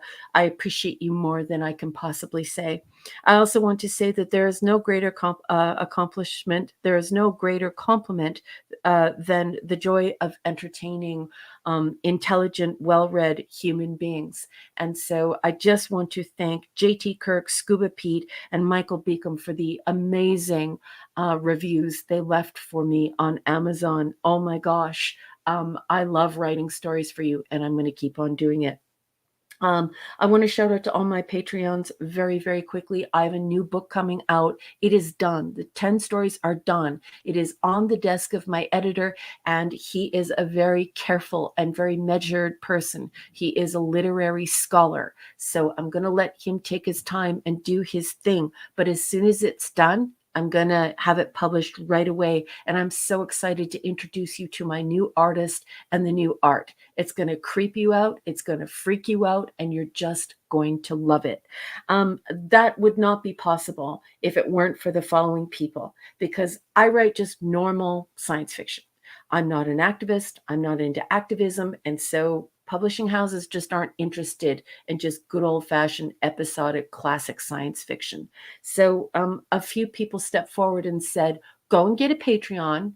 We don't care if you don't want to do this. You're going to go do this because you need to do this so that we can get your stories out there. And I listened to them. They're very smart people, and they're very kind, because without them, I can't do conventions. I can't pay for an editor. I can't pay for signage. I can't do the things I need to do to get my stories out there. So these people not only told me to do this, but they're backing me. These people are amazing people. Larry, Tony Stark, Sean Carter, Penny Lane, Shooter, Guagnar, Dave, Chris Persia, Scuba and Leslie Pete, Eric Kane, his trusty dusty dog, Kirby. I love that dog. That dog is so gorgeous. Enigmatic Drop Bear, Michael and Cassandra Beacom, Mark D with a C, Anti-Derivative Jill, Maximum Redstone, JT Kirk, Dabman and the Dabman Clan, Lord and Lady Thoth, and of course Lance, Rob Altus, Tyler, Jeff Wyatt, Rod Thunderheart, and of course Mazaris. I would not be able to do it without you. Thank you for doing everything that you've done for me, getting me to the top of the list on Amazon, doing reviews for me, and for making me do Patreon. I was wrong to wait to get that Patreon. I should have listened to you guys a year earlier. Thank you for supporting my work. I love you all very much.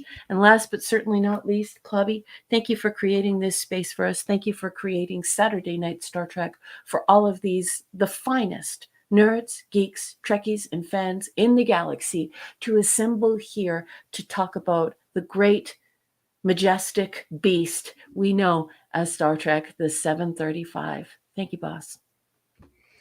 Thank you. Love you. And let's see here. Mark D, anything? Oh, well, thank you, Raquel, for those kind words, as per usual. Sometimes clever times, and I wonder who you're talking about, but thank you. Always. Always, yep. Yeah, and I should not sometimes, always, but yeah, it was especially hysterical tonight. Maybe as good as the Alternative Factor episode. I don't know, but we got some great laughs, and yeah, Raquel, you got to watch Army of Darkness on them. Well, maybe not, but yeah, that was fun. And Buck Rogers, yeah, or Flash Gordon, you got to watch. You say mix them up, but it's always fun hanging out with you guys, and much appreciated to come on at the end of the show and hang out with you guys. So yeah, check out my channel, and of course, Clobbering Times will be there, and I'm gonna shoot out an invite to the Geek and I, so he can hopefully join us on our Sunday Night Geekery tomorrow night, 10 p.m. Eastern, and maybe we'll have a little food talk again. So, but yeah, great hanging out with everyone. Thank you again for everyone for all those channel memberships. I know that really helps Clobbering Times keep the lights on and keep the show going. So it's everyone was super generous tonight, and yeah, just unbelievable that. And yeah, whatever you can help out. I mean, Clobbering Times is not one to ask, so maybe I'm in trouble for instigating that, asking Yes, for you an are. extra avatar, but that's in my contract. But I'm glad, and the reason people do it is because they have so much fun here. And think of all the people that hang out with us on Saturday night. You know, you could be watching TV or doing something else or watching sports ball, but everyone chooses to spend their time here on Saturday night, which makes it so special. For how many years is this now? How many episodes? So Yeah, it's been a great joy to be here and hang out with you guys and make all these friends in the chat and in person online. And someday, hopefully, we'll not we haven't met in person yet. That's what I meant to say, but hopefully, we'll get a chance to meet a lot of you guys in person someday. So yeah, it was a really fun night tonight. So everyone have a great rest of the week, and hopefully catch you on Sunday Night Geekery. Well, thank you so much. Yes, everyone. Show notes and shout outs. Appreciate it, Mark. But I can't wait to see you tomorrow night at the Sunday Night Geekery. There might even be some eatery. We never know. Yep. Let's see. Quick show notes. Monday night, I'll be at the Great J Man's channel, 6 Central, 7 Eastern for our Legion reviews. And then tomorrow night, then later that night, rather 9 p.m. Eastern, on Monday Night Mark C Comics Talk, reviewing The Death of Superboy Saga with the Great Ace Cast Iron. Wednesday night, I'll be here with Retro Blast. Welcome from Retro Blasting. Looking forward to doing that. And then, of course, it is going to be Thursday, a special show, 4 p.m. in the afternoon, 4 Central, the Superman birthday bash, just for a couple hours, just talking some soups. And, of course, later that night, we will have, I'll definitely have basically have the clubhouse as well. We'll be bringing the clubhouse for our usual Blake 7 review and other things. And then, let's see. Yeah, so then of course, yeah, just the basic stuff all week. So yeah, our clubhouse, and that's that. So I want to thank everyone for being here with us tonight. Of course, goes without saying, the great wrenches, the great Eric K. Thanks for everything, buddy. Appreciate you so much. And of course, the great Vindicator Wrench of the Great White North, Chris Persia. Thank you, buddy. D. Bud Martin, Lord Thoth, J-Man, Mighty Steady, Kal-El, Fanty Outsidey, Hungry Boy, the great Music Meister, Max Redstone. Thank you so much for everything, buddy. And those amazing limericks and everything. Incredible work as always. The great Larry. And also with us, of course, tonight was the great JT Kirk popped in at the list. Good to see you, buddy. Glad you were here. Also, our communications officer, the wonderful anti-derivative Jill, was here. Let's see. Shooter was not here, but we shout out to him anyway because he's a good friend and he had some reviews for us.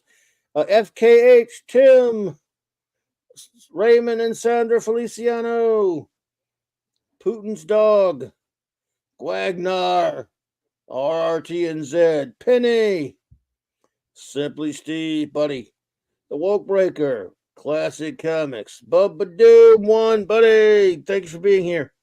Sandra Hammerslag, Scuba Pete, shout out to Leslie, lovely Lisa, Dave C, The Time Scales, Birch Tree Publishing, Kevin Kennedy, Sci-Fi Mombi, Doc Fortune, Zathras, Rob Ultras, all right, buddy. Sean Carter from Mars, Keely Roll Tide Gel. Brandon the anime guy popped in. All right. Let's see. Empress NM, Radioactive, the Tetrarch of Apathy, DJ Play Nice. Let's see. Talkie Toaster. Would anyone like some toast? Toe Barley Robot, Blunt Plunk Reviews, the great enigmatic Drop Bear, Value of Nothing, Brogu from my old hometown, Russell Boyers, Jamalama, Professor R2, Taylor Swift is better than something or other, Matchy, Ray Lucard, Anonymous, Midnight's Oblivion, West Cagle, Ace, the great Ace Cast Iron, Joe Dog, Blood Selling, Lasher, Darth, Michael Beacom and Cassandra Beacom, The Geek and I, Dave J. Sound, Monkey Max MMM, K. Roberts, Dadman and the Dadman Clan, Katie, Wolfie, buddy, Picasso, Six, the lovely, beautiful Six, Malachi D. Wildman, Venomousness, Clarker Luck, and Philip Gaming. Thank you all for being here with us tonight, everybody. And we will, of course, be back next week. Same bat time, same bat channel. And let's see. There we go.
I just love clobbering time.